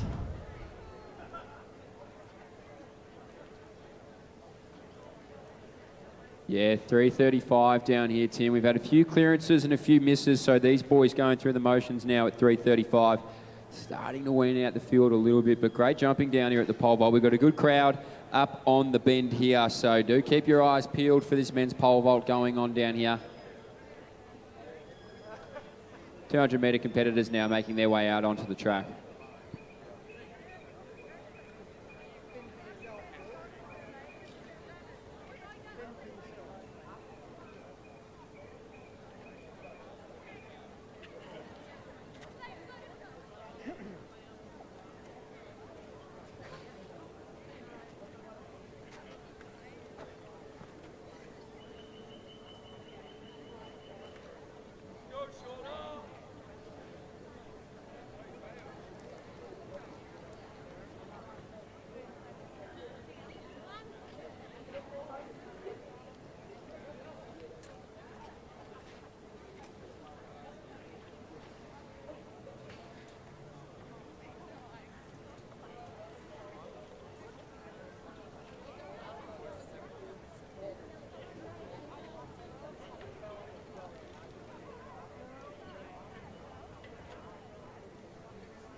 Complaints in writing, mate. Not interested.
So next up on the track will be the two semis for the women's 200 metres open, followed by the men's.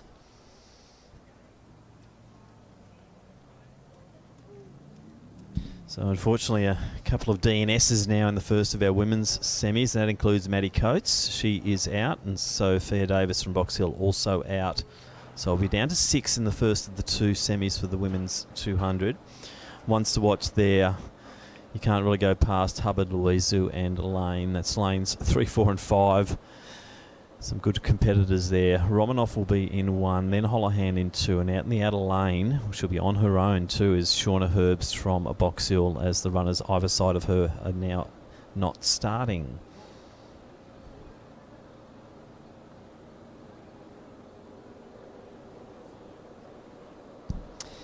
So we now move to the semi-finals of the Women's Open 200 metres. Semi-final 1 will feature 6 starters. In lane 1, representing Frankston, it's Lucy Romanov.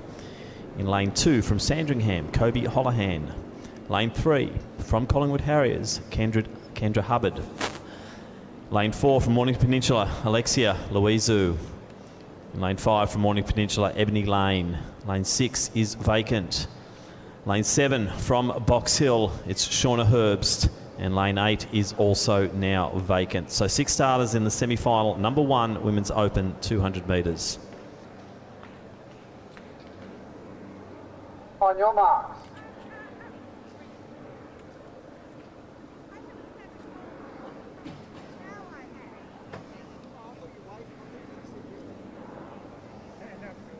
Stand up, girls, sorry.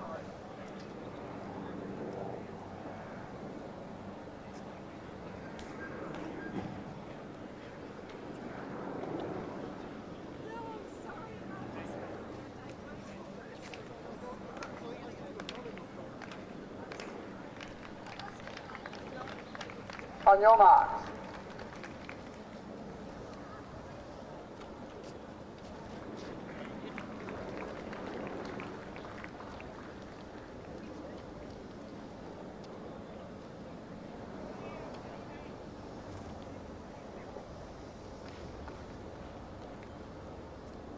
Set.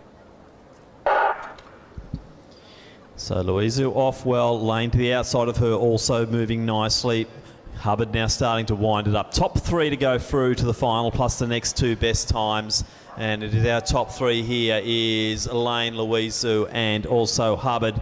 Holohan fighting on nicely here, looking for a time, but it will be Kendra Hubbard just edging ahead of Louisu. They ease off on the line, so too does Lane. So waiting on times there will be Holohan and also Herbst. So Kendra Hubbard takes out semi-final number 1, Women's Open 200.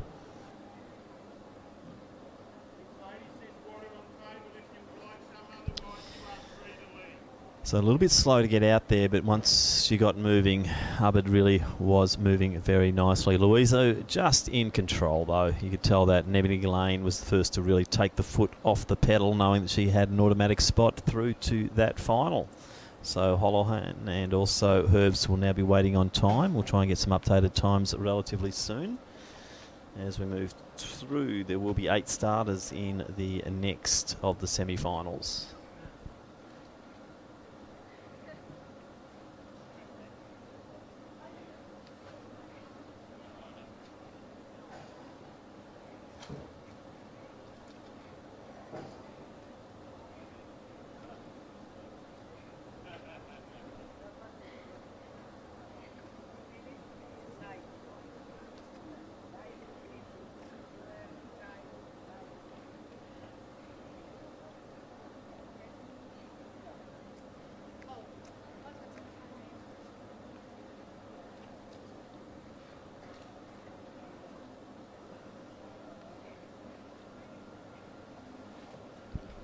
So Holohan 25.67, 25.73 for Herbst. They are the times to be chased after in semi-final number 2. Hubbard taking it 24.87, 25.01 Louisu and Lane 25.39.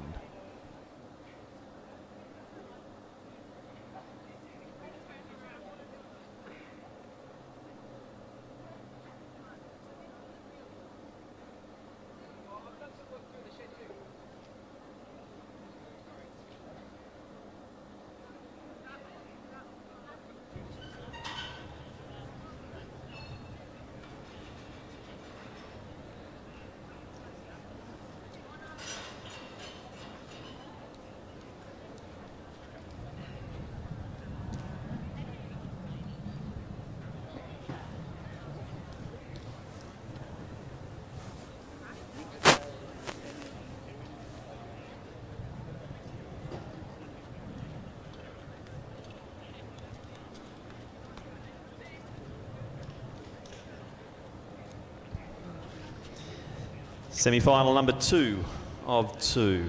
Women's Open 200 metres. There are 8 starters. In lane 1, representing Casey Cadinia, Carmen De Bruin. Lane 2 from Deakin, Lily Bays. In lane 3 from Athletics Essendon, Alana Grandine. Lane 4 from Diamond Valley, Monica Brennan.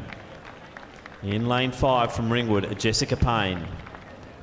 Lane 6 from Williamstown, Jessie Andrew. Lane 7 from Glen Huntly, Julia Phillips.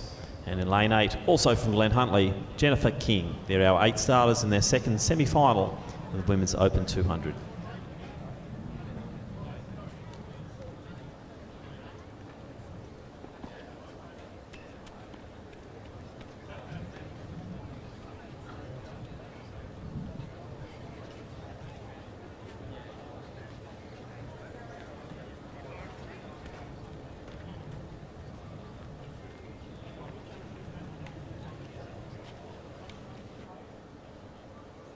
On your mark.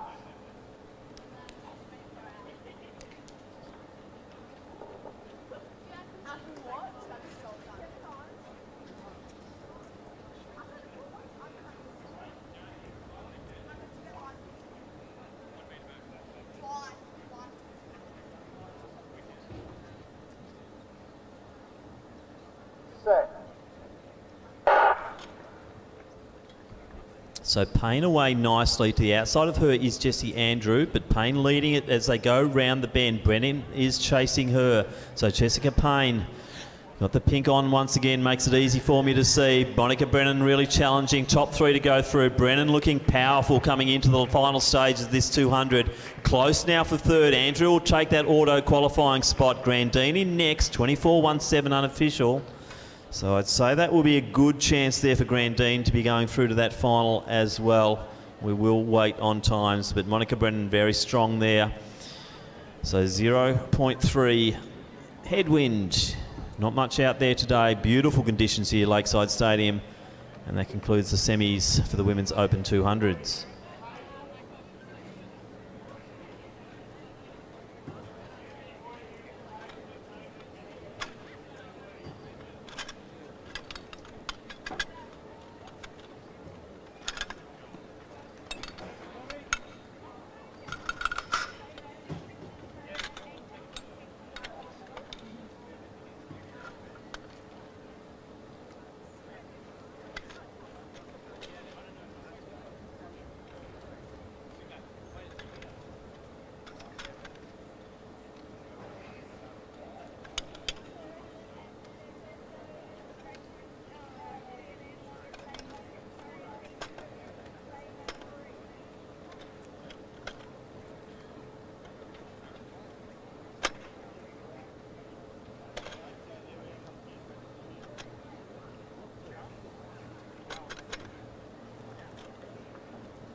So we'll just wait for times to come up on that one, but it looked like a faster semi-final there, which was good for Grandine, who didn't get the auto qualifier.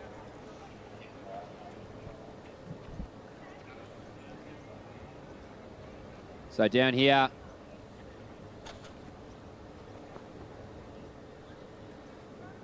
so down at our men's javelin, we do have our event leader not far from throwing as they are into their 5th round of proceedings down here as he's on the runway now.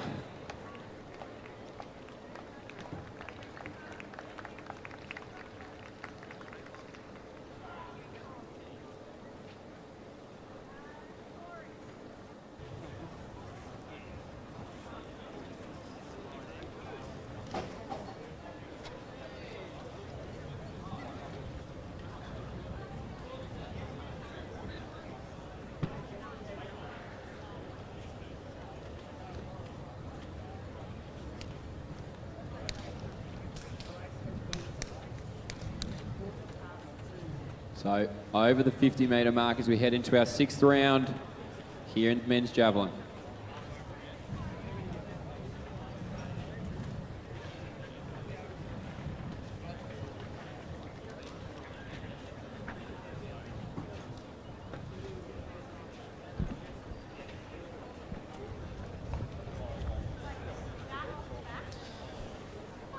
Semi-final action continues on the track now with the men's first of two semi-finals. In semi-final number one, there are 6 starters. In lane 1, representing Casey Cardinia, Evander De Silva. In lane 2, from Melbourne University, Hamid Aljuma. Lane 3, from Athletics Essendon, Cameron Searle. In lane 4, representing the Glen Huntly Athletic Club, Will Johns. In lane 5, from Sandringham, Dhruv Rodriguez Chico. Lane 6 is vacant. In lane 7, representing Dandenong Springvale, Luke Baker. And lane 8 is also now vacant. 6 starters in the semi-final 1 men's open 200 metres.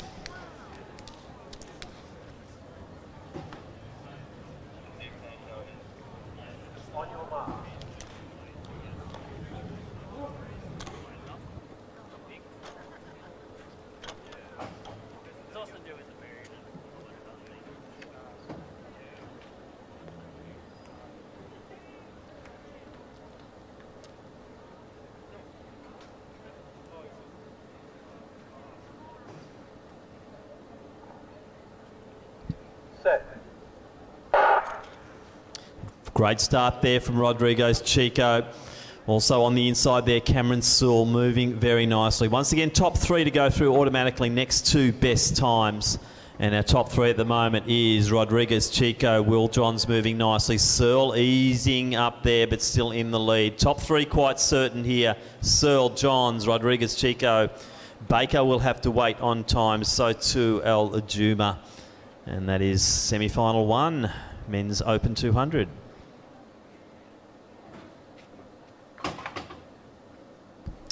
Yeah, top 3 quite easy there, all just looking around and totally in control. So Rodriguez Chico, Will Johns and Cameron Searle making their way through. We'll now wait for times on the next event. That event to come up.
So just updating our women's 200 semis, and the fastest times to proceed through will be Alana Grandine from Essendon and also Lily Bays from Deakin. So the final will be made up of Hubbard, Louisu, Lane, Brennan, Payne, Andrew, Grandine and Bays.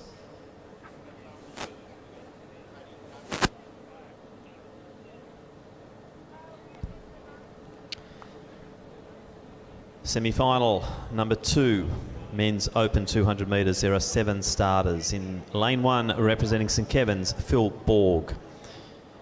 In lane 2, from Glen Huntly, Daniel Marach. Lane 3 is vacant. Lane 4, also from Glen Huntly, Lawson Power. Lane 5, from Athletics Essendon, Jack Hale. Lane 6 from Old Melburnians, Ross Hine.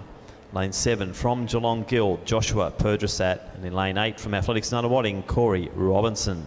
7 starters, semi-final 2, men's Open 200.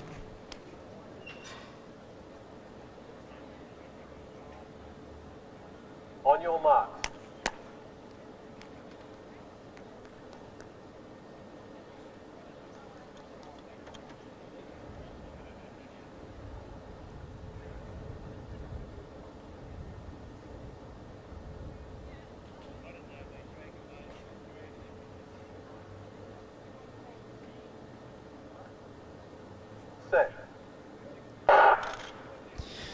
So Power and Hale out nicely. Hale now taking the stagger on Hines. So top 3 to go through once again.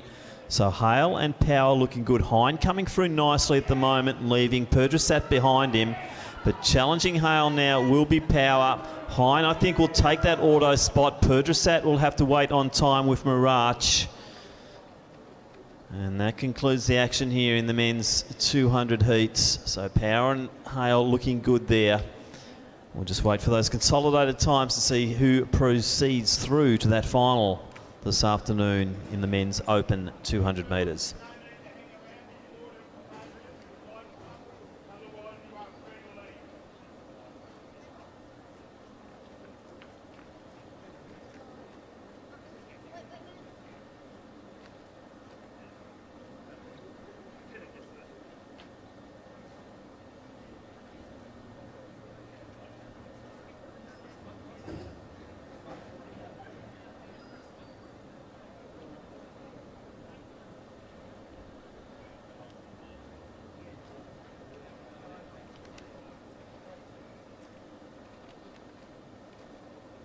So for our men's javelin down here, our men's under 17 event has been taken out by Frank Mazza with a throw of 59.43. So to our men's under 18 event taken out by Jack Mogensen, and he's also thrown 59.13. So great throwing down here in our javelin, and well done to Jack Hale and the Diesel there in the men's 200 metres.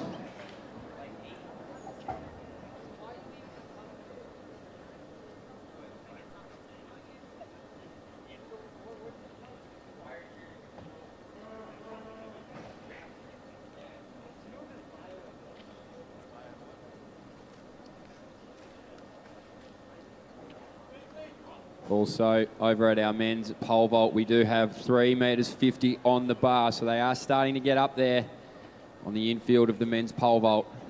Moved up now to 3 metres 50 on the bar.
Yep.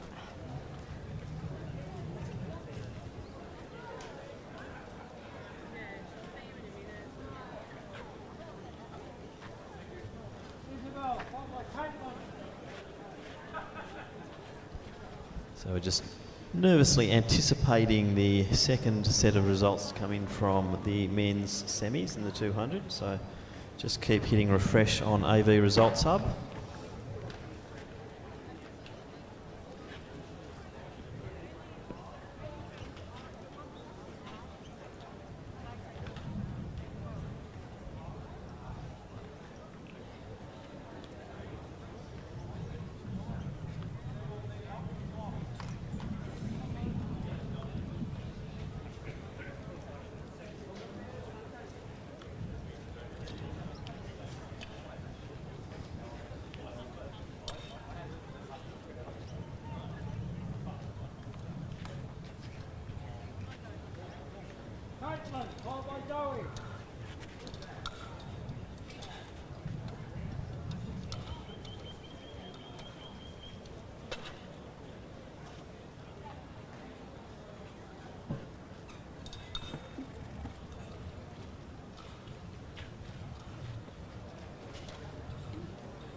So Noah Burns clear here at 3.65. Our remaining competitor in the under 16 pole vault event.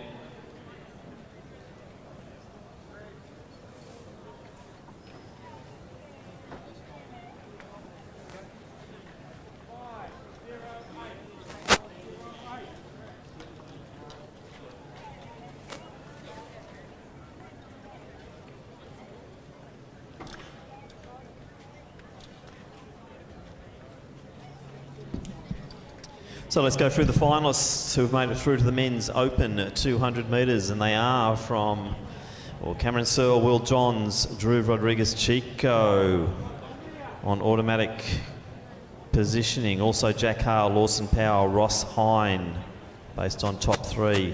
Our two making it through based on times will be Joshua Perdrasat and Daniel Murach, both from semi-final number 2.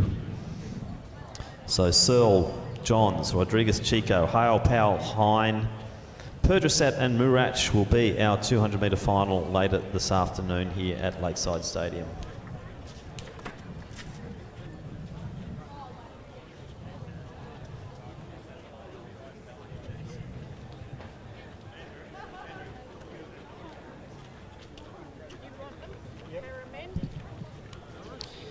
So next event on the track will be a combined para and ambulant event. In the women's under 15 para, we have Kira Wright from Diamond Valley in lane 8. Lane 7 from Morning Peninsula.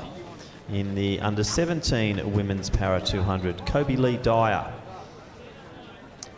Lane 1. Representing Wendouree in the under 20 para is Louise Pendred. We also have Annabelle Coleman in 2 from Old Zavarians and Clara Campillos in 3 from Old Zavarians. That's the under 20 field of 3. And in the women's open ambulant, we have 3 starters. In lane 4 from Old Zavarians, Sophie Hughes. In 5 from Old Zavarians, Erin Gabler. And in 6 from Williamstown, Erica Gosney.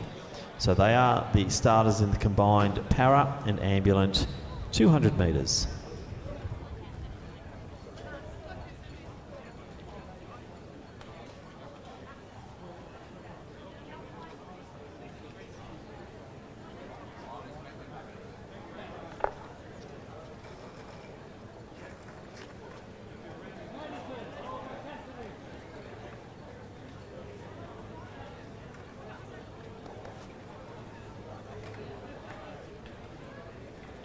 your mark.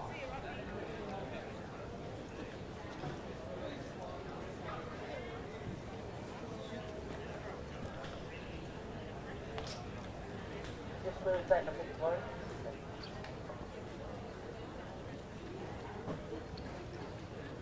Sit. Stand up, girls. Just unsteadiness. On your marks. So going back in the starters' hands in this combined para-ambulant event, a little bit of unsteadiness.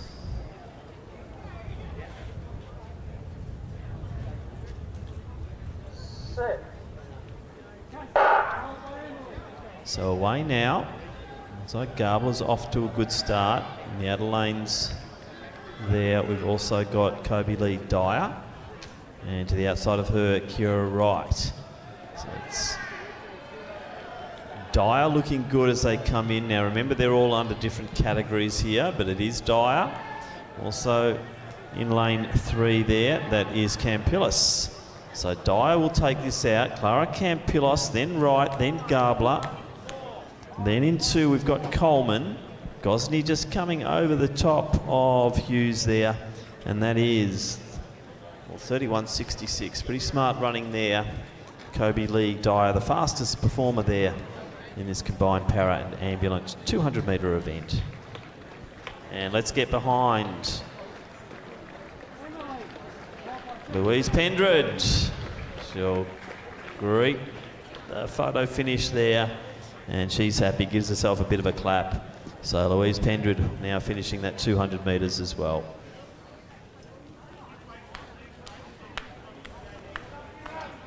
So the results are revolving round on the board of the Open Men's 200. You see top seed there, Jack Hale. Ham Searle in next position there. Second fastest time, 21.88 there to Lawson Power.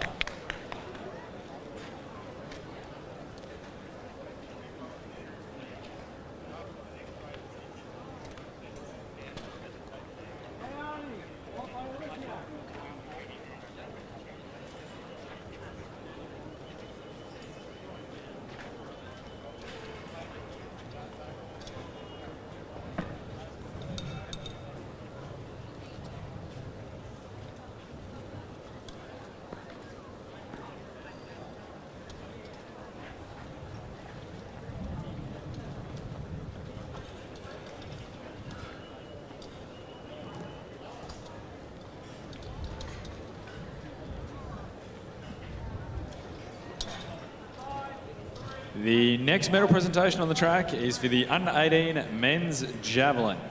In third place, representing Glen Huntly with a throw of 49.97 metres, James Harper.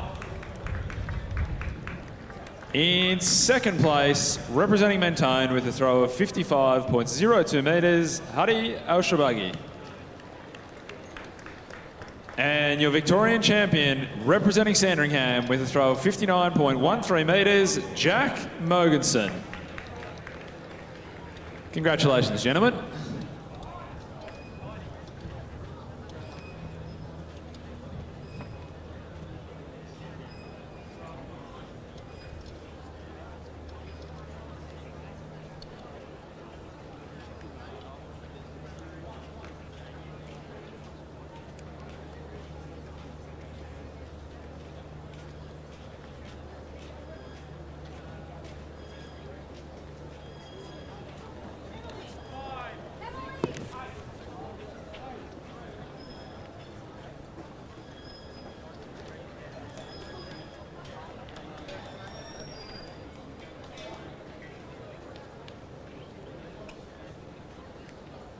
The next medal presentation on the track is for our men's under-17 javelin. In third place, representing Keelis and Bernards with a throw of 43.28 metres, Lucas Leeds. In second place, representing Corio with a throw of 47.92 metres, Darcy Giddings. And your Victorian champion with a throw of 59.43 metres, representing Keelis and Bernards, Frank Mazza. Congratulations, gentlemen. Back to you, Tim. Thank you, Sean. The next event on the track is once again a combined para event for different age groups. And we have in lane 2 in the under 15 competition, it's Brady Cochran from Ringwood. Lane 3 in the under 17s, we have from Casey Gdynia, Kai Sherry. Also under 17, Anthony Jordan in 4 from Doncaster, and Ori Drabkin from Maccabi in 5. And 2 competitors in the under 20 competition in lane 6 from Ringwood, Reece Higgins, and in lane 7 from Wendouree, James Pendred. So they are our 6 starters in the combined age groups for the 200 metre para.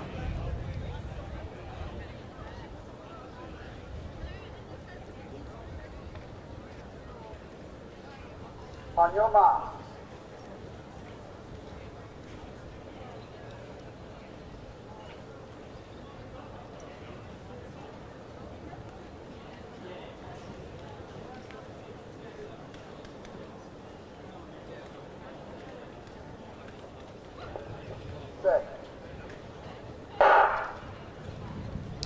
So a very nice start there from Jordan, the Doncaster athlete. He's a T47. So remember, lots of different categories here. So Jordan and Pendred leading the way. Drabkin looking good there. The inside of him is Sherry. So good running here, Anthony Jordan in the T47s in the under 17 event. So he's going to stop the clock well. 24.36. Nice running there, Pendred as well. Drabkin will be through next. He's in the T35s, then Sherry in the T40s. Now let's get behind Higgins. He's a T35 in the under 20s, and also to the inside there, Cochran, T43 from Ringwood. So great running there in the 200 combined para event for the 15, under 15, under 17 and under 20s. Nice to see them doing the elbow tap at the conclusion of that event.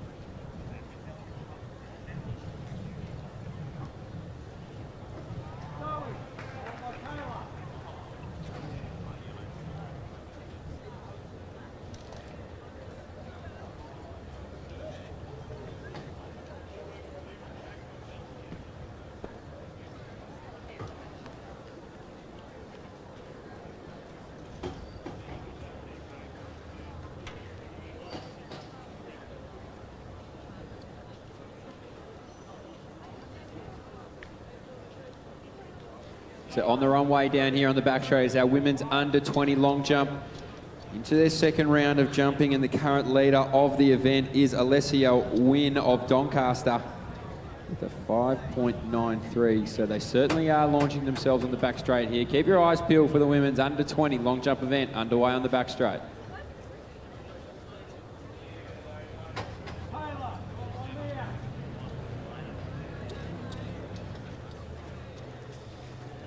Our next medal presentation on the track is for the Open Men Seated Discus. Our Victorian champion this year, representing Melbourne Harriers with a throw of 17.18 metres and a percentage of 35.38%, Michael Faulkner.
So now move to the final of the ambulant 200 metres for men, and there are 4 starters.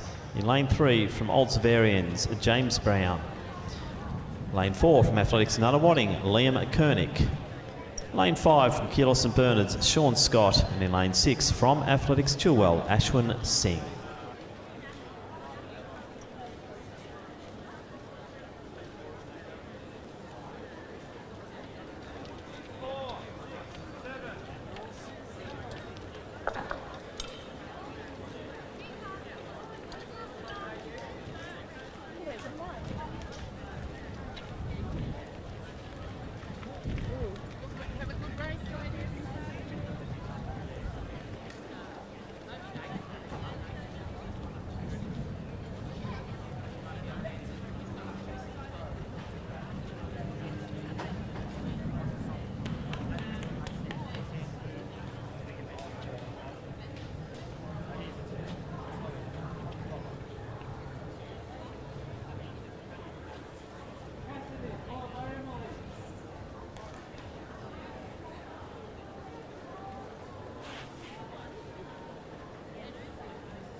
On your marks.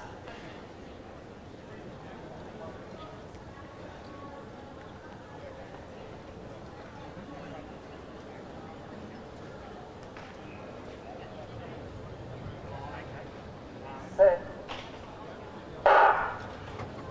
So good start there, Koenig.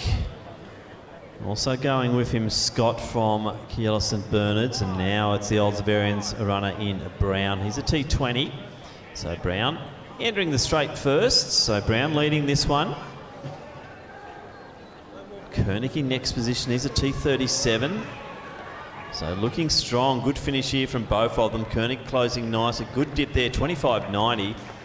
Sean Scott, another T20. He'll take third. And Ashwin Singh, the T46. Fourth competitor there. So we'll wait for the percentage scores based on their classification. And they will wander over to see Sean in the presentation area shortly. So once again, great camaraderie at the finish line there. And that was the men's open ambulant 200 metre event. Next up, women's under 17 200 metre final.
didn't want Jen behind me. I actually got really bad.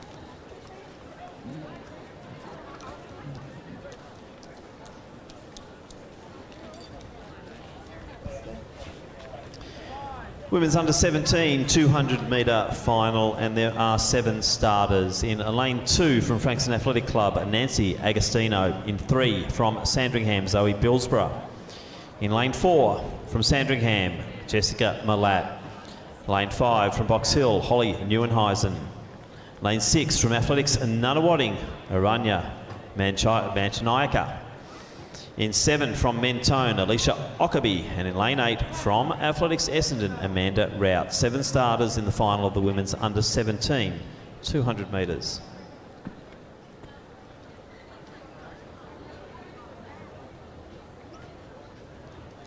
On your mark.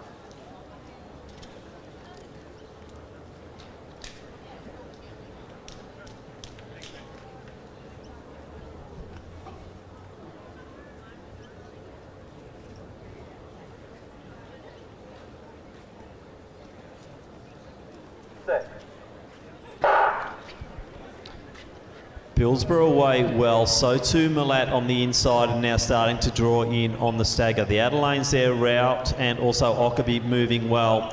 But it is Jessica Malat from Sandringham on the inside, Agostino from Frankston. But Neuenhuizen also going nicely, but it is all Jessica Malat here. She will take out this 200, 24.72. Neuenhuizen, Agostino, and then Billsborough in that order. But 24.72 unofficial. So plus 0.3. Once again, the wind's in a really good condition here at Lakeside Stadium, and a very fast time there. Jessica Malat taking out the under 17 women's 200.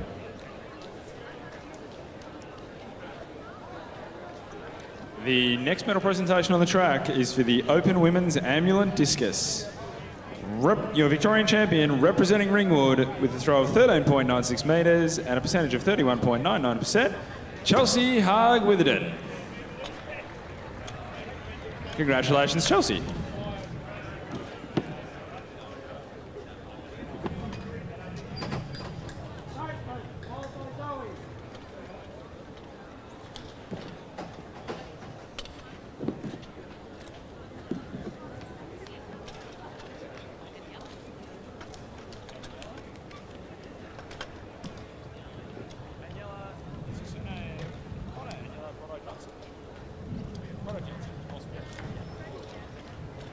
Our next medal presentation on the track is the Under 15 Women's Para Discus.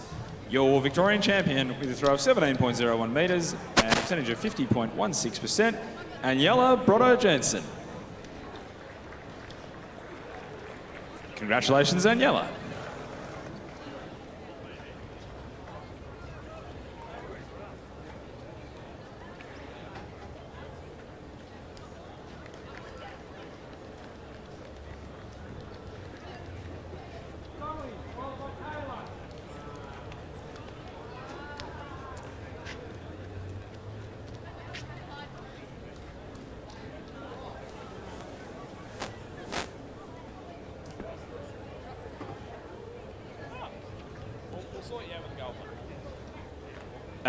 Next medal presentation on the track, the Under 17 Women's Para Discus. Representing Ringwood, your Victorian champion with a throw of 23.94 metres and a percentage of 70.59%, Ella Hose.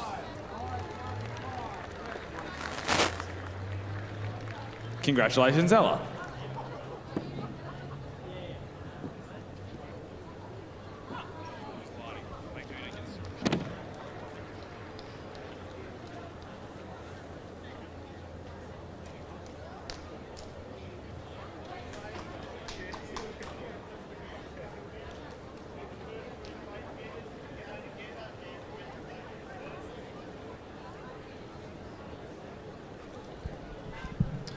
Competitors now behind their blocks for the final of the women's under 18 200 metres. We have 8 starters. In lane 1 from Sandringham Athletic Club, it is Natasha Wood.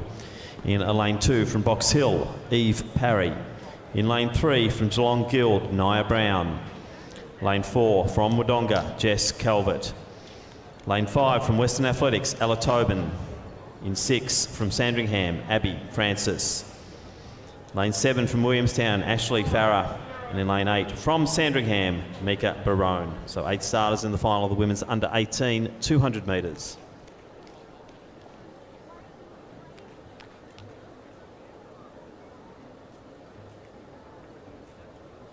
On your mark.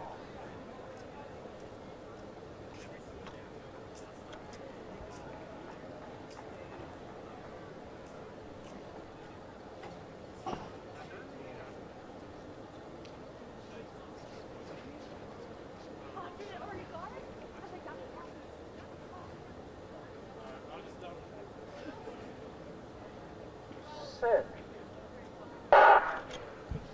Tobin away well. To the outside of her is Frances Calvert, now starting to wind it up, our 400 metre champion, and just to the inside of her, Nia Brown. But it is Calvert and Tobin. They're toe-to-toe coming in. Calvert now just moving nicely. Nia Brown going with them. Jess Calvert looking good here, the Wodonga athlete, just moving away from them now. Tobin easy into second position, but Jess Calvert will take this. Tobin second, Brown third. To the outside there, Francis from Sandringham in fourth position. 25.31, 1.4 headwind. So great running there. Jess Calvert, 2-4 double here at Lakeside over the Victorian Championship weekends.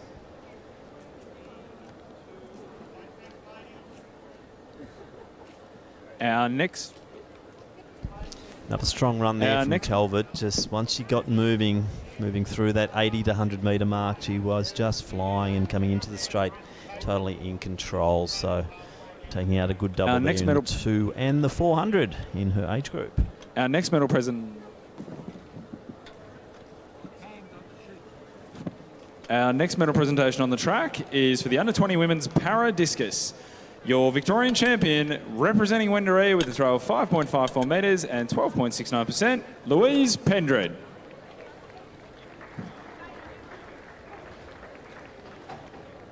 Congratulations, Louise.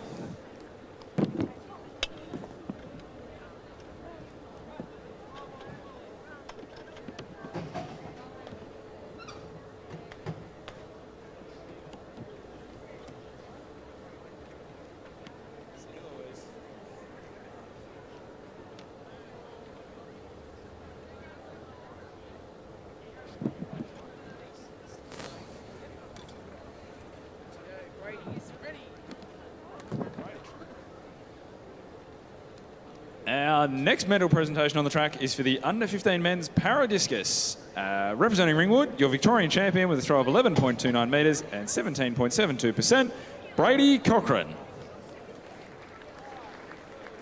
Congratulations, Brady.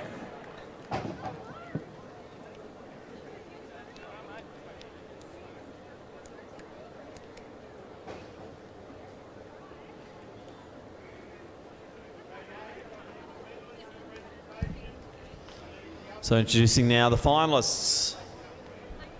Women's under 16 200 metres. In lane 1, from Geelong Guild, Lucy Mareschuk. Lane 2, also Geelong Guild, Indy Elliott. In lane 3 from Box Hill, it's Jennifer Lim. Lane 4 from Ballarat Harriers, Grace Kelly. Lane 5 from Diamond Valley, Katie Oliver. In 6 from Frankston, Kayla Barrett. In 7 from Wellington, Angie Kempf. And in 8 from Glen Huntly, Amber Van Eed. They are our 8 starters in the women's under 16 200 metre final.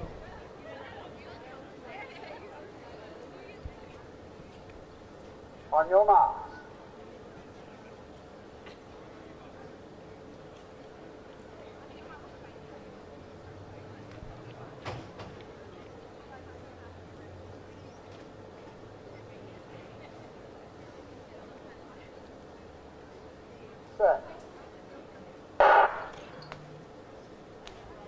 So fantastic start there by Kelly, already taken Oliver Barrett moving nicely to the outside of her, but Grace Kelly comes into the straight now, looking very strong. So let's see what time Grace Kelly can produce after a fantastic 100 last week. So Grace Kelly in this under-16 competition looking fantastic. Jennifer Lim in second position at the moment, being challenged by Oliver, 25.31. Oliver might have just snuck in for second. We'll wait for the photo of that over Lim, 25.31. Wind reading, tailwind 1.0. So 25.31, great time there. Grace Kelly in the under-16s taking that, another championship for the Ballarat Harriers.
Let's introduce the field now to the men's under-16 200-metre final.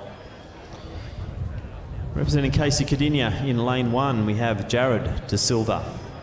Also from Casey Cadinia in lane 2, Ferdinand Yermius. Lane 3 from Keeler St Bernard's, Max Busatil.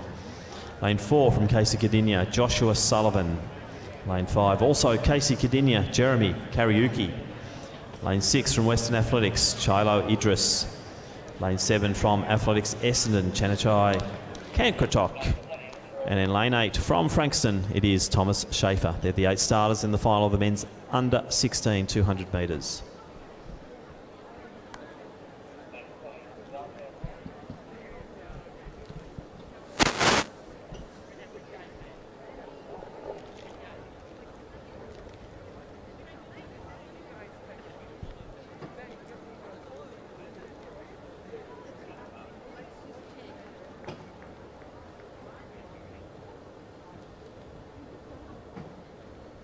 On your marks.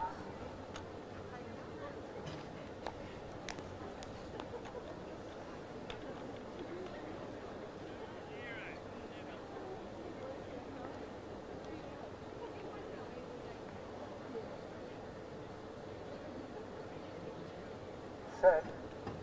Stand up, please. Just unsteady. So quite a lot of unsteadiness there on the line. Let's just wait and see what the starters do here. So a couple of our big players there. Just a little bit unsteady in those lanes 3, 4, 5.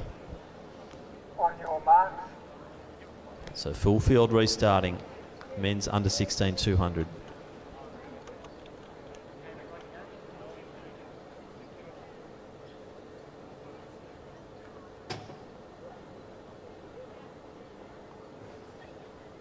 Set.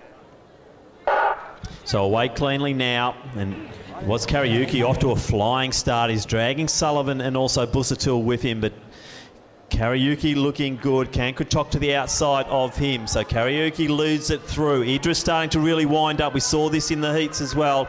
But Sullivan, the strength. Kariuki coming at him again, but Josh Sullivan, he'll take this. Kariuki second, Busatil, then Idris, who has a fall at the end. Looks like that was Yermius in next position. But great running there. Strong running. Great performance there from all top three there. Sullivan, Kariuki, Busatil. Can't quite see the time. We'll wait for the official time. Tailwind of 1.4. But Josh Sullivan gets another gold medal at these Victorian Championships. Thanks, Tim. Our next medal presentation on the track is the women's 200 metre dash for under 20 paras. And in third place, representing Wendouree with a time of 59.34 and a percentage of 42.14%, Louise Pendred.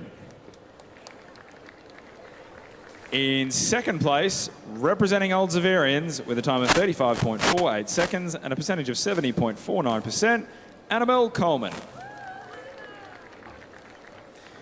And your Victorian champion, representing Old Zaverians with a time of 33.16 and 75.42%, Clara Campillos.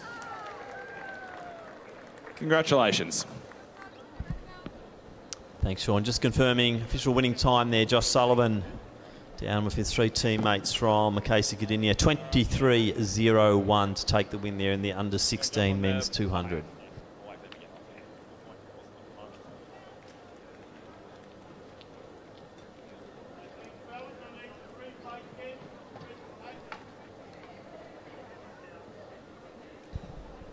Well, that was exciting, the men's under 1600, so good to see Sullivan take the win there, but gee, his teammate looked good, Kariuki, right from the start. Expected a bit more from Idris. He got a bad start in the heats. Probably a little bit the same this time, not as bad, but just couldn't roll them in. And Busatil, he's a very strong All right, the young man from Keolis. So a very exciting conclusion there with Sullivan from continue taking the out next 1600.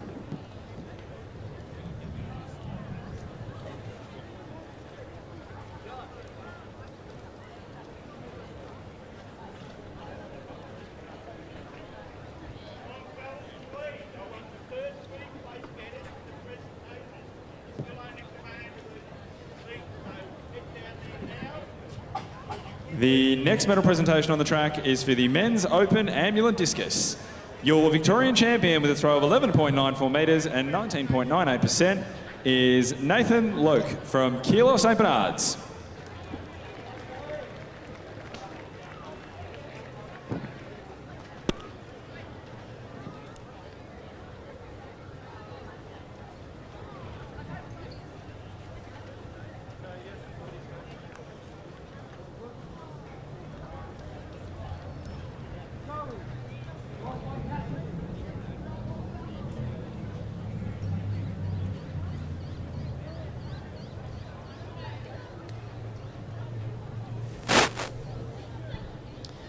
We now move to the final of the women's under 15 200 metres.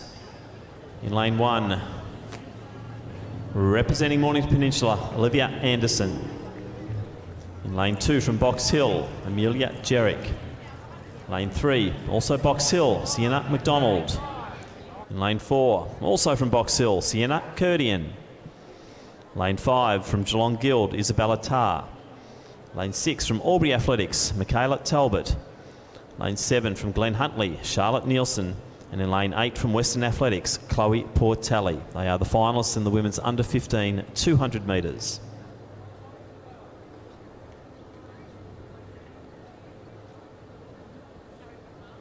On your mark.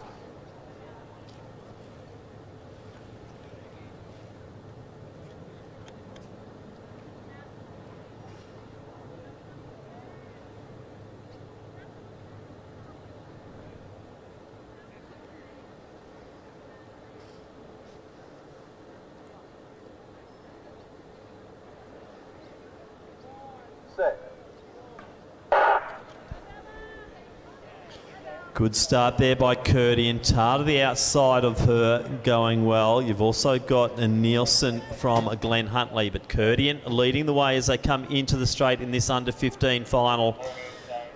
So Sienna Curdian quite a way ahead, really long line there. Anderson also, it is the Glenn Huntley runner. She'll come through for second. Close there for third between Talbot and also McDonald. But Sienna Curdian, 25.43 there in the women's under 15 200 metres with a plus 2.0 legal wind.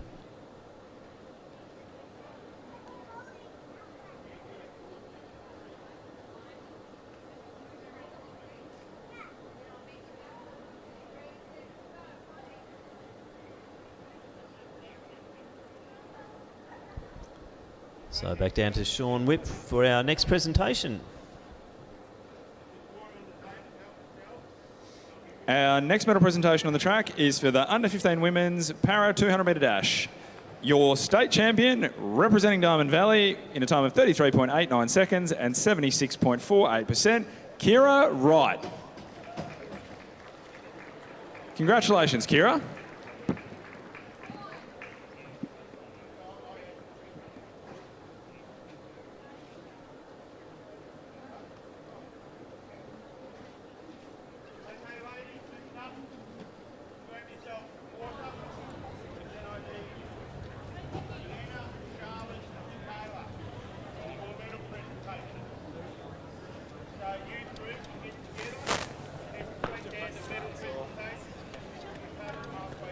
Our next medal presentation on the track is for the Open Women's 200 metre ambulant dash.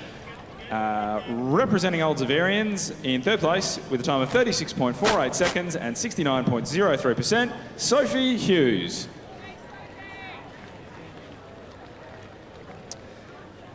Currently warming up for the 800 and unavailable to hang around for the medal presentation. In second place was Erica Cosme, representing Williamstown at a time of 36.23 seconds and 77.33%. Well done, Erica. And our Victorian champion in a time of 34.09 seconds with 82.75%, representing Old Zavarians, Erin Gabler. Well done, Erin.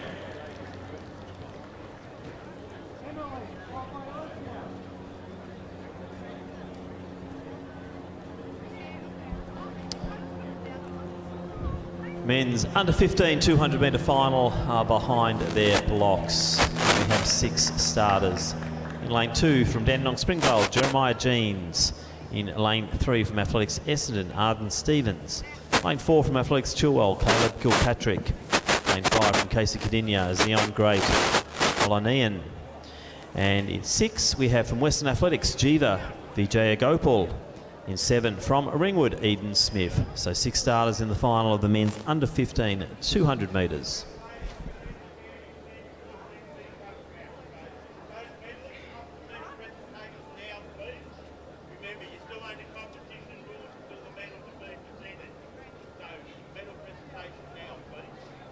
On your mark.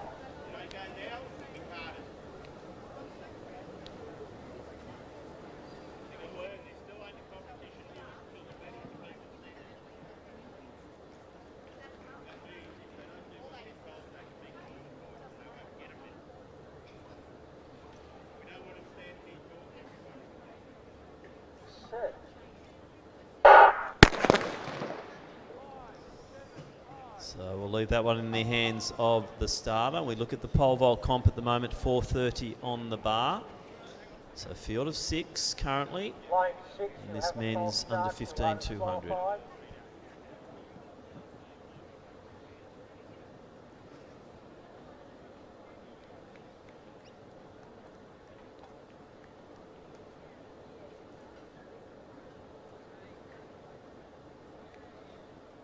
Right, boys, we'll try this again.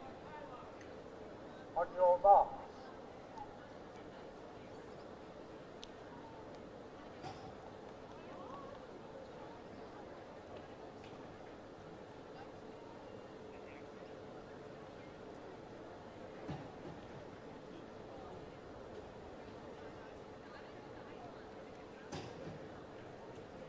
Set.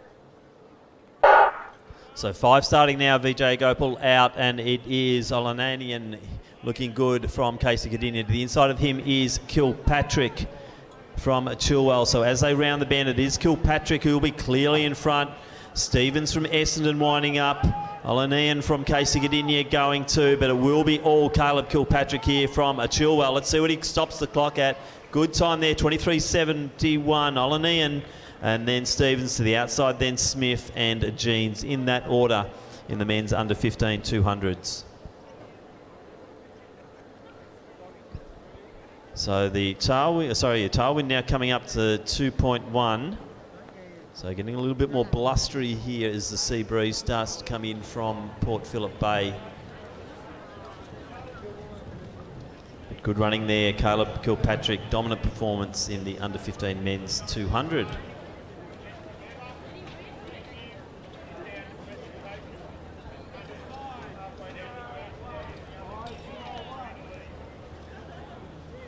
Our next medal presentation on the track is for the women's under 17 200 metre dash.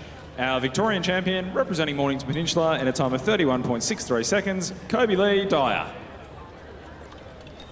Congratulations, Kobe Lee.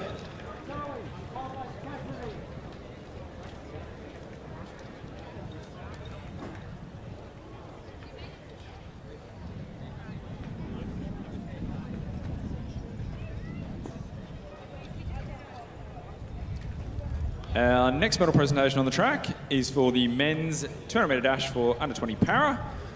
In second place, representing Ringwood in a time of 39.65 seconds and 58.10%, Reese Higgins.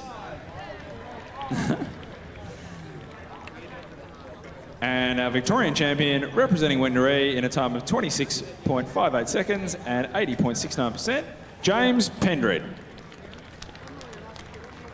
Congratulations, gentlemen.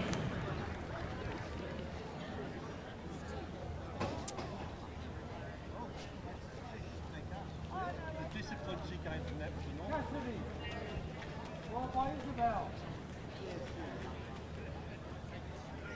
Not that there'll be any problems.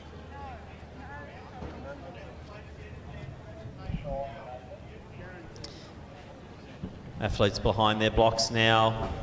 And this is the final of the women's under 14 200 metres. In lane 2 from Glen Huntly Athletic Club, it is Julia Zaitseva. In lane 3 from Maccabi, Zoe Leffler. Lane 4 representing Glen Huntly, Jasmine Firth. Lane 5 from Sandringham, Faith Little. Lane 6 from Athletics Essendon, Jamison Towers. In lane 7 from St Kevin's, Mimi Tucker. And in lane 8, also from St Kevin's, Molly Blood. They are our 7 starters in the women's under 14 200 metre final.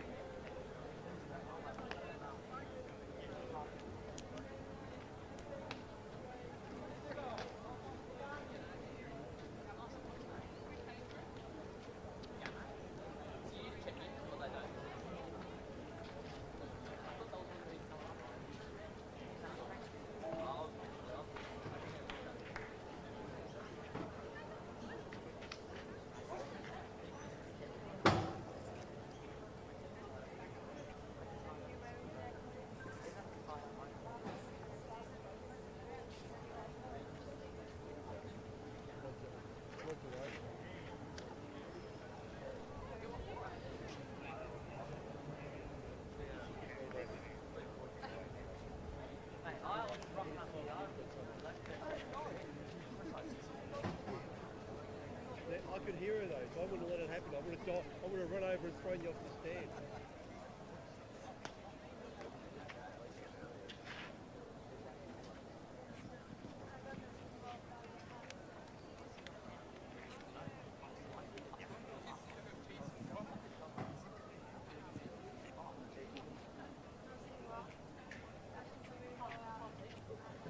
Go. You want to-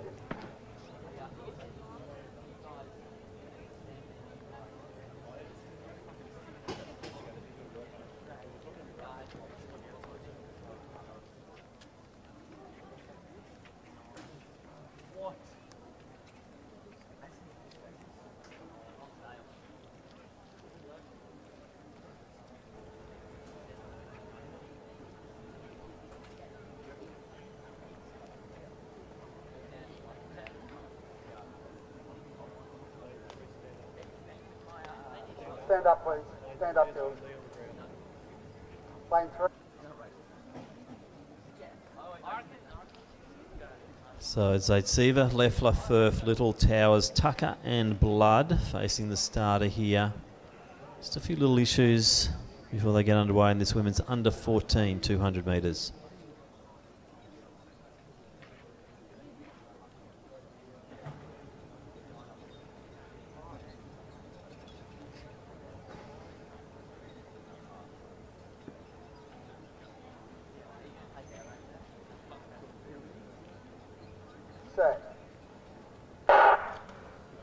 So cleanly away now.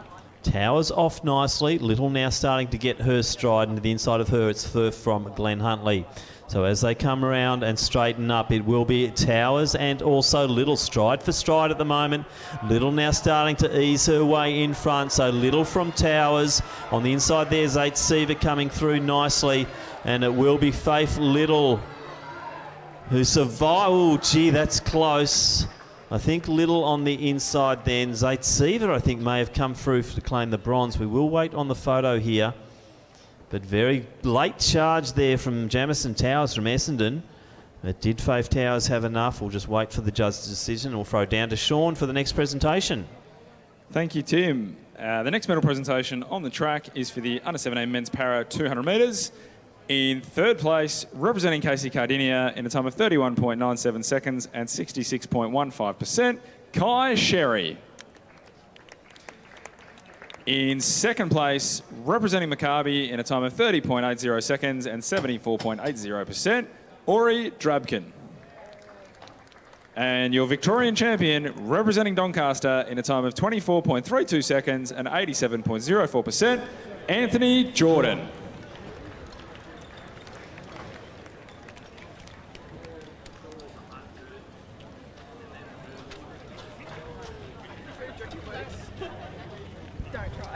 So I'll just announce the winner of that women's under 14 in a very, very tight finish. First place, lane 6, Jamison Towers, 26.81. Second place, Faith Little. And third place, Julia Zaitseva. So there are our placings in the women's under 14 200 metres. Our next medal presentation on the track is for the Open Men's Ambulant 200 metre dash. In third place, representing Keolis and Bernards in a time of 27.44 seconds and 78.13%, Sean Scott. In second place, representing Old Zaverians in a time of 25.88 seconds and 82.88%, James Brown. Your Victorian champion, representing Nunawading in a time of 26.04 seconds and 86.75%, Liam Koenig. Congratulations, gentlemen.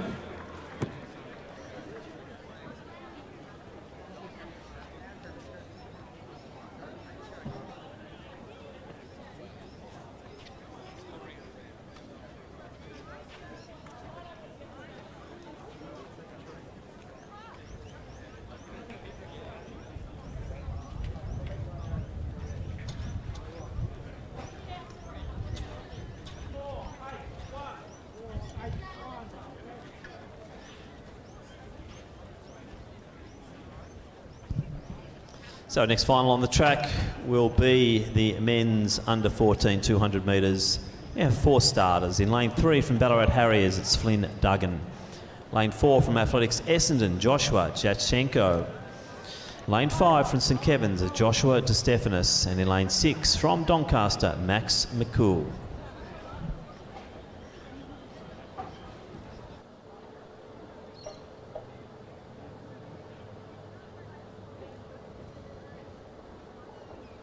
On your marks.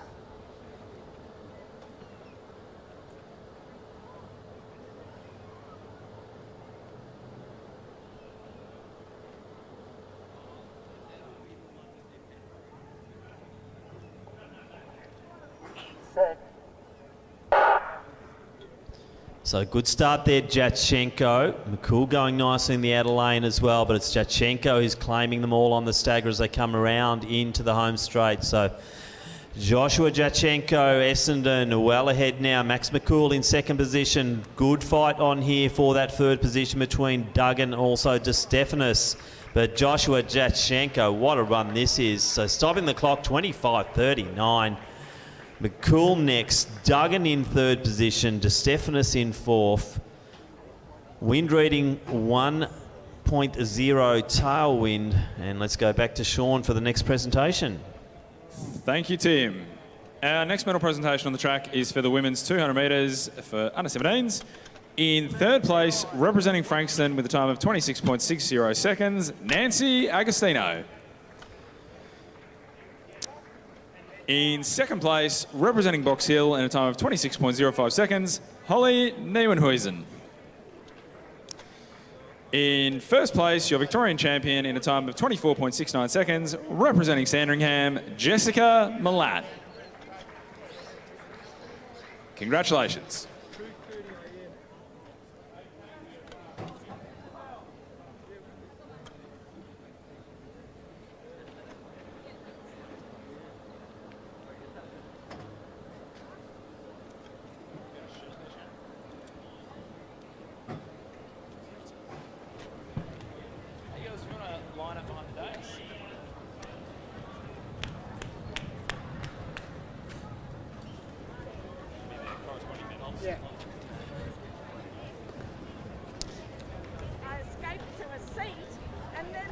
Our next medal presentation on the track is for the women's under 16 200 metres.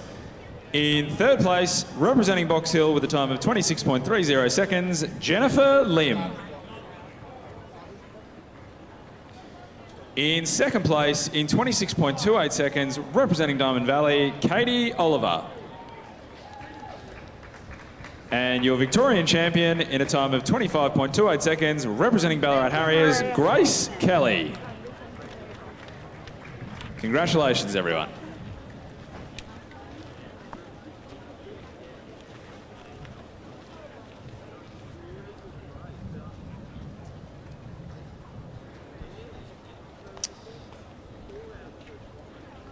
We now move to the final of the women's under 20 200 metres. In lane 1, representing Keilor St Bernard's, Rebecca Bain. In lane 2, from Box Hill, Ella Doherty. Lane 3 from Doncaster, Alessia Wynn. Lane 4 from Wendouree Athletic Club, Nyajima Jock. In lane 5 from Collingwood Harriers, Kiara Santalia. Lane 6 from Frankston Athletic Club, Shad Mohammed. Lane 7 from Keilor St Bernard's, Chloe Perrott. And in lane 8 from Eaglehawk, Laura Kadri.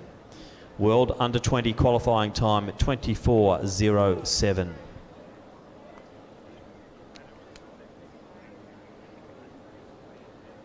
On your marks.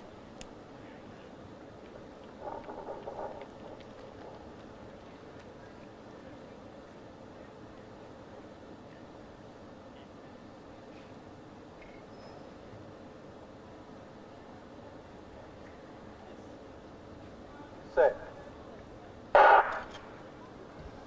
So Santalia out well. Jock now having to do the chasing. Win on the inside of her, moving very well. So as they start to straighten up, it is Santalia leading. Win coming through nicely. Jock now starting to move through the field. Santalia still leads. Jock coming at her. Win going as well. Santalia still in the lead. Jock's got momentum. Santalia has strength. Santalia's just going to hold on. Santalia Jock, Win, great racing, 25.03. Fantastic performances there.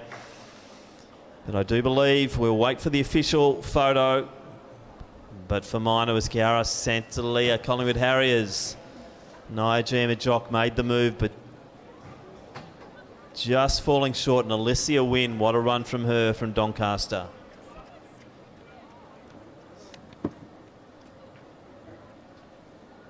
The next medal presentation on the track is for the women's under 18 200 metres.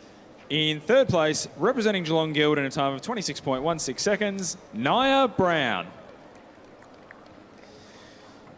In second place, representing Western Athletics in a time of 25.81 seconds, Ella Tobin. And your Victorian champion, representing Wodonga in a time of 25.28 seconds, Jess Calvert. Congratulations.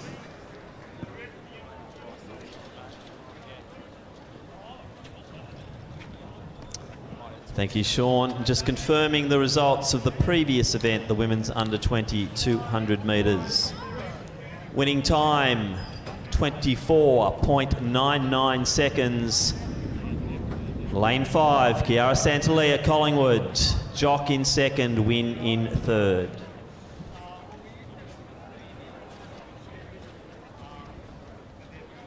Our next medal presentation on the track is for the under 15 men's para 200 metre run, and representing Ringwood in a time of 40.98 seconds and 59.44%, Brady Cochran.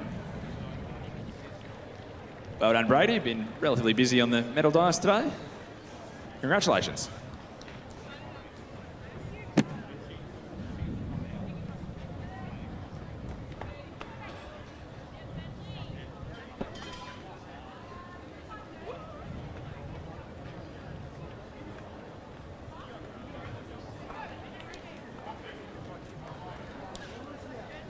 Our next medal presentation on the track is for the men's under 16 200 metres. In third place, representing Keilor St Bernard's in a time of 23.23 seconds, Max Busuttil. In second place, representing Casey Cardinia in a time of 23.17 seconds, Jeremy Kariuki. And your Victorian champion, representing Casey Cardinia in a time of 23.01 seconds, Joshua Sullivan. Congratulations, gentlemen.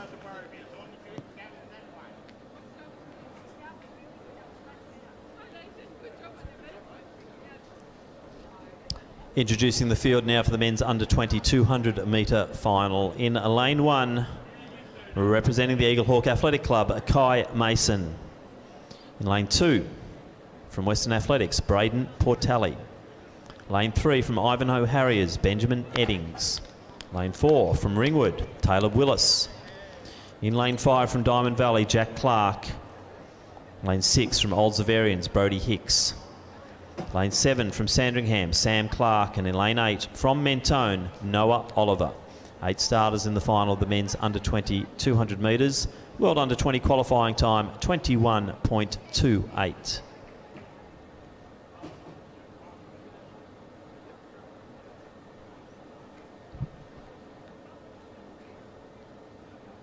On your mark.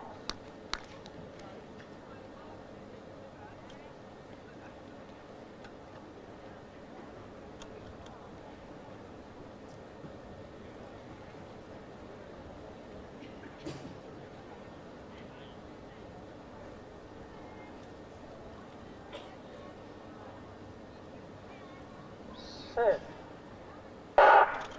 Great start by Clark, but it's Hicks to the outside of him who's really got away nicely, and also Willis moving on the inside of Clark. So Hicks leads as they come through, but it is Clark who's winding up. Willis trying to go with him, and he's just edging in front. So Willis, Clark battling down this home straight. Clark has the strength though. Clark will come over the top. He'll take it. Willis second. Hicks then to the inside. Kai Mason in fourth position. So 21.83. So great running there. 0.3 tailwind, but Jack Clark, what a battle with Taylor Willis. Brody Hicks also in the mix there in the men's under 20 200 metres. Back down to Sean. Thank you, Tim. Our next medal presentation on the track is for the under 14 women's javelin. In second place, representing Eureka with a throw of 24.66 metres, Manofo Repetti. And your Victorian champion, representing Keilor St Bernard's with a throw of 26.89 metres, Misha Atkinson. Congratulations.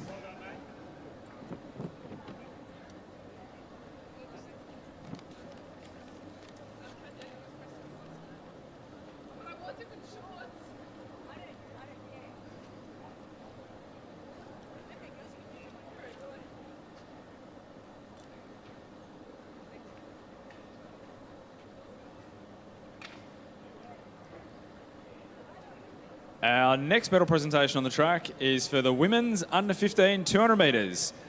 In third place, in a time of 26.76 seconds, representing Albury, Michaela Talbot.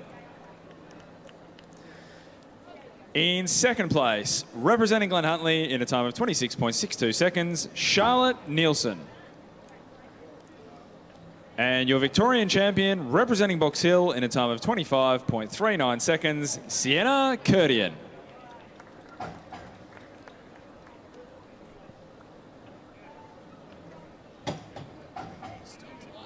Okay, fellas, listen up. Fellas, listen to me, please. Over here, please. Listen to me. Okay, questions are 5, 4, 6. Jack, Taylor, and Brody. Get some drink.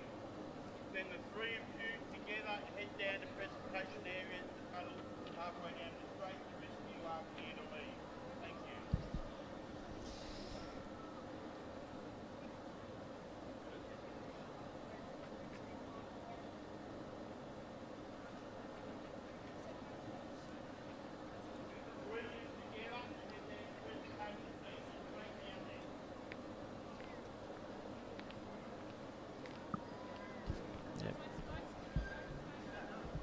Let's introduce now the final of the men's under 18 200 metres.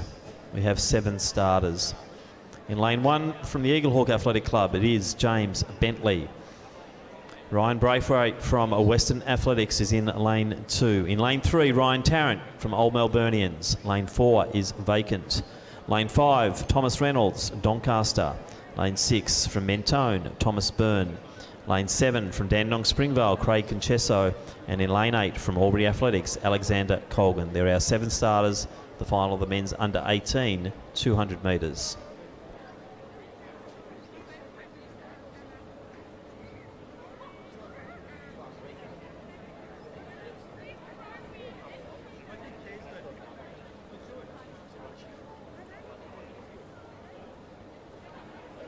On your marks.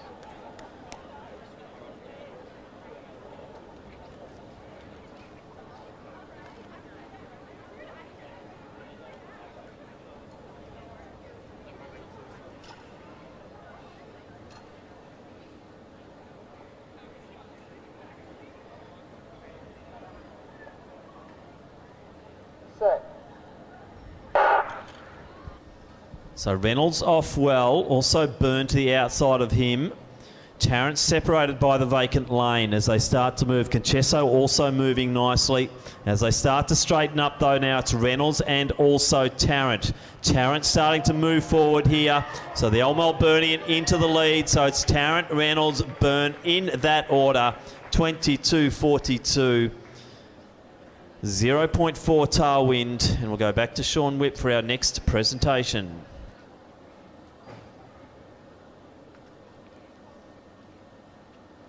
Our next medal presentation on the track is for the men's under 15 200 metres.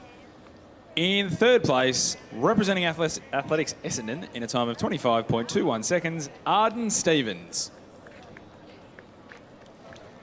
In second place, representing Casey Cardinia in a time of 24.77 seconds, Zion Alanian. Your Victorian champion, representing Athletics Chilwell in a time of 23.69 seconds, Caleb Kilpatrick. Congratulations, gents.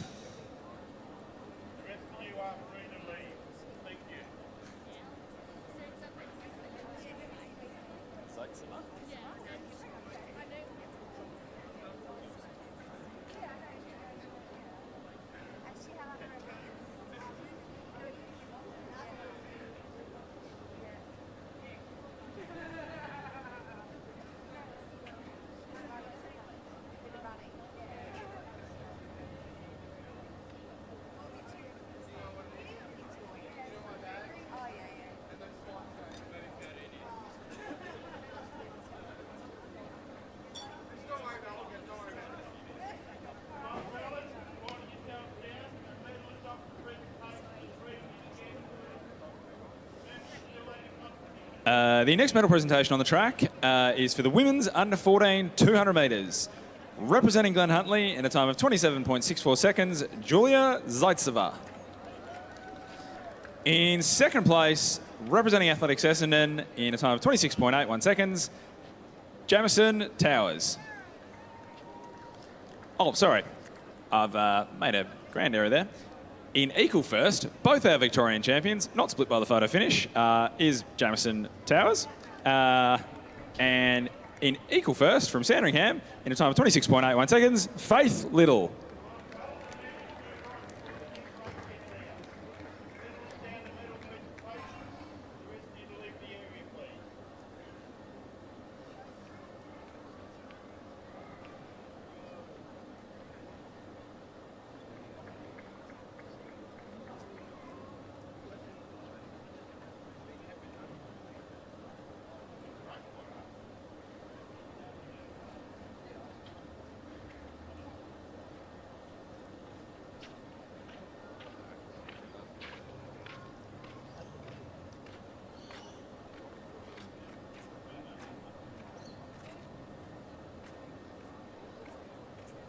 Medal presentation for the under 14 men's 200 metres. Representing Ballarat Harriers in third place in a time of 27.99 seconds, Flynn Duggan.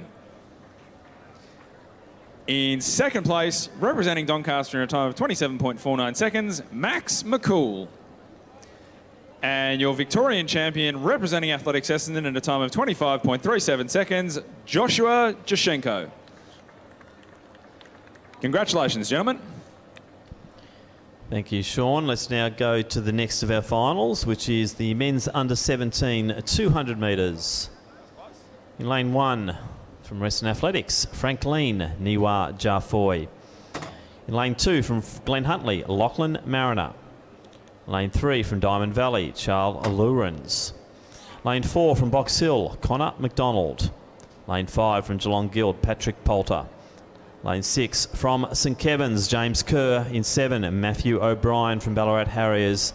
And in 8, Finn Staple representing the Wellington Athletic Club. So 8 starters in the final of the men's under 17 200 metres.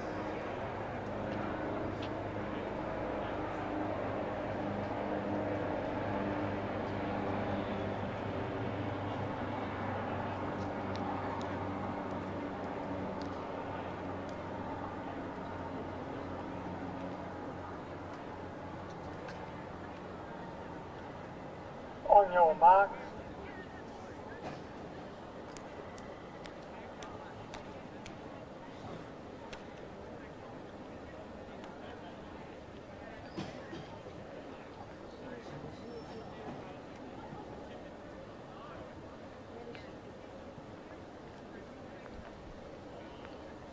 Set.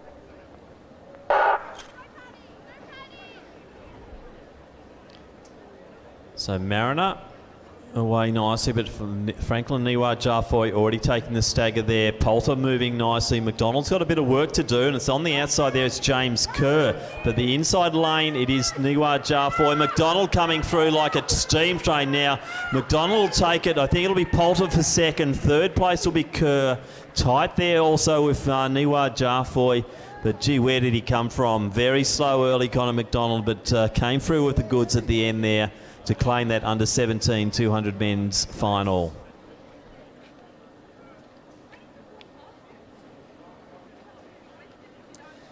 Our next medal presentation down the track is for the under 20 women's 200 metres. In third place, representing Doncaster with a time of 25.11 seconds, Alessia Wynn. In second place, representing Wendouree in a time of 25.02 seconds, Neojima Jock. And your Victorian champion in a time of 24.99 seconds, representing Collingwood, Chiara Santiglia. Congratulations.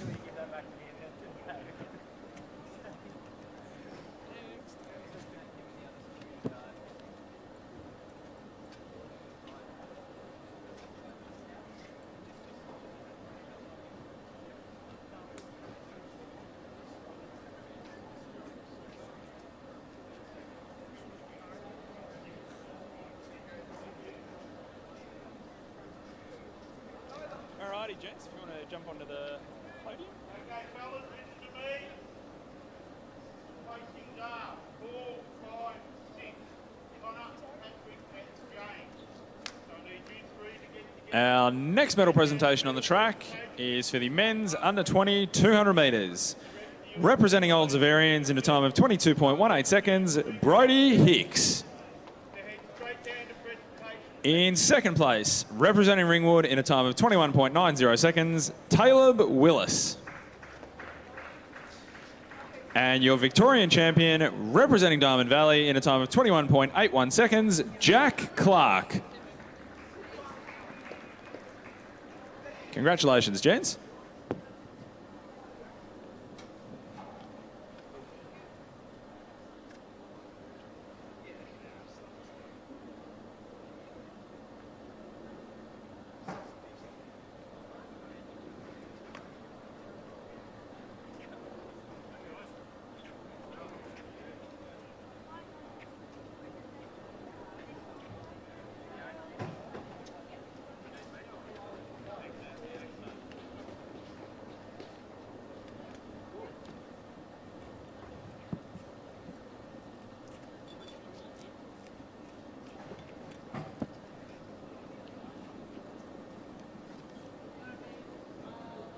Our next medal presentation on the track is for the men's under 18 200 metres. In third place, representing Mentone in a time of 22.79 seconds, Thomas Byrne. In second, representing Doncaster in a time of 22.63 seconds, Thomas Reynolds. And your Victorian champion, representing Old Melburnians in a time of 22.40 seconds, Ryan Tarrant. Congratulations, gentlemen.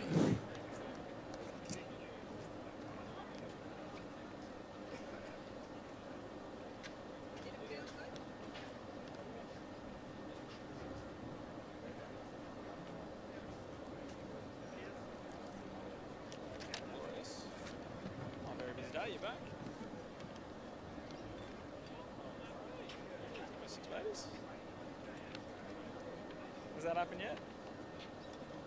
Oh. It just happens. It's not. I see these things.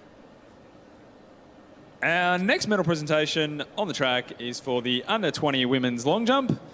In third place, representing Sandringham with a jump of 5.53 metres, Kiani Sidnor. In second place, representing Athletics Essendon with a jump of 5.67 metres, Emily Portaro.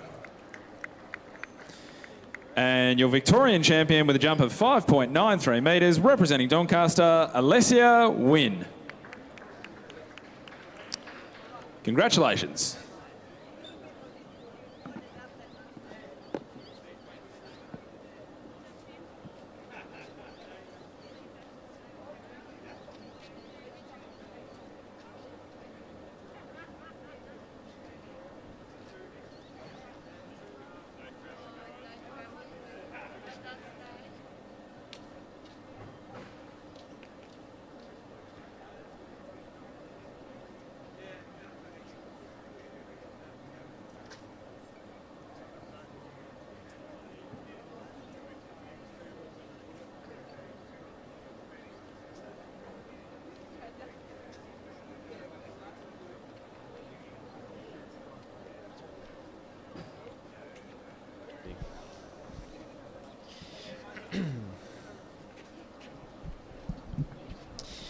We now turn our attention to the 54th running of the Women's Open 200 metre Championship of Victoria. Championship record 22.8 seconds, shared by Raylene Boyle from Coburg in 1973 and Denise Boyd Glenroy in 1979. Most wins in this championship, 7 by the very great Catherine Freeman representing Ringwood. Reigning champion Jessie Andrews from Williamstown in a time of 24.81. Our field today in this final, the field of 8 in lane 1, representing Athletics Essendon, Alana Grandine. In lane 2, our reigning champion from Williamstown, it is Jessie Andrew. Lane 3 from the Ringwood Athletic Club, Jessica Payne. Lane 4, four-time winner of this event, or Victorian champion, it is from Diamond Valley, Monica Brennan. In 5, representing the Collingwood Harriers, Kendra Hubbard. In 6, from Mornington Peninsula, Alexia Louisou. In 7, from Mornington Peninsula, Ebony Lane. And in 8, from Deakin, it is Lily Bays. They are your 8 starters in the final of the 54th running of the Women's Open 200 metres.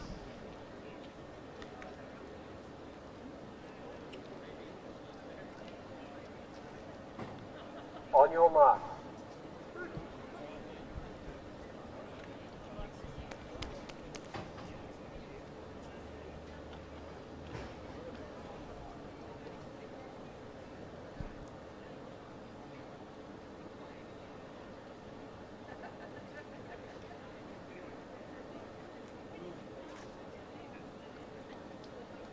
Set.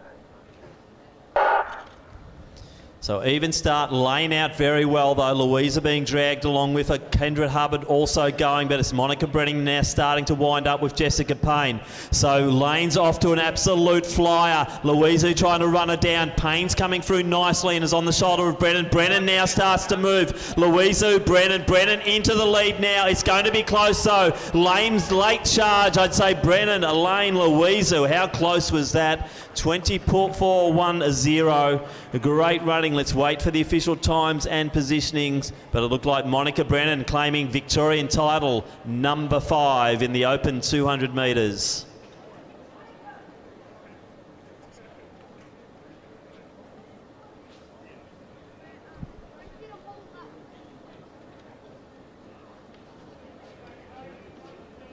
So lots of contention on that one up in the box here. Let's see what the photo finish tells us. No one confident at this stage, so let's hold the high fives back. So even the AV CEO is telling me that he thinks Lane got it.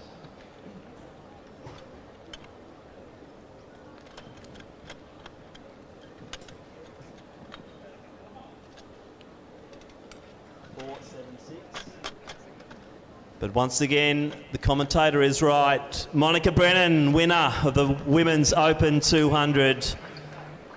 Lane second, 6, Alexia Louisou third. What a great final there.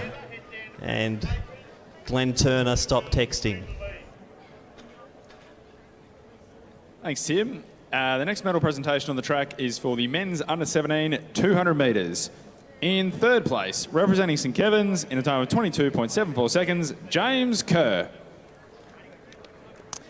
In second place, representing Geelong Guild in a time of 22.68 seconds, Patrick Poulter. And your Victorian champion in a time of 22.50 seconds, representing Box Hill, Connor McDonald. Congratulations, gents.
The next medal presentation on the track is for the under 16 men's pole vault. In third place, representing Box Hill with a height of 3.20 metres, Johnny Suarez. In second place, representing Athletics Chilwell with a jump of 3.20 metres, Alexander Jarman. And your Victorian champion, representing Athletics Chilwell with a jump of 4.10 metres, Noah Burns. Congratulations, gents. Tim, back to you. Thank you, Sean.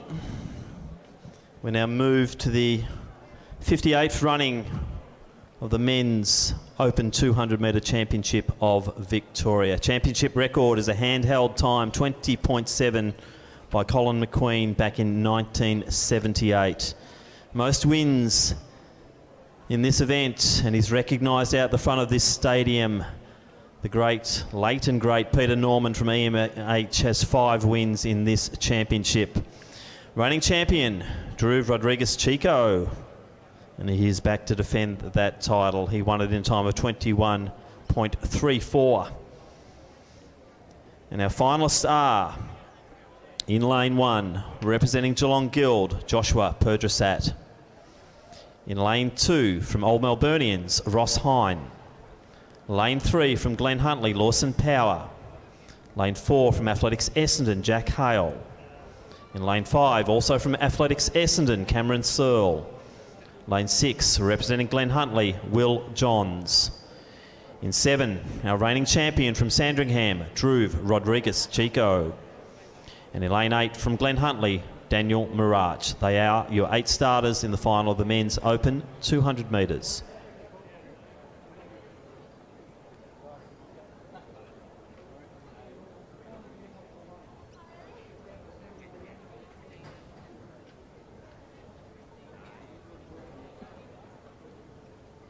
On your marks.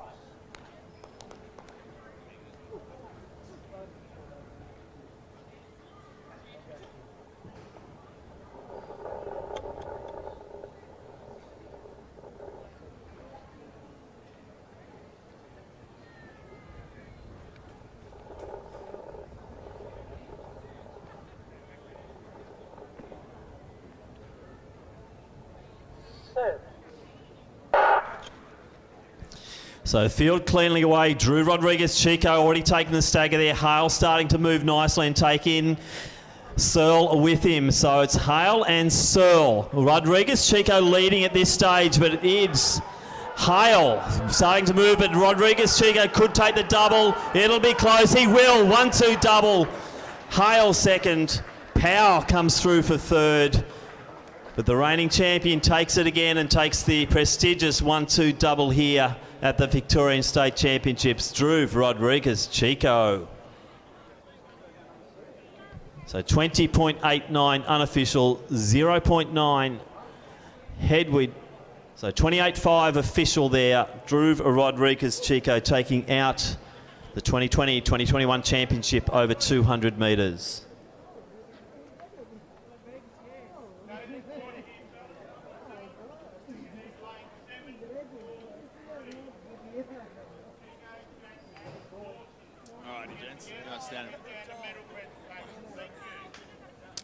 Our next medal presentation on the track has the unique happening of an equal second, so I won't butcher that again.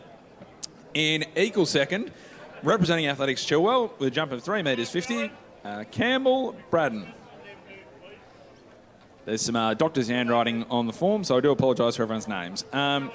In also equal second, representing Box Hill with a jump of 3 metres 50, Lachlan Monteith. And your Victorian champion, representing St Kevin's with a jump of 4 metres 30, Tom Coughlin. Congratulations, gents.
Our next medal presentation on the track is for the Women's Open 200 metres.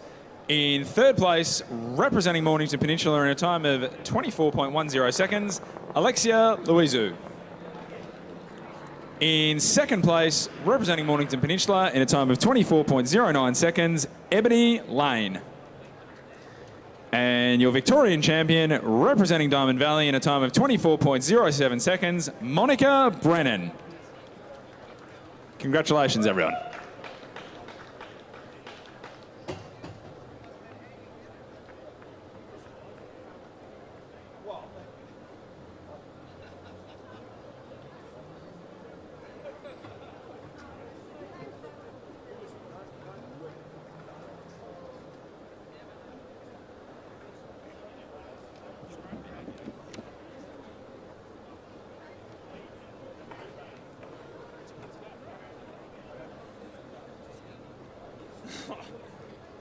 Our next medal presentation on the track is the under-18 men's pole vault.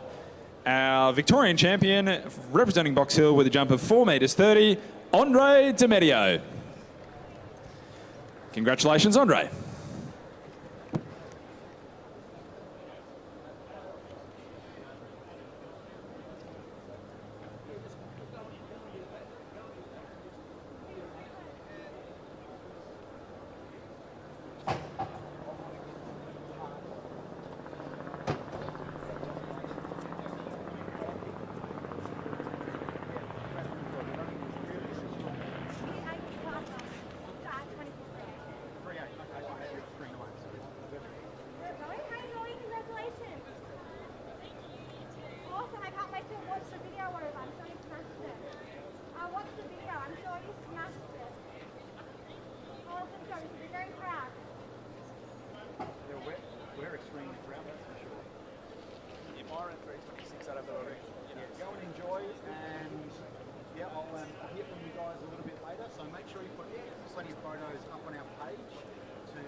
Maybe.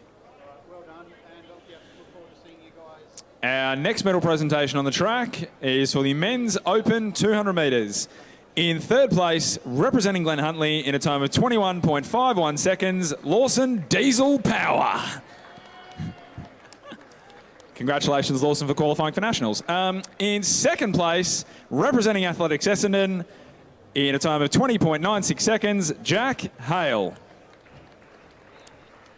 And your Victorian champion, once again from Sandringham in a time of 20.85 seconds, Drew Rodriguez Chico.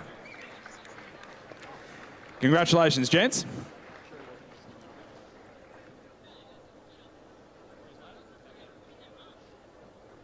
When I got 24 or 24:08, thereabouts. Yeah, really strong. Wins of it, just ran 24:38.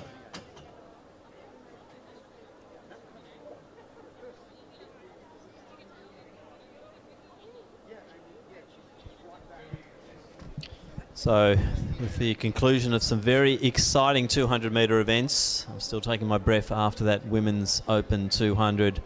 We're now moving back to the two-lapper, the 800s, and the first event will be a combined para and ambulant event here over 800 metres.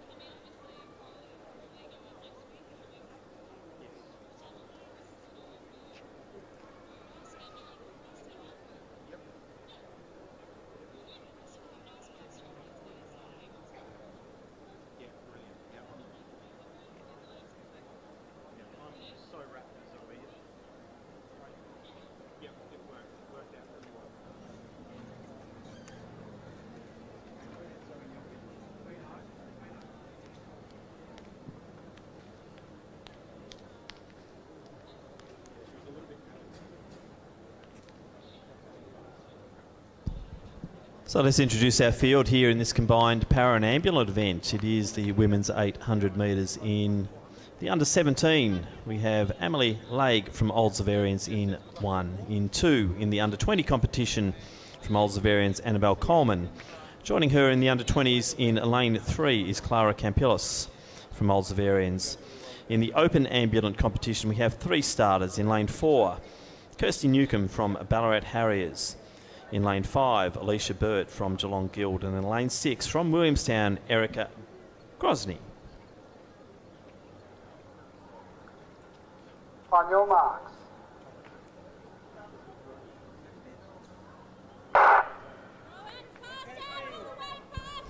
So nice even start there. Burt starting to move ahead nicely, just taking the stagger out of Gosney. Campillis and also Coleman moving along well as they start to settle and they go into the back straight the first time.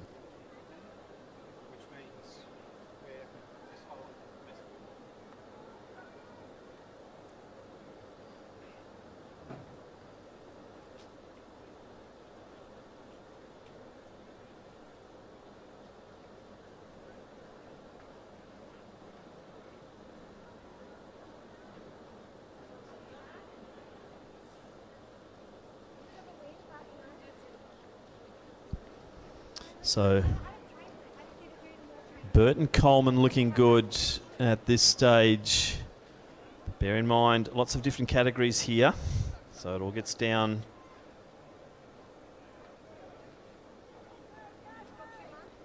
to the classification as we see Coleman. Burt doggedly just hanging on there. Gosney in next position.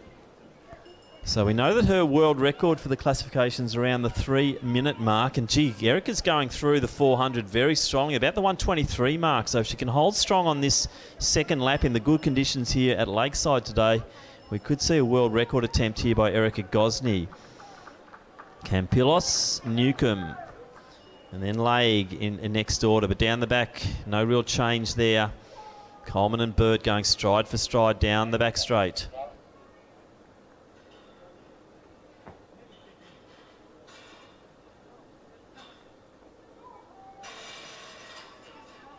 So 600 in, no real change. Annabelle Coleman, Old Zavarians in the T20 under 20s. Also the T20, but in the open ambulant, Alicia Burt. Big finish here, Burt sitting on the inside lane still. Will she ease out to try and challenge as they come into the straight? And she does, but Coleman responds immediately. So great racing here from these two T20s as we see Coleman just edging forward now. And gee, good performances here.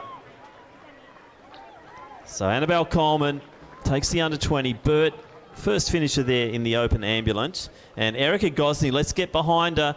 Around that 3-minute mark, I believe, is her world record. I think we might see something special here. Just we'll confirm later. But Erica, come on, 2:52. Let's see if she's got the strength. She's going to be right on that mark of the 3 minutes.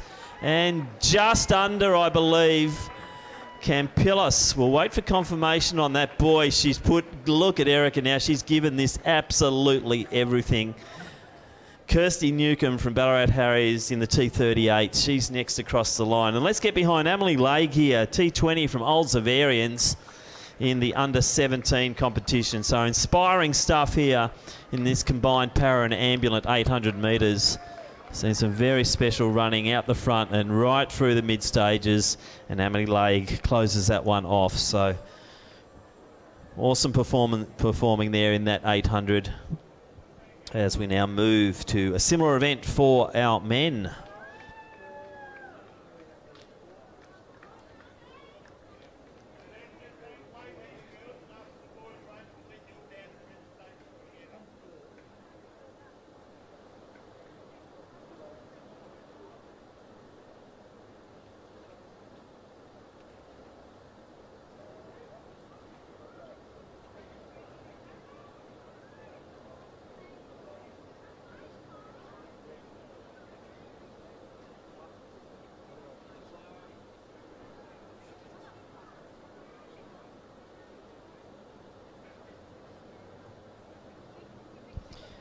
So 4 starters here in the combined under 17, under 20 para and open ambulant. In the under 17 competition, we have Ori Drabkin from Maccabi in 1.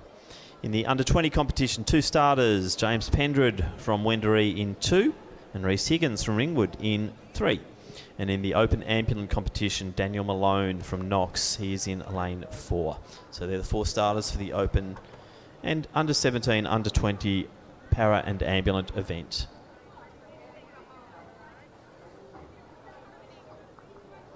On your marks.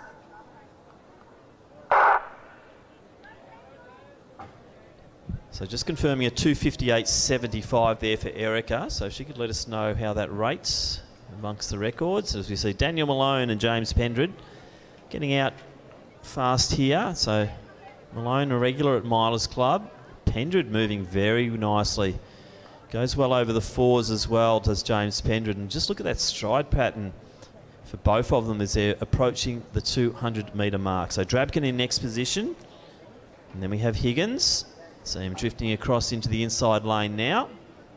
So Higgins is T35. Malone a T20. As well as Pendred. I think we'll see Malone just have that little bit more endurance. James more of the sprinter type, but definitely a specialist over 8:15 3K and up to 5K, Daniel Malone from Knox. So looking strong as he comes through to get the bell. So about 62, 63 seconds here. I like Pendred's style as he goes through. 65, 66 for him. So Drabkin's next on the track. He's about 90 metres back. And Higgins just rounding the bend. So 300 out now, Daniel Malone. So he's looking very strong. So Pendred now 300 out as well as Drabkin comes through to get the bell, the Maccabi athlete.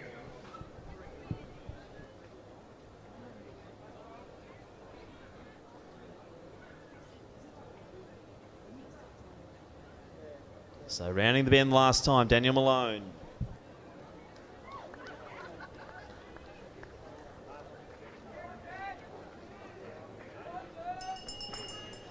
So 1 to go Higgins as Daniel Malone comes in. Time check, it's right on 2 minutes now. So good performance here from Malone. Pendred not too far behind. And Daniel Malone will be the first finisher here in this combined para and ambulant event. He's happy, gives himself a bit of a clap. We'll find out if that was a PB or not. And Pendred still with that beautiful form of his coming through. That's what makes him such a good competitor over these para events. So James Pendred from Wendouree next to finish at about 2:27. So Drabkin just coming around the bend, 100 out now. So Ori Drabkin from Maccabi.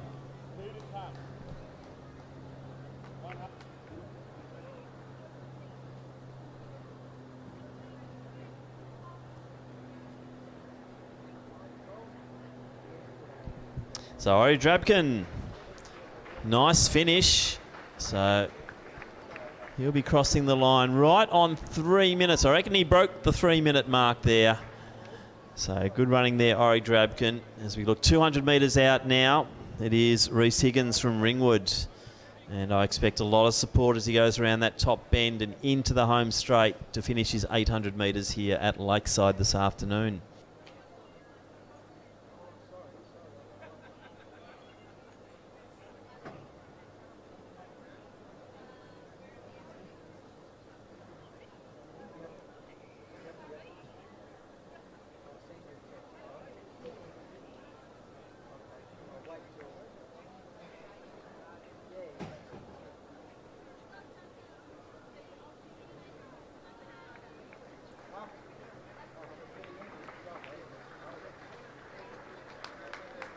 So great form here. Reece Higgins from Ringwood in the T35s. Great support here from our crowd at Lakeside Stadium and his competitors. And he is across just right on that 4 minute mark there. Reece Higgins, a great performance in the 800. Now throw down to Mitch Dyer. He's going to intro our men's open discus competition, which is underway shortly. 7-1-5.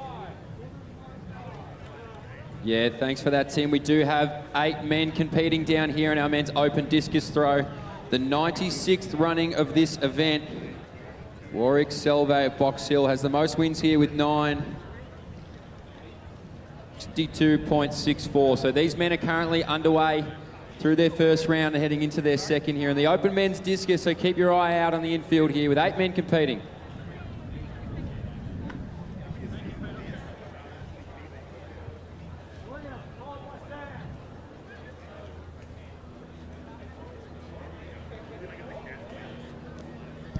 So I'd like to draw everyone's attention now to the infield, to the presentation dais. Once again, yesterday we recognised our merit awards and some of our life members. We've now found another 2 life members in the crowd, and it's now their opportunity to be recognised in front of the Athletics Victoria fraternity. So both representing the Keilor St Bernard's Club, both long histories as both competitors, coaches, and also officials and event organisers within the Athletics Victoria and Keilor St Bernard's Club. So it's my great pleasure that I'd like to introduce our 2 new life members, Ron Stobus and Ian Upton.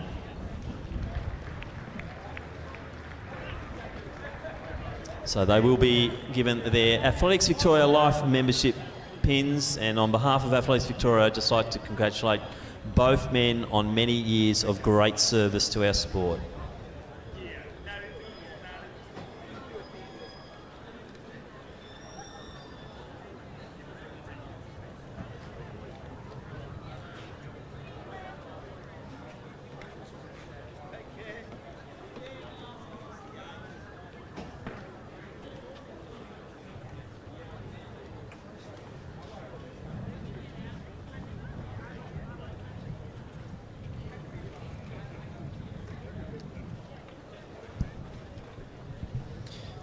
So let's introduce the field now to our next final, which is the women's under 17 800 metres. And we do have 10 starters. In Station 1, representing the Glen Huntly Athletic Club, Amia Summer Alley. Station 2, from Doncaster, Rosie Linus. Station 3, from Doncaster, Sonna Backer. Station 4, from St Kevin's, Bridie Hill. Station 5, from Mentone, Claudia Hollingsworth. Station 6, from Yarra Rangers, Kiara Flavel. Station 7, from Geelong Guilds, Sophie Coltish. Station 8, from Sandringham, Louisa Lazar. Station 9, from Keilor St Bernard's, Lauren Burke. And in Station 10, from Ballarat Harriers, Chloe Warmington. They are your 10 starters in the final of the women's under 17 800 metres. On your marks. So Hollingsworth and Flavel together in the lanes. Coltish just to the outside of them. On the inside you've got Hill and also Backer. But it is Hollingsworth who starts to move forward as they approach the green cones and go into the inner lanes. Flavel right in her shadow. So not going for big time here at the moment, and I think Flavel might now start to take the lead. Coltish moving up into 3rd, Backer in 4th, then Hill. So we've seen Hollingsworth dominant in senior ranks as well over the 800 metres throughout this season. She's now controlling pace on the inner lane. Great move by Coltish. She never dies wondering this one. So Sophie Coltish joining the leaders there in 3rd position. Flavel sitting just 1 out on Hollingsworth and covering the moves. Coltish now drifting back. Backer and Hill starting to move through.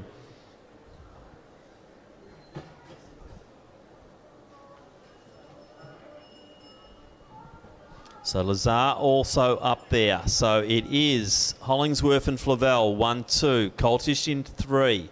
Backer, Hill 4 and 5. Lazar also up there. And then I think that's Burke from Keilor St Bernard's.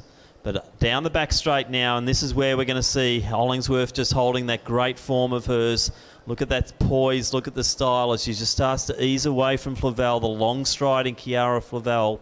So 200 out now. Lots of interest in the minor medals, and we're seeing Lazar making a bit of a move there. I think Hill's gone forward, Backer also going at the moment, and Linus also in that tow. But it's Claudia Hollingsworth moving in to the home straight for the last time now in this 800 metres. Class performer. We're going to see her again Tuesday night in the 1,000 metre event at the Box Hill Burn. But it's Claudia Hollingsworth steering clear here. It'll be a conservative time for Hollingsworth, but a title in this under 17. So great racing, Hollingsworth. Clavel will come through for second place, and Bridie Hill asserts herself. She'll take the bronze medal. Linus through for fourth, Backer fifth, Lazar in sixth. Then we'll have Coltish, Burke.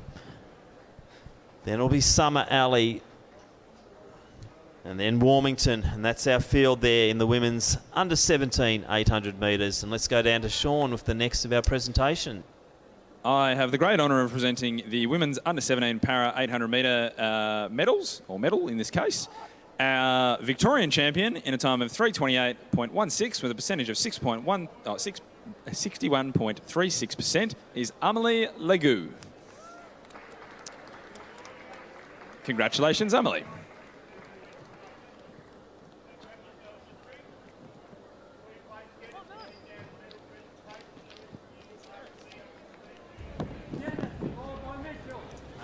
So, Annabelle, you're first, and Clara, you're second.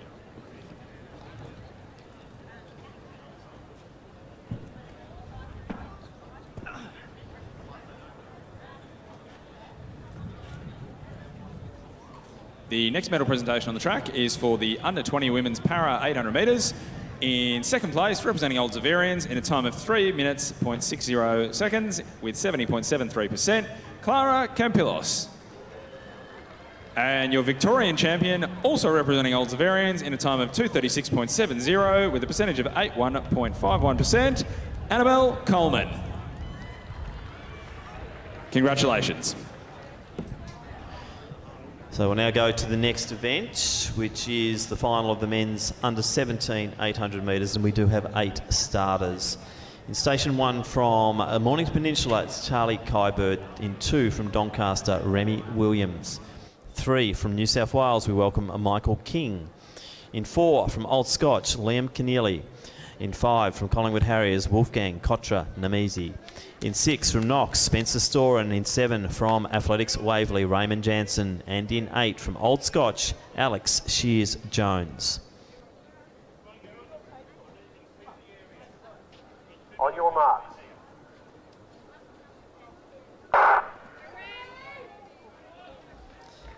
So we saw King get out well in the heats. Kochanamisi probably comes in with favouritism. Mitch, would you call it that way? Yeah, I would say so, Tim. As he makes his way around now, he's going to be the one to break first. So Wolfgang Kochanamisi, he's going to be the one to go on the inside there. Right on the inside too is Charlie Carbird of Mornington Peninsula. We see our Old Scotch athlete as well, Alex Shear Jones. He's going to get on the back. So too is Spencer Storen. But it is all Wolfgang Kochanamisi through the first 200. Storen behind him there. Shears Jones. Oh, Keneally. And these boys are going to be able to spread themselves out here now, Tim. So as they settle, we're seeing Jansen, the Waverley runner, just going to the outside of Keneally. Kochanamisi and Storen. Kochanamisi, I think, happy to control this pace. We're seeing a charge through here from King, the New South Wales athlete. Yes, he's going to get right on the back where the move's made. So 56 seconds through the bell, so these boys aren't messing around. Kochanamisi now, he's going to put his foot down, 3:50 to go. The man who's going to follow him along there is going to be Spencer Storen. And our New South Wales athlete tucked in beautifully there in third place, but it is Wolfgang Kochanamisi. He did it from the gun. Leading up this back straight now, Tim, he might do it to the tape. He could, but King's going to mount a challenge. We saw him in and out of that heat race, but now he's going to go straight to the front. But watch Wolfgang go. He doesn't like to lose a race, and he just takes it up a notch or 2 or 3. So Wolfgang Kochanamisi asserts himself. King still battling on nicely. Gap then to Storen. Yeah, Kochanamisi put his head down at 200 metres to go and said, this is my track and my state. You're going to have to work a little bit harder. So Wolfgang Kochanamisi leads them in on his outside there. King might be the only one to challenge as I say that now. We see our man from Knox start to come on the outside, but it is going to be Wolfgang Kochanamisi. He's going to take out this men's under 7'8", 800 metres, 1:53 on the clock. Behind him there was King, and from Victoria, Spencer Storen. Coming through now, who's going to take out a bronze medal is going to be Raymond Jansen of Athletics Waverley. So those boys started to change some pace, but Kochanamisi, he did go from gun to tape. Got to love a double and a triple kick there to Wolfgang Kochanamisi. Back down to Sean for the presentations. Thanks, Tim. The next medal presentation on the track is the men's para under 17 800 metres. And your Victorian champion representing Maccabi in a time of 2:59.18 with 83.41% is Ori Drabkin. Congratulations, Ori.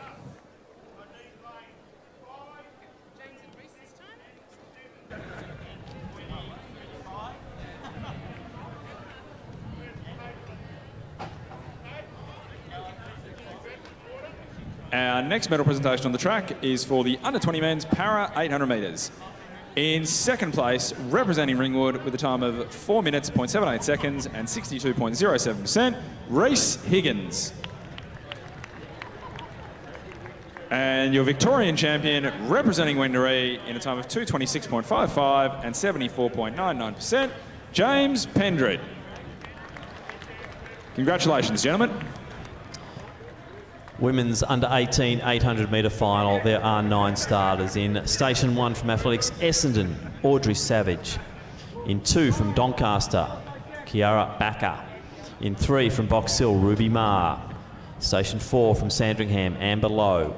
Station 5 from Glen Huntley, Sophia Hanlon. Station 6 from Mornings Peninsula, Kiralee Turver.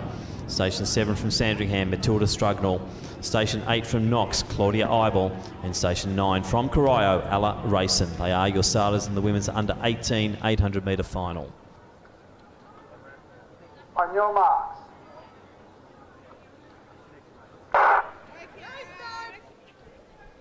So Lowe off to a good start. Watch for Hanlon. Also Turver is one to watch, the Mornington Peninsula athlete as well.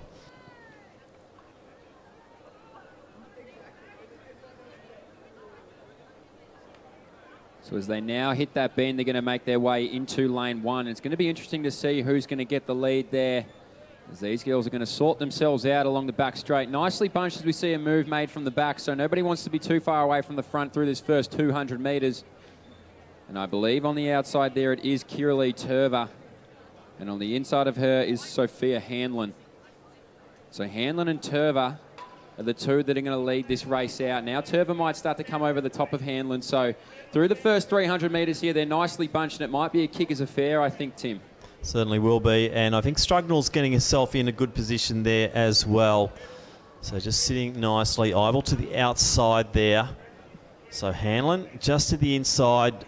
Turver content just to sit there for the moment. And Amber Lowe sitting beautifully on the rail.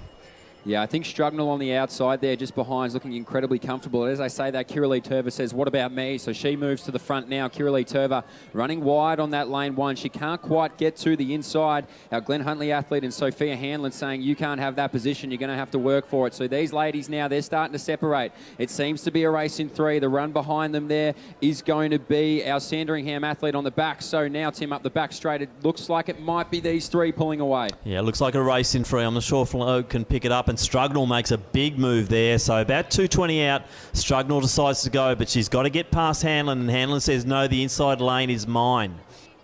Yeah, well, I think she's reserved rights to the inside there, Tim. She hasn't given it up once, so Sophia Hanlon's going to make Strugnall work for it if she can get there at all. Hanlon now starts to stride away. She's got the arms pumping and the legs are looking smooth with 100 metres to go. So Hanlon now grits her teeth. She's going to put the foot down in the final time down this home straight. So Sophia Hanlon, she's going to move away from Matilda Strugnall, and she will be the one to take out this women's under 18 800 metres for the 3rd place position as well. There is a little bit of going on in the back, but it is going to be Hanlon. Strugnall now coming through for 3rd is going to be Ruby Marr of Box Hill. Sensational racing. Amber Lowe comes through for 4th.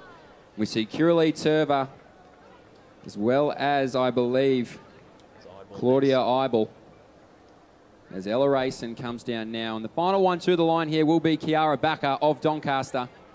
And those will be your ladies across the line in the under 18 women's 800 metres. And back to Sean now for a presentation. Thanks, Tim. The next medal presentation on the track is for our open men's ambulant 800 metres. Your Victorian champion representing Knox in a time of 209.26 with 85.03%, Daniel Malone. Congratulations, Daniel. Tim, back to the 800s. Maybe.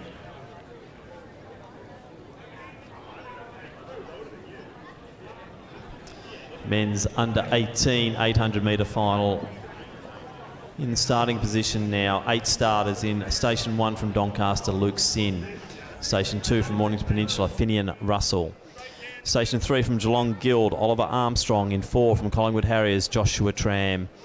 Mitchell Langbourne, Keilords and Bernards in 5. Isaac Rosado, Eureka 6. Robert Barber from Old Scotch in 7. And in Station 8, Noah Wright from Yarra Rangers Athletics. They're your 8 starters in the final of the men's under 18 800 metres.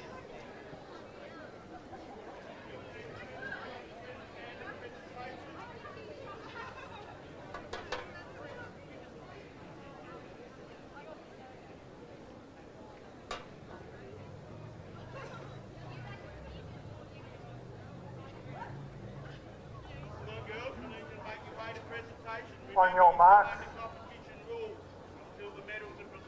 Stand up, please. Just unsteady. Be nice and balanced. On your marks.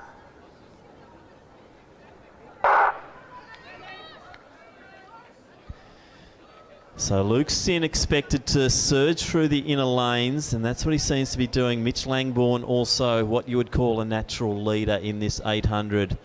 So as they settle, it will be Langbourne starting to really lead them out.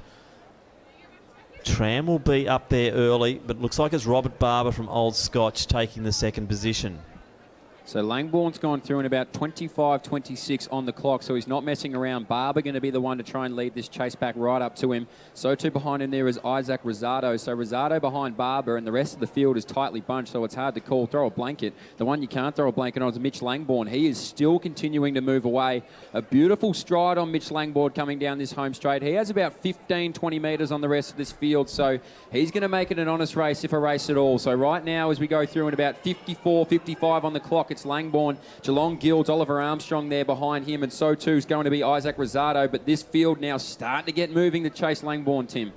That's right. Armstrong made a good move there in that classic Geelong Guild uniform. Finn Russell moving nicely through the mid-stages here. Rosado's still up there now. Tram starting to get a little bit of a wriggle on as they go down the back straight.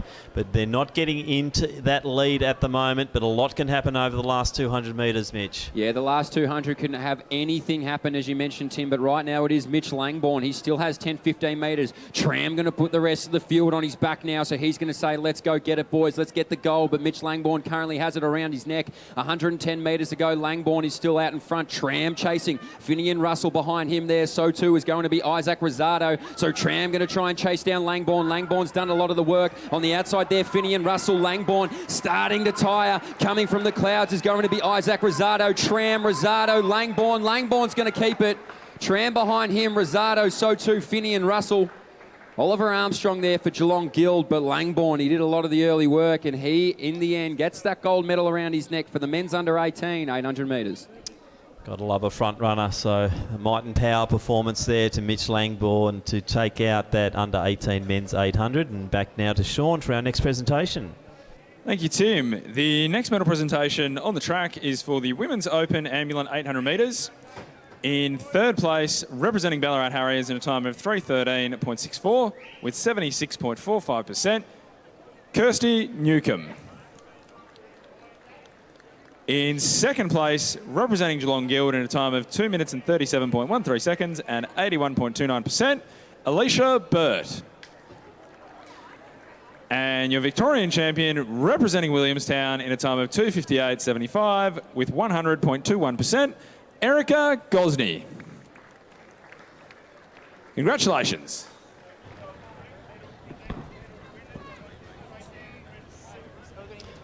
Introducing the field now for the final of the women's under 16 800 metres. There are 9 starters. In Station 1 from the Doncaster Athletic Club, it is Grace Wilson. Station 2 representing Williamstown, Natasha Rourke. Station 3 from Glen Huntly, Thanya Vijay Akuma. Station 4 representing St Kevin's, Cleo Richardson. In 5 from Glen Huntly, Tanasha Santosh. In 6 from Eureka, it is Daisy Sutholz. In 7, representing Collingwood Harriers, Karima Wakim. In 8, from St Kevin's, Abby Vincino.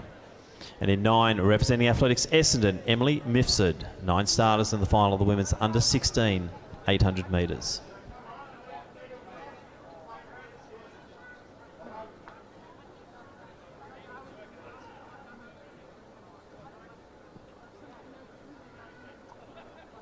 On your marks.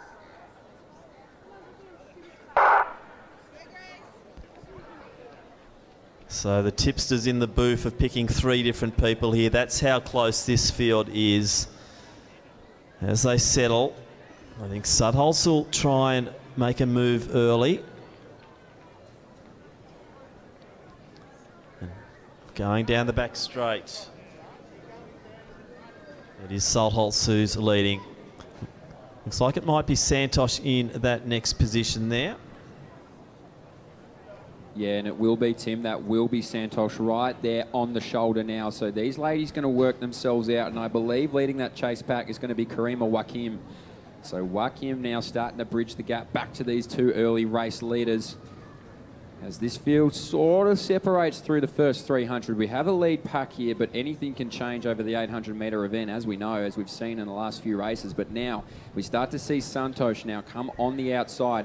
This pack of 6 going to work incredibly well together. And beautifully poised there, Cleo Richardson as well, Tim. So these ladies now over the final 400 metres are going to pick up a bit of speed. So it is still Sutholz, Santosh, Wakim, Richardson. Then it could be Vicino, I think, that next to Kevin's runner, making a little bit of a move. I think Chloe Richardson just biding a time to the outside there of Wakim. Certainly be able to cover the moves. There's not much is happening up forward. It's still Sutholz and also Santosh leading the way. Now Richardson starts to hit her straps. Well, I think you're right, Tim. If the move's going to come, it's going to come from the back, because these 2 ladies at the front have been incredibly comfortable. As I say that now, Tanasha Santosh, she starts to put the pace into the race. So 200 metres to go. Cleo Richardson, she moves right past Daisy Sutholz. So it's going to be Santosh, Richardson, so too from the back now. We start to see a fly with 150 metres to go, but Cleo Richardson on the outside, she's going to do it the long way. So too coming behind her there is going to be Karima Wakim. So Wakim now on the shoulder of Cleo Richardson. Cleo Richardson gets the benefit of the inside. Now we start to see Wakim on the outside. Santosh not done with yet. Cleo Richardson grits her teeth. Can she hold on the inside there? I think she might, but as I say that now, we start to see Karima Wakim. So Karima Wakim on the shoulder, but Cleo Richardson's going to get it. Wakim, so too on the inside. Daisy Sutholz comes back down that home straight. Santosh for 4th there. And that is sensational racing, Tim. Yep, and I will say I picked it, but I thought it might have been a bit clearer than that. And Karima Wakim, what a brave run there. But Cleo Richardson made the moves when they counted, and she takes victory there. As we see Grace Wilson just finishing off this field here in the women's under 16 800. And back down to Sean and Sharon for our next presentation.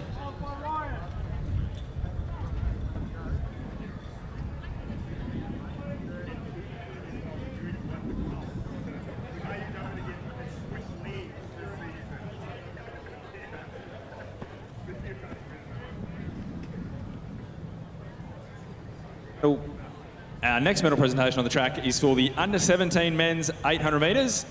In 3rd place, representing Athletics Waverley in a time of 2:02.49 seconds, Raymond Jansen.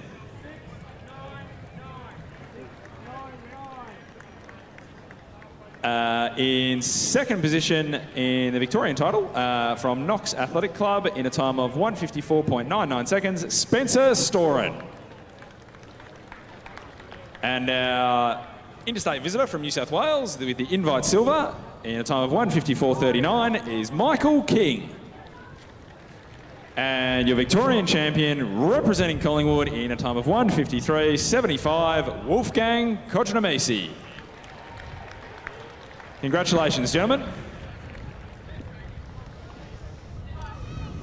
Men's under 16 800 metre final. There are 7 starters. In Station 1 from Old Scotch, Harrison Carr.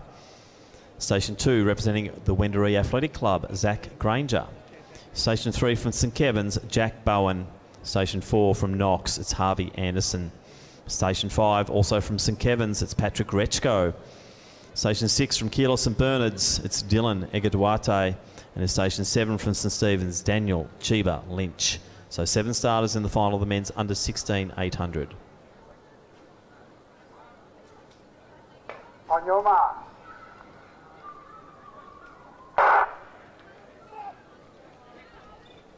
So Bowen off to a good start there in the St Kevin's uniform. Egaduarte's one to watch in the outer lanes as they start to drift across. He'll take Chiba Lynch with him.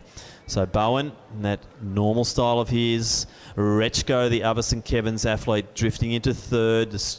Strong style, just getting checked a little bit there, and we find Harvey Anderson deciding he didn't want any of that trouble, goes to the outside. So as they settle, Egaduarte leads. Yeah, Egaduarte got there right before Bowen, who I think desperately wanted the lead there, so he's going to have to settle on the shoulder. So these boys now going to make their way around. They've about 5 men in that front pack, so they're going to be able to toss and turn and see who can get to the front. Egaduarte, he's more than happy to lead it out. So on the outside there too is Harvey Anderson of Knox. He's starting to get a beautiful sit. Our St Kevin's athletes there poised beautifully. That's going to be Jack Bowen, so too Patrick Richenko. So 57 seconds on the clock now, Tim, and now the race starts. So Bowen is looking good to the outside. I'd watch Harvey Anderson too. Rechko is strong as an ox, and he will be a dominant figure as they come through that back straight. But Egaduarte just being checked a little bit there by a Bowen. Bowen eases in front. Rechko goes to Anderson. Has he been asked the question here? Chiba Lynch off the back there in that group of 5. Yeah, I'm watching Chiba Lynch right now, and maybe he can launch from the back, but the man in front is going to be Bowen. He moves straight past Egaduarte, and he's now put 5 metres on them. So the man behind him now is going to be Rechenko. So he starts to move around. Rechko. So Rechko now moves around. Egaduarte sits there in third. Jack Bowen, he's got the lead into the final 100 metres. He takes a look around his shoulder, both sides, to see who's around, and he sees about 5 to 10 metres clear. So Jack Bowen has another look around. Coming on his outside, Rechko. So Patrick Rechko, he might be the only one to catch him, but he won't. So it's going to be Jack Bowen to take it out. Rechko for second. Chiba Lynch comes over the top for third. Egaduarte will have to settle for fourth, and so too will Harvey Anderson. As we see Zach Granger come through now and Harrison Carter round out this field of the men's under 16 800. Thanks, Mitch. Our next medal presentation on the track is the women's under 17 800 metres. In third place, representing St Kevin's in a time of 2:15.60, Bridie Hill. In second place, representing Yarra Rangers in a time of 2:13.47, Kiara Flavel. And your Victorian champion, representing Mentone in a time of 2:10.20, Claudia Hollingsworth. Congratulations.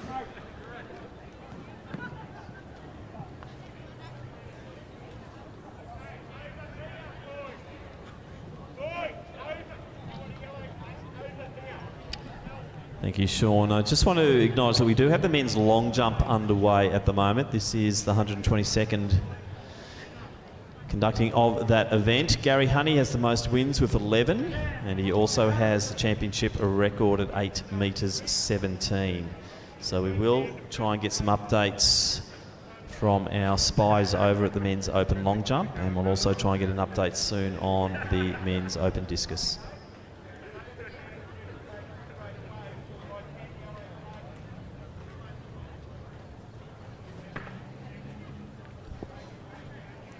So under 15 women's 800 metres on the line. We have 7 starters. Station 2 from Doncaster, Poppy Williams. Station 3 from Mornington Peninsula, Kyla Schwallow. Station 5 from Mornington Peninsula, Declan Tanner. Station 6 from Diamond Valley, Ali Brooks. Station 7 from Ballarat YCW, Alicia Buckland. Station 8 from Box Hill, Hannah Rusmere. And Station 9, also Box Hill, Annabelle Smith.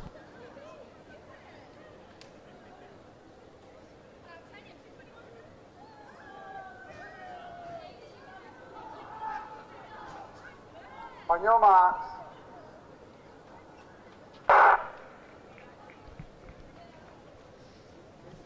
So watch out for Tanner, also a teammate Schwallow. They'll be up early. Also on the outside, looks like Smith's going nicely to the Box Hill athlete. And as they settle, I'll expect Decky Tanner to just edge her way forward. Just to the outside of her, that looks like Ali Brooks going with her. So settling down nicely now.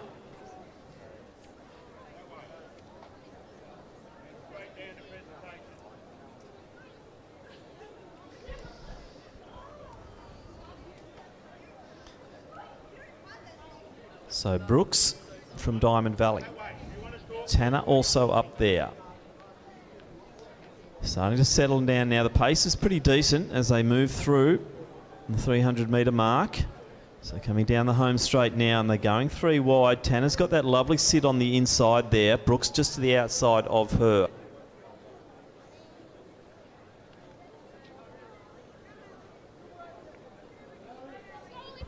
So Rusmere also in the picture here.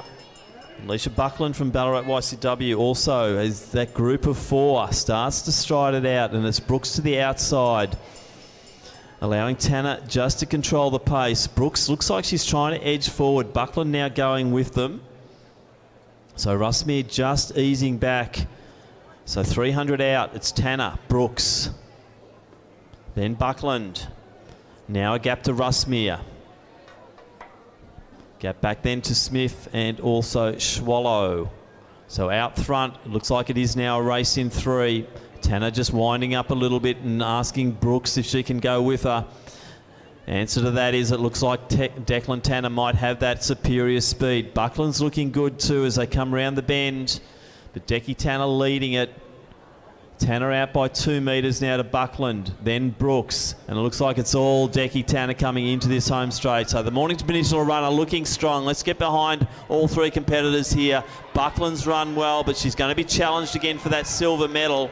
But Declan Tanner will take this quite clearly. It's going to be a great race for second. Who's got the stronger finish? And Brooks will answer that question. She'll get silver. Great running Buckland though. She'll take the bronze medal. In 4th there, Rusmere. Then her teammate, and that was Smith. She'll take the next position. Swallow next. And then Poppy Williams will finish out this field in the women's under 15 800, and back down to Sean for the presentations. Thanks, Tim. We'll shoot through 2 of these medal presentations in the break. First off, the women's under 18 800 metres.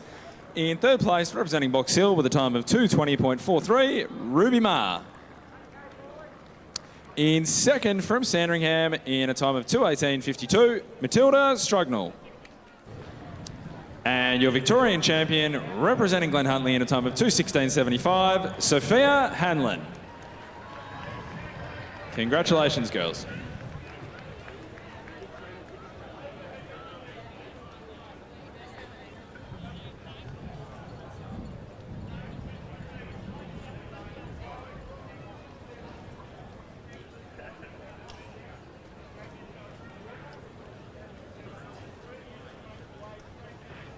Next medal presentation on the track is the under 20 women's discus. In 3rd place, representing Athletics Essendon with a throw of 39.60 metres, Orla McCarthy. In 2nd place, representing Mentone with a throw of 40.59 metres, Emily Ryan. And your Victorian champion, representing Western Athletics with a throw of 42.47 metres, Alia Kanepa. Back to you, Tim. Thank you, Sean. Just updating round 3 of the men's open along. Currently in 3rd position with a best of 6.99, Sebastian Reinecke from St Kevin's. In 2nd at the moment on 7.09, it is Harrison Williams from Athletics Essendon, and our current leader after 3 rounds on 7.15 from Nunawading, Nathan Deslandes. So that's the update from the men's open long jump competition, as we see the 10 starters for the under 15 men's 800 on the line and ready to go. And they are in Station 1 from Old Scotch, Connor Sullivan. Station 2 from Williamstown, John Skordakis. Station 3 from Collingwood Harriers, Charles Barrett. In 4 from Doncaster, Will Kattick. In Station 5 from Ballerine, Jackson Unthank. Station 6 from Mornington Peninsula, Sebastian Farrelly. Station 7 from Ballerine, Joshua Unthank. In 8 from Sandringham, Alfie Lambert. Station 9, it is from Doncaster, Josiah Backer. And in 10 from Athletics Nunawading, Joshua Carlin. They're the 10 starters in the men's under 15 800. On your marks. Stand up, please. Just a bit wobbly. Got to be nice and steady. On your marks.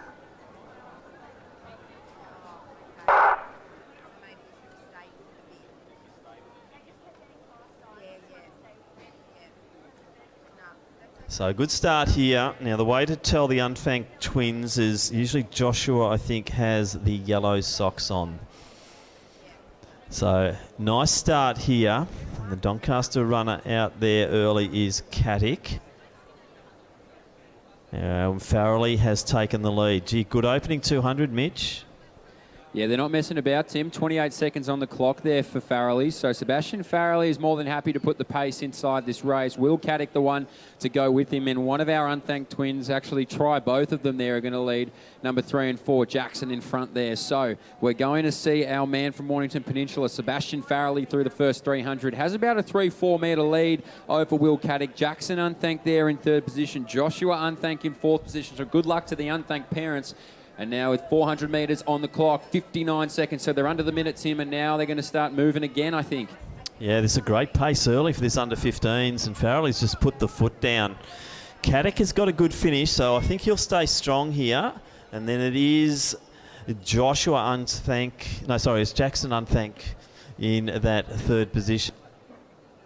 So thank you very much, Tim, for knowing what that is, because I would have no idea. And the man leading it still is going to be Sebastian Farrelly. So he's going to make a real race of it. Will Katic, as you mentioned, has good closing speed, but does he have enough? 1:30 on the clock right now, so he could be going under that 2-minute mark if we see it quick enough. It is still going to be Sebastian Farrelly. He's about 15 metres ahead of Will Katic now. Jackson Unthank, I believe it is, in 3rd position, now starts to get moving, and his twin brother 20 metres back from there. But it is still going to be Sebastian Farrelly coming into this straight, Tim. The man behind him is Will Katic. Jackson Unthanked there in 3rd, maybe creeping up for 2nd, but it's all going to be Sebastian Farrelly of the Mornington Peninsula. He's going to be the one to take out this men's under 15 800. Has a look around the shoulder, gets to the line in 2:03, so sensational racing. Will Katic there, so too Jackson Unthanked. Joshua Unthanked now coming through for 4th.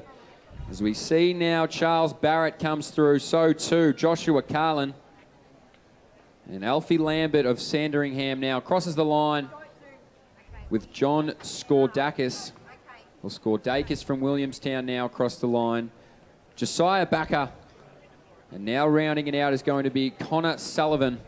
So well done to all those men racing in the under 15 800. And our next medal presentation on the track is for the men's under 18 800 metres. In 3rd place, representing Eureka in a time of 1:55.55, Isaac Rosado. In 2nd place, representing Collingwood in a time of 1:55.45, Joshua Tram.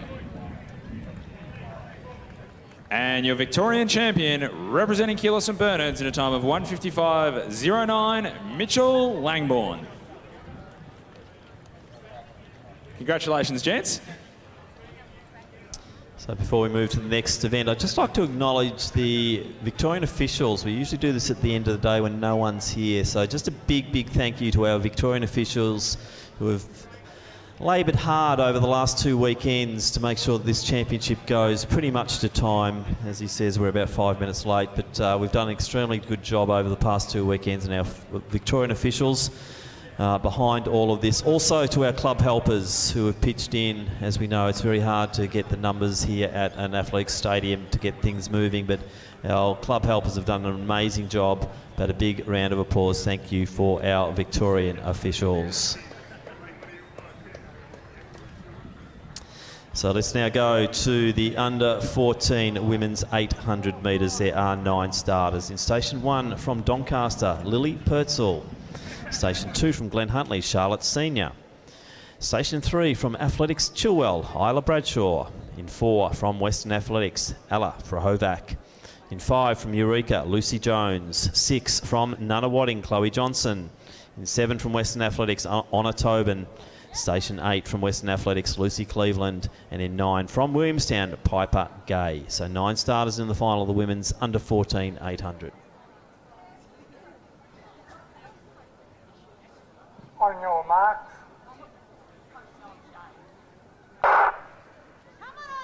So some small girls but big names here, Mitch. I'm just going through some of the pedigrees on this lot, and it's going to be an absolute ripper of a race. Watch out for Jones, Rahovac, Onatoban, Cleveland. It's just stacked full of good talent. And as they settle, looks like Jones will be taking a position up near the lead. And it is Johnson from Nunawading leading. So Chloe Johnson going to be the one to take him through that first 200. And tucked in right behind her there is going to be Verovac. So she's beautifully poised there in second position. Staying out of trouble a little bit, I will say, as the rest of this pack now starts. So just make sure they're aware of where the athletes in front are going to be. But it is still Chloe Johnson of Athletics Nunawading who's going to lead them through this first 300. Nicely spread. We have some athletes moving wide to try and get into a position at the bell where they want to be. But right now, Chloe Johnson, Tim, looks more than happy to lead them out through this first 350 metres. Certainly does. So Onatoban just sitting in the inside now. We see Jones make her move, the young lady from Eureka. So at the bell, it's Johnson, Vrovac, then Jones. Yeah, and so Jones, as you mentioned, she does have a lot of speed, so she's getting herself into a position where she can slingshot right off this corner. So these girls now are really going to start to get moving. Chloe Johnson is the one who's going to lead them in with 300 metres to go. The race starts to sharpen, and so too do the wheels of these ladies. So it is Johnson moving wide on the outside, is going to be our athlete from Eureka. As these ladies now start to move, Tim, they're in a field of about 6. And let's see that Western A's athlete from the back now start to make her way around 200 to go. So Tobin going nicely. We've also got Bradshaw tucked in beautifully in the middle of this field. Gee, it's anyone's race still, but Johnson controlling the pace beautifully out front. Now Jones starts to mount her charge, having to go wide round the bend. So it's Johnson. Also Verovac still in there, I think, Mitch. On the inside, is that Cleveland, I think, coming through? And now Jones. I think it is, Tim. It is going to be Chloe Johnson, I believe, in front. But trying to get a look at it, it is Chloe Johnson right now. So Johnson now starts to stride away. On the inside there is going to be Lucy Cleveland. Johnson going to take it out. Cleveland, you can throw a rag over the third position there. I believe it was Vrovac, also Lucy Jones. So they're going to have to wait and see who got that bronze medal. But Chloe Johnson of Athletics Nunawading is going to be the one to take it out in the women's under 14 800, and a lot of tired legs at the finish line here. That is championship racing. That was a fantastic race from our youngest age group in the women's 800. Boy, as I said, lots of talent there, lots of names to watch out for. Chloe Johnson from Go to Woe controlled it. Lots of challenges mounted. Great running there from Cleveland. Also Jones and Vrahovac quality running as well. So also Bradshaw. So let's go back down to the next presentation. Thanks, Tim. The next medal presentation on the track is the women's under 16 800 metres. In third place, representing Eureka in a time of 2:16.47, Daisy Sudoltz. In second place, representing Collingwood in a time of 2:16.28, Karima Wakeem. And your Victorian champion, representing St Kevin's in a time of 2:16.16, Cleo Richardson. Congratulations.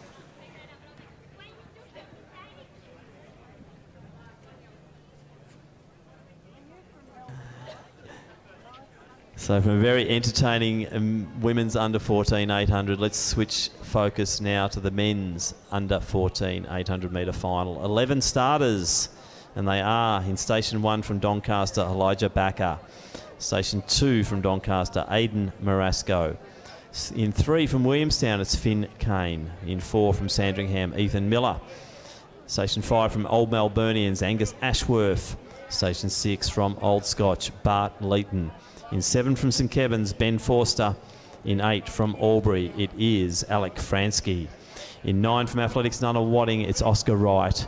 In 10 from Athletics Chilwell, Xander Zurwell. And in 11 from Old Scotch, Hugo Stubbs. So 11 starters in the final of the men's under 14 800. On your mark.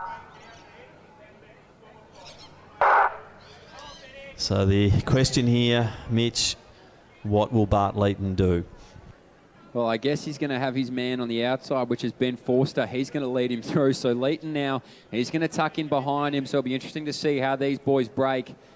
So it is going to be Ben Forster and Bart Leeton. They're about 5 metres ahead of our next athlete. I believe that is Angus Answorth, or Ashworth, I should say, of Old Melburnian. So he's going to be the one to lead this chase pack. But out in front, it is Ben Forster and Bart Leeton, Tim. They're about 10, 15 metres ahead, and they are looking incredibly comfortable just to work off one another, which will be a bit of a difference for Bart Leeton. We saw him last weekend sort of race in a field of his own, but now he's got a competitor on the outside there in Ben Forster to lead him through as he gets on his outside.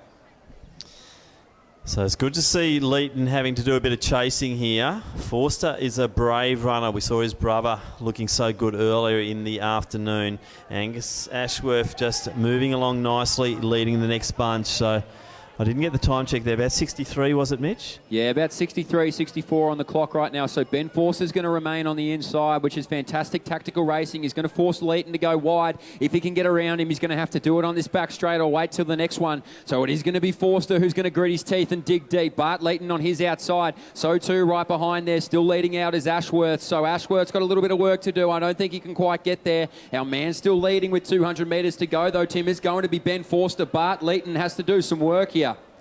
Don't you just love this? There's plenty of heart out here and plenty of skill. These two looking fantastic. Leeton, I think, ready to surge, but Forster not letting him get past at this stage as they come in. 100 to go. So still Forster, Leeton. A few moves taking place in the back there, but let's concentrate on the top two. Bart Leeton digging deep. Forster digging deeper. It is going to be hammer and tong here as they come in. Who's got the strongest will here? And it's Forster on the inside. Leeton just on the outside, and he'll dip and get the win. Great running Leeton, great running Forster. And it looks like it's the Sandringham runner there, Ethan Miller. He'll come in for that bronze medal just over Ashworth. And then we've got Oscar Wright from Nunawading. Fransky, who we saw earlier, he'll come through. Bit short there, the 800 for him. And then Finn Kane from Williamstown. So looking down, we've still got Elijah Backer still in this race. He's coming around past the water jump at the moment. But gee, Mitch, what do you say about that competition? Well, I'll tell you what, they actually even split, I think, across there. So absolute hard work, hard yakka by Ben Forster and Bart Leeton. And they made each other work incredibly hard as we see Elijah Backer now come into this home straight for the men's under 14 800 metres. So do make sure there's plenty of people on this home straight. We show some love for Elijah Backer as he comes down now 50 metres to go of his state championship race in the under 14 men's 800 metres. And great racing from our Doncaster competitor there to round it out in that 800 metre event. Our next medal presentation on the track is for the under 16 men's 800 metres. In third place, representing St Stephen's Harriers in a time of 2:81 seconds, Daniel Chiba Lynch. In second place, representing St Kevin's in a time of 2:29 seconds, Patrick Richko. And your Victorian champion, representing St Kevin's in a time of 1:59.29, Jack Bowen.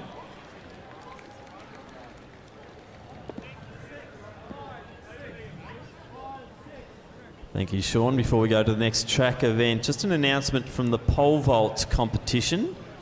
We've had a national record for Sri Lanka broken for the under 18 and under 17 competition. So Aranya Manchanayaka clearing 3:20 to take those under 18 and under 17 Sri Lankan national records. So congratulations there to Aranya. Under 20 women's 800 metres on the line. We have 8 starters. Station 1, representing Glen Huntly, Amy McKinley. Station 2 from Eureka, Amy Canavan. Station 3 from Athletics Chilwell, Zoe Woods. Also from Chilwell in 4, Sky Alice. In 5 from Athletics Southwest, Emily Morden. In 6 from Box Hill, Ashley Tragus.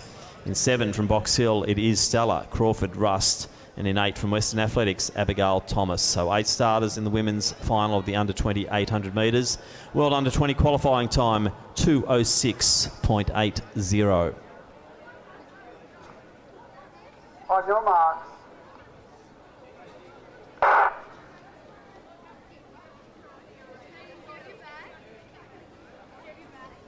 So strong start there from Woods. McKinley on the inside. We saw her earlier in action. So McKinley from Glen Huntley as they settle, I think will take the lead. Watch out for Morden. She's the young sensation from the Warrnambool area representing Athletics Southwest. So usually doesn't get out to a great start, but then strategises her way through onto the podium. But at this stage then it's McKinley looking quite good. We saw Morden and Canavan go head-to-head at the country champs over this distance in this age group, with Morden taking the honours on that occasion. But still a bunched field here, Mitch. Not much changing. No, not a lot, Tim. We see Ashley Tregus as well on the outside there, so she's poised to attack whenever a move needs to be made. Sky Ellis, beautiful on the outside too, but Ashley McKinlay, she got to the front early and she was able to work her way through, and now she's going to be the one to sort of put her foot down and see what everybody else has to respond. Zoe Woods, Athletics Chilwell on the inside there as well. Tregus maybe starting to make a move from Box Hill on the outside, but 300 metres to go, and there hasn't been a lot of moves yet, Tim, so it's all going to happen in this final 250 of this race. And it is Tregus who makes that first move over McKinley. She's taking a few with... Now Morden decides it's her turn to surge. So Morden moving up into the podium positions here. And it's Tregus. Is that Sky Ellis just gone past? So it's Tregus now who just goes around the outside of Sky Ellis. And so too now behind her there, one of our athletes chasing on. So I believe that may be our Athletics Southwest and Emily Morden. So Morden might be chasing Tregus, I think, coming into this home straight, Tim, with 100 metres to go. It's certainly Tregus out in front, and I think it will be Morden who's going to try and chase her. So Tregus now on the inside, Morden on the outside. Ashley Tregus is going to have to dig deep because Morden's digging plenty deep herself, but it is going to be Ashley Tregus on the inside there. She's going to take the win. Morden's going to come through for second. Sky Ellis there for third. Now on the inside is going to be Zoe Woods and Amy Canavan, Amy McKinlay, and now coming across the line is Stella Crawford-Rust. Thanks, Mitch. The next medal presentation on the track is for the under-15 women's 800 metres. In third place, representing Ballarat YCW in a time of 2:21.85, Alicia Buckland. In second place, representing Diamond Valley in a time of 2:21.67, Ali Brooks. And your Victorian champion, representing Mornington Peninsula in a time of 2:20.31, Declan Tanner.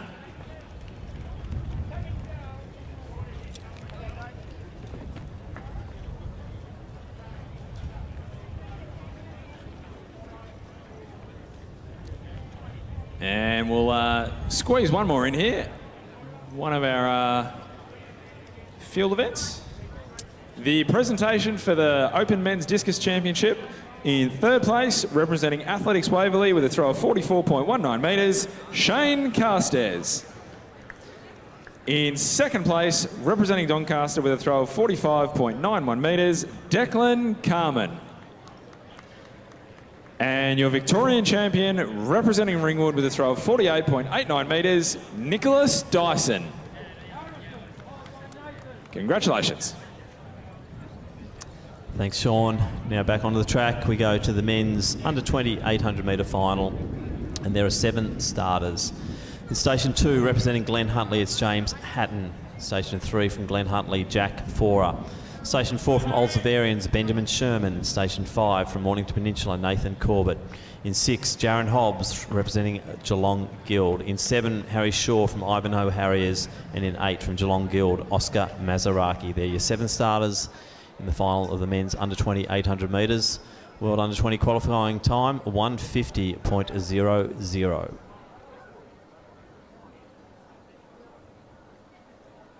On your marks. Stand up, please. Lane 8, you must come up to So your a little mark bit when you're unsteady there. on your marks.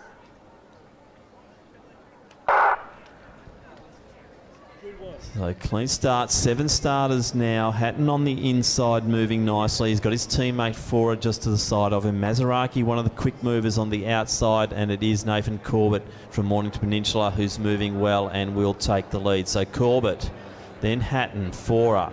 Jaron Hobbs moving across to the side.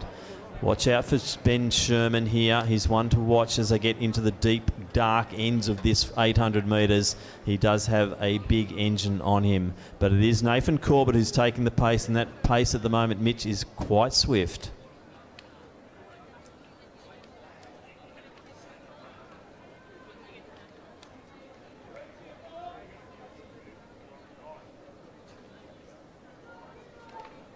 Out of trouble and lead them through. The man behind him there, James Hatton. So too was going to be our man from Geelong Guild in Jaron Hobbs, and he gets passed on the outside now by Jack Forer.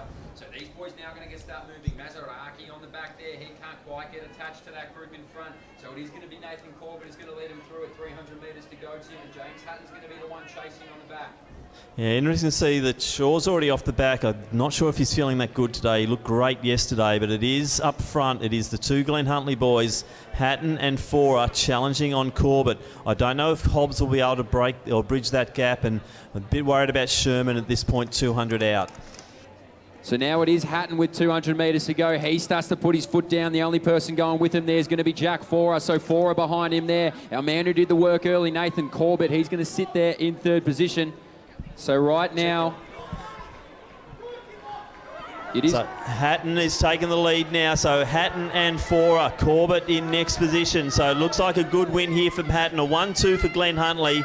He'll stop the clock around the 1:55 mark. So Hatton, then Forer. Corbett will be rewarded for all that work with the bronze medal. Then Hobbs, Mazaraki, Sherman, Shaw in next position. Gee, that was a race of attrition out there in that men's under 20 800 metre. Thanks, Tim. The next medal presentation on the track is the women's under 14 800 metres.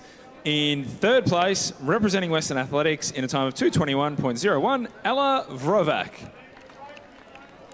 In second place, also representing Western Athletics in a time of 2:20.94, Lucy Cleveland. And your Victorian champion, representing Nunawading in a time of 2:20.60, Chloe Johnston. Congratulations.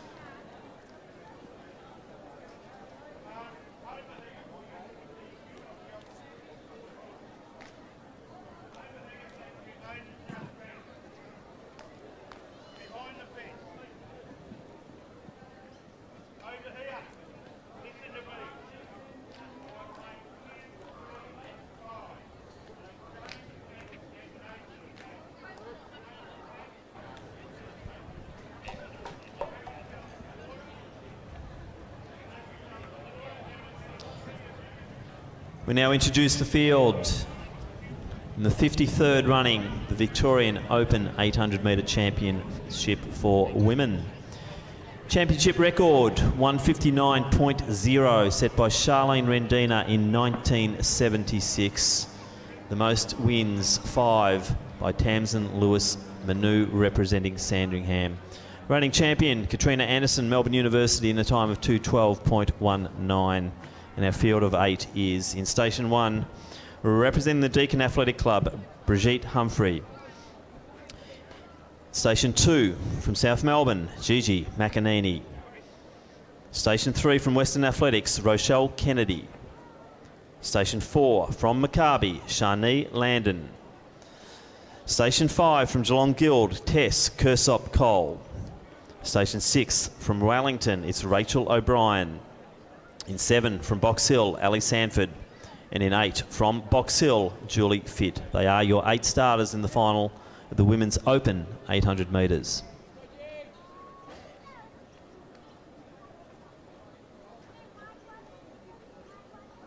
On your marks. So Landon, also Kersop Cole out well. So too McAnini. On the inside lane there, it is Humphrey. Kersop Cole edging forward, but McAnini on the inner lanes now could drift to the front. She might want to control it from the front, or is she going to allow Landon? I think that's the case now. Landon and Kennedy just bumping McAnini back out. Sanford now taking the outside lane and joining Landon in the front, 200 in.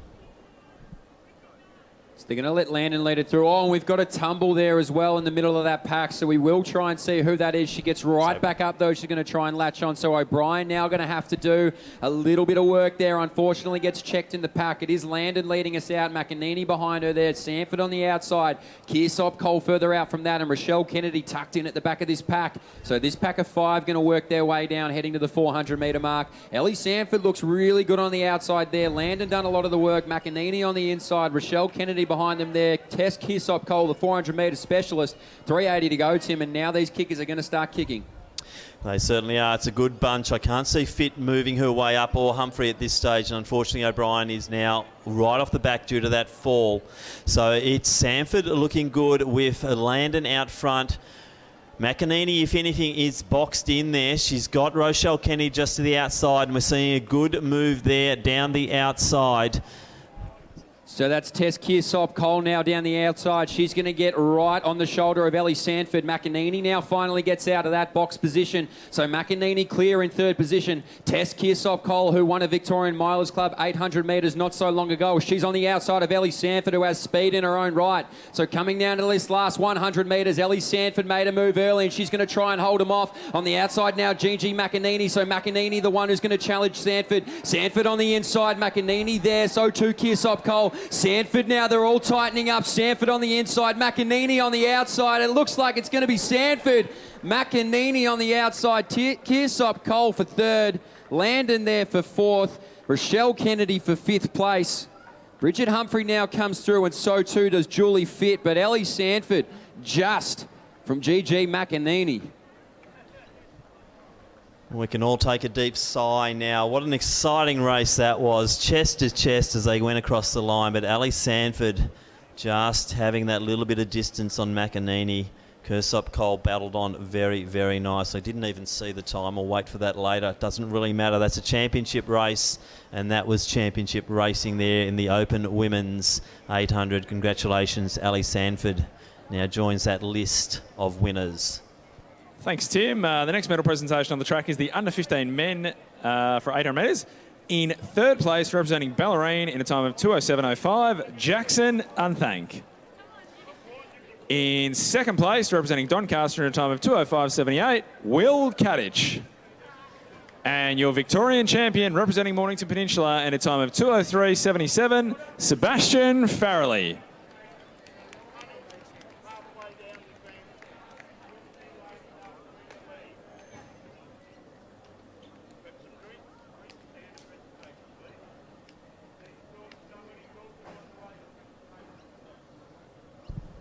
So now move to the final track event of the program.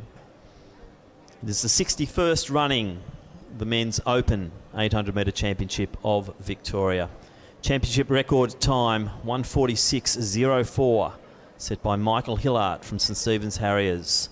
The most wins is 5 to Chris McCarthy from Glen Huntley.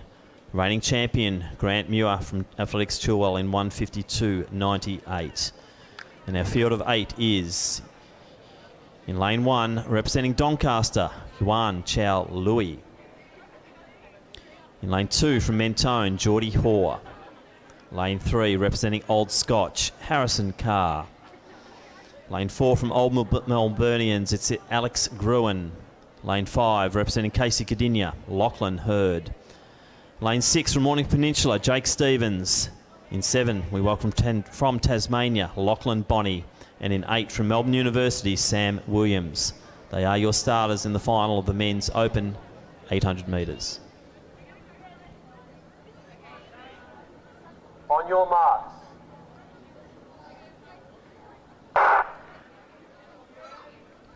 So we will see a new champion here today in the 800 metres.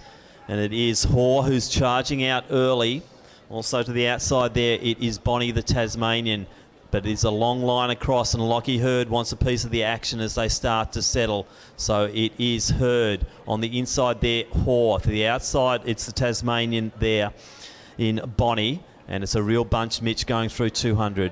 Yeah, well, Lockie Hurd is an experienced tactician, so he wanted to get right to the front to stay out of the trouble. Lachlan Bonney from Tasmania, beautifully on his outside there. As you mentioned, Geordie Hoare on the inside from Mentone, and Jake Stevens, he's always thereabouts. So he's sitting there in fourth position, a man with great closing speed. So Jake Stevens on the outside there. Bonney, the man leading him out is going to be Hurd. Hoare on the inside, and now starting to move through is Alex Gruen. So Gruen now starts to get a piece of the action as they approach the clock with 55 seconds on it. So now Lockie Hurd's going to put his foot down. Jake Stevens behind him there. So too now is Gruen. So these boys are going to start moving now up this back straight, Tim. So Gruen definitely one to watch here. I saw him and Hurd on the Olympic Park track the other night looking very good in their training session. And those two are 1-3. We're splitting them at the moment is Jake Stevens. They're starting to move away. Next in position there is Sam Williams from Melbourne University. And it looks like Gruen's trying to take the inside lane there. And I'm not sure if he'll get through. Yeah, I think Gruen does want to try and take the easy road, but Jake Stevens isn't going to give it to him, and neither is Lachlan Hurd. So Lachlan Hurd's still going to be leading them out. Stevens on the outside, Gruen so too behind there, and now Sam Williams starts to make his way to that pack as we come down with 100 metres to go. Hurd on the inside, Stevens on the outside, Gruen outside of that too, and Williams not far away. So it's going to be Gruen. Stevens now, but I think it's going to be Gruen. It's not think, it will. So Alex Gruen's going to take this out. Stevens there for second, I believe Hurd for third, and Williams got up for fourth. Bonney there for fifth. On the inside, Harrison Carr. So great running. Alex Gruen spent a fair bit of time over in the UK. He's come back to Australia in 2020. His early races in the season, not that sharp, but he's raced himself back into form. A bronze in the Victorian Mile Championship and now gold in the Victorian Open 800 metre Championship to Alex Gruen representing the Old Melburnians Club. Back down to Sean now for the next presentation. Thanks, Tim. In the under-14 men's 800 metres, in third place, representing Sandringham in a time of 2:13.52, Ethan Miller. In second place, representing St Kevin's in a time of 2:06.31, Ben Forster. And your Victorian champion, representing Old Scotch in a time of 2:06.09, Bart Leeton. Congratulations, gents. Tim, I reckon we can squeeze one more in here.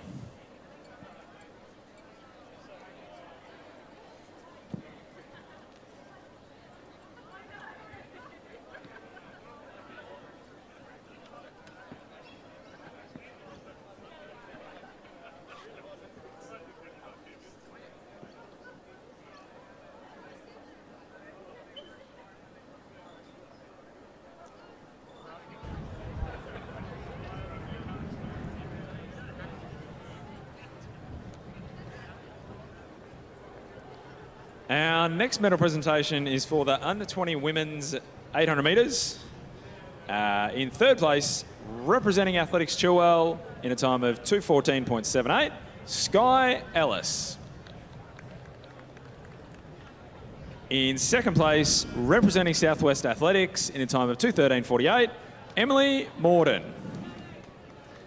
And your Victorian champion, representing Box Hill in a time of 2:12.97, Ashley Tregus. Congratulations.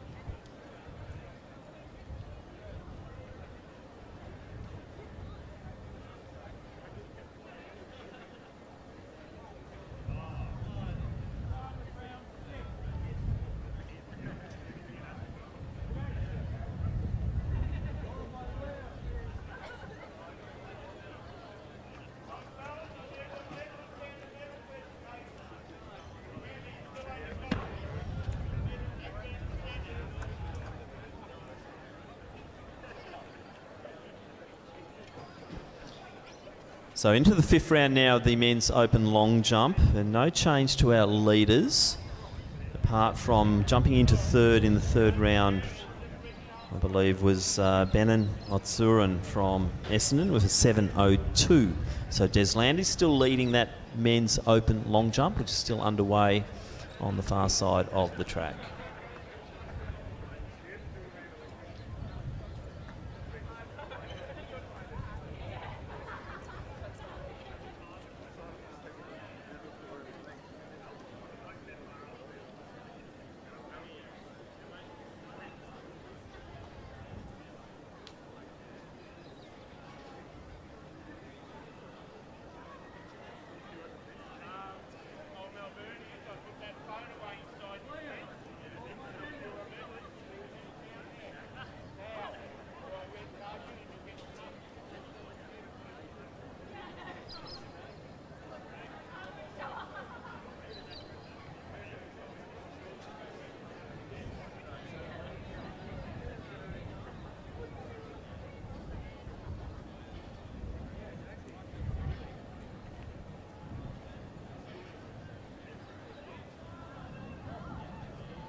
We turn our attention to the track here for a bit of a special presentation. For those of you that aren't familiar with the under-20 men's 800, we have a special commemorative trophy in memory of a gentleman by the name of Brendan McVeigh.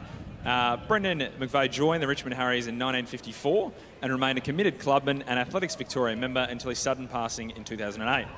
During the 1960s, Brendan was one of Australia's top athletes in the 880 yards, placing in the championships at both the state and national level. In 1964, Brendan narrowly missed selection for the Tokyo Olympics after placing second in the trials. An elite middle distance runner who was a fierce competitor on the track, Brendan was also known for his friendly and inclusive manner and earned much respect during 40 years on the Richmond Harriers committee, including 22 years as president. He was a regular assistant to Athletics Victoria officials during summer and winter competition. Brendan was a great supporter of junior athlete development within his club and provided coaching and financial support to many young athletes. It is for these reasons that the McVeigh family, Richmond Harriers and Athletics Victoria combine to present the winner of the state men's under-20 800 metre championship each year, with the Brendan McVeigh Memorial Trophy named as such. From Athletics Victoria, we'd like to thank the McVeigh family and the Richmond Harriers for being present today. It's a fantastic occasion for the under-20 men. And in the under-20 men's championship of Victoria, in third place, we have Nathan Corbett, representing Mornington Peninsula in a time of 1:57.69. In second place, representing Glen Huntly in a time of 1:55.41, Jack Forer. And the Brendan McVeigh Trophy winner, representing Glen Huntly in a time of 1:55.07, James Hatton. Round of applause for all our young under-20 men here and the McVeigh Trophy.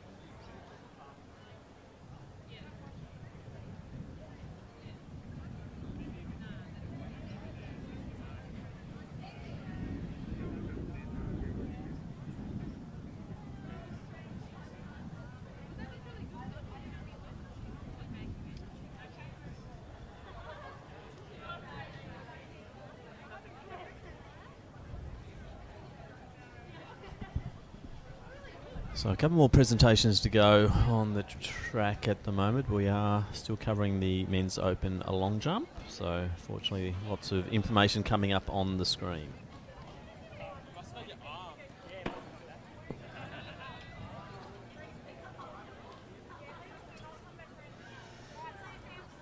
Our next medal presentation on the track is for the open men's 800 metres.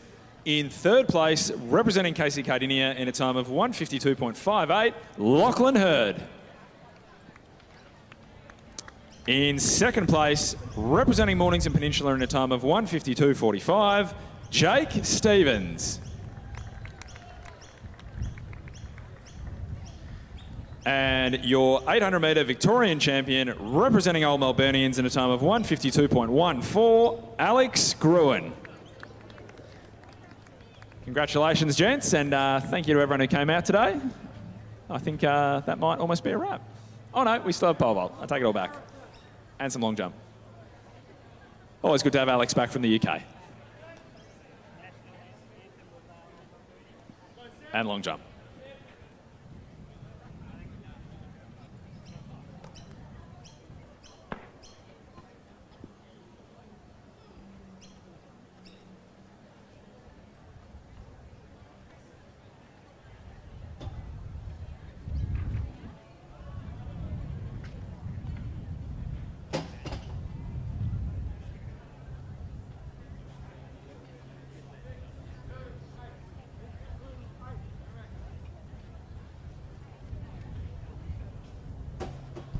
So white flag up there for Reineke, so we'll wait for the measure on that one. Harrison Williams currently got a best of 7:09 at the moment. So trying to get the crowd involved here. Harrison Williams from Essendon what crowd is left here at Lakeside Stadium. Late afternoon here on the Sunday.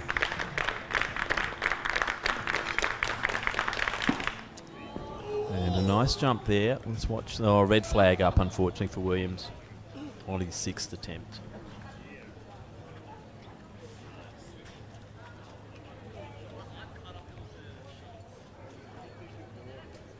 So 7:09 his competition best.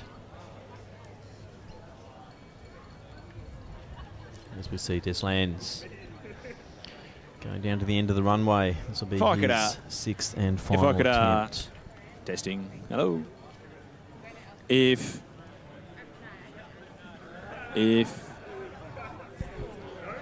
So competition leads 7:15, Nathan Deslandes.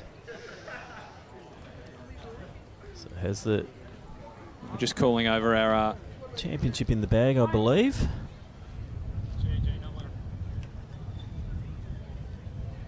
As we see him prepared now for the final jump of this competition.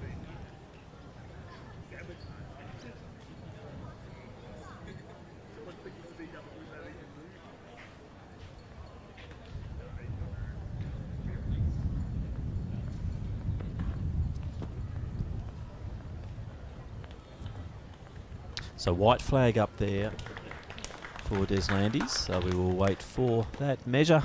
And that will conclude our competition there in the men's long, and we'll go back down to Sean for the presentation of the women's Open 800.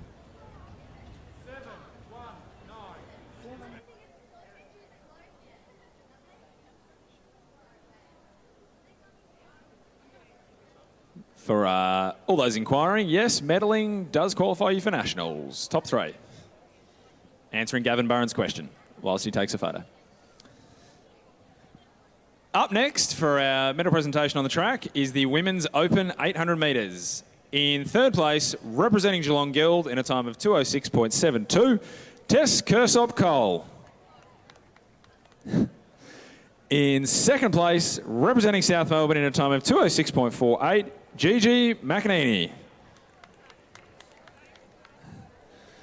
And our Victorian champion, representing Box Hill in a time of 2:06.45, Ellie Sanford.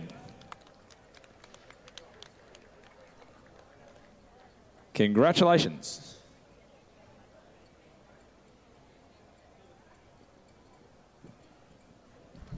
So that's a wrap here from Lakeside Stadium for our live stream coverage. Just a few more presentations to go, but all the action over. Big thank you to all the Athletics Victoria officials and club helpers who've helped to obviously keep this meet ticking along. 2 weekends full of action, some great highlights, Victorian records, a couple of under-20 qualifiers, even a Sri Lankan national record. So we'll claim it all here at Lakeside over the past 2 weekends. So thank you so much for those who have tuned in to live stream. And thank you to Glenn Turner, who's kept me very honest with his text messages. But it's been a good couple of weekends. Mitch Dyer, thanks for your contributions to the commentary. And it's been great working with you. No, big thank you to you, Tim. Tim obviously has done a bulk of the work over this weekend, so a massive, massive thank you to Tim Crosby for doing all of this once again, and also to Lockie Rayner for all the work that he does there over on the live stream. Sensational racing across today, all volunteers, everybody involved. Do make sure you thank your parents and thank everybody who made this weekend happen. Sensational weekend of racing. Thanks, Mitch. So that's an exit from live stream here at Lakeside Stadium.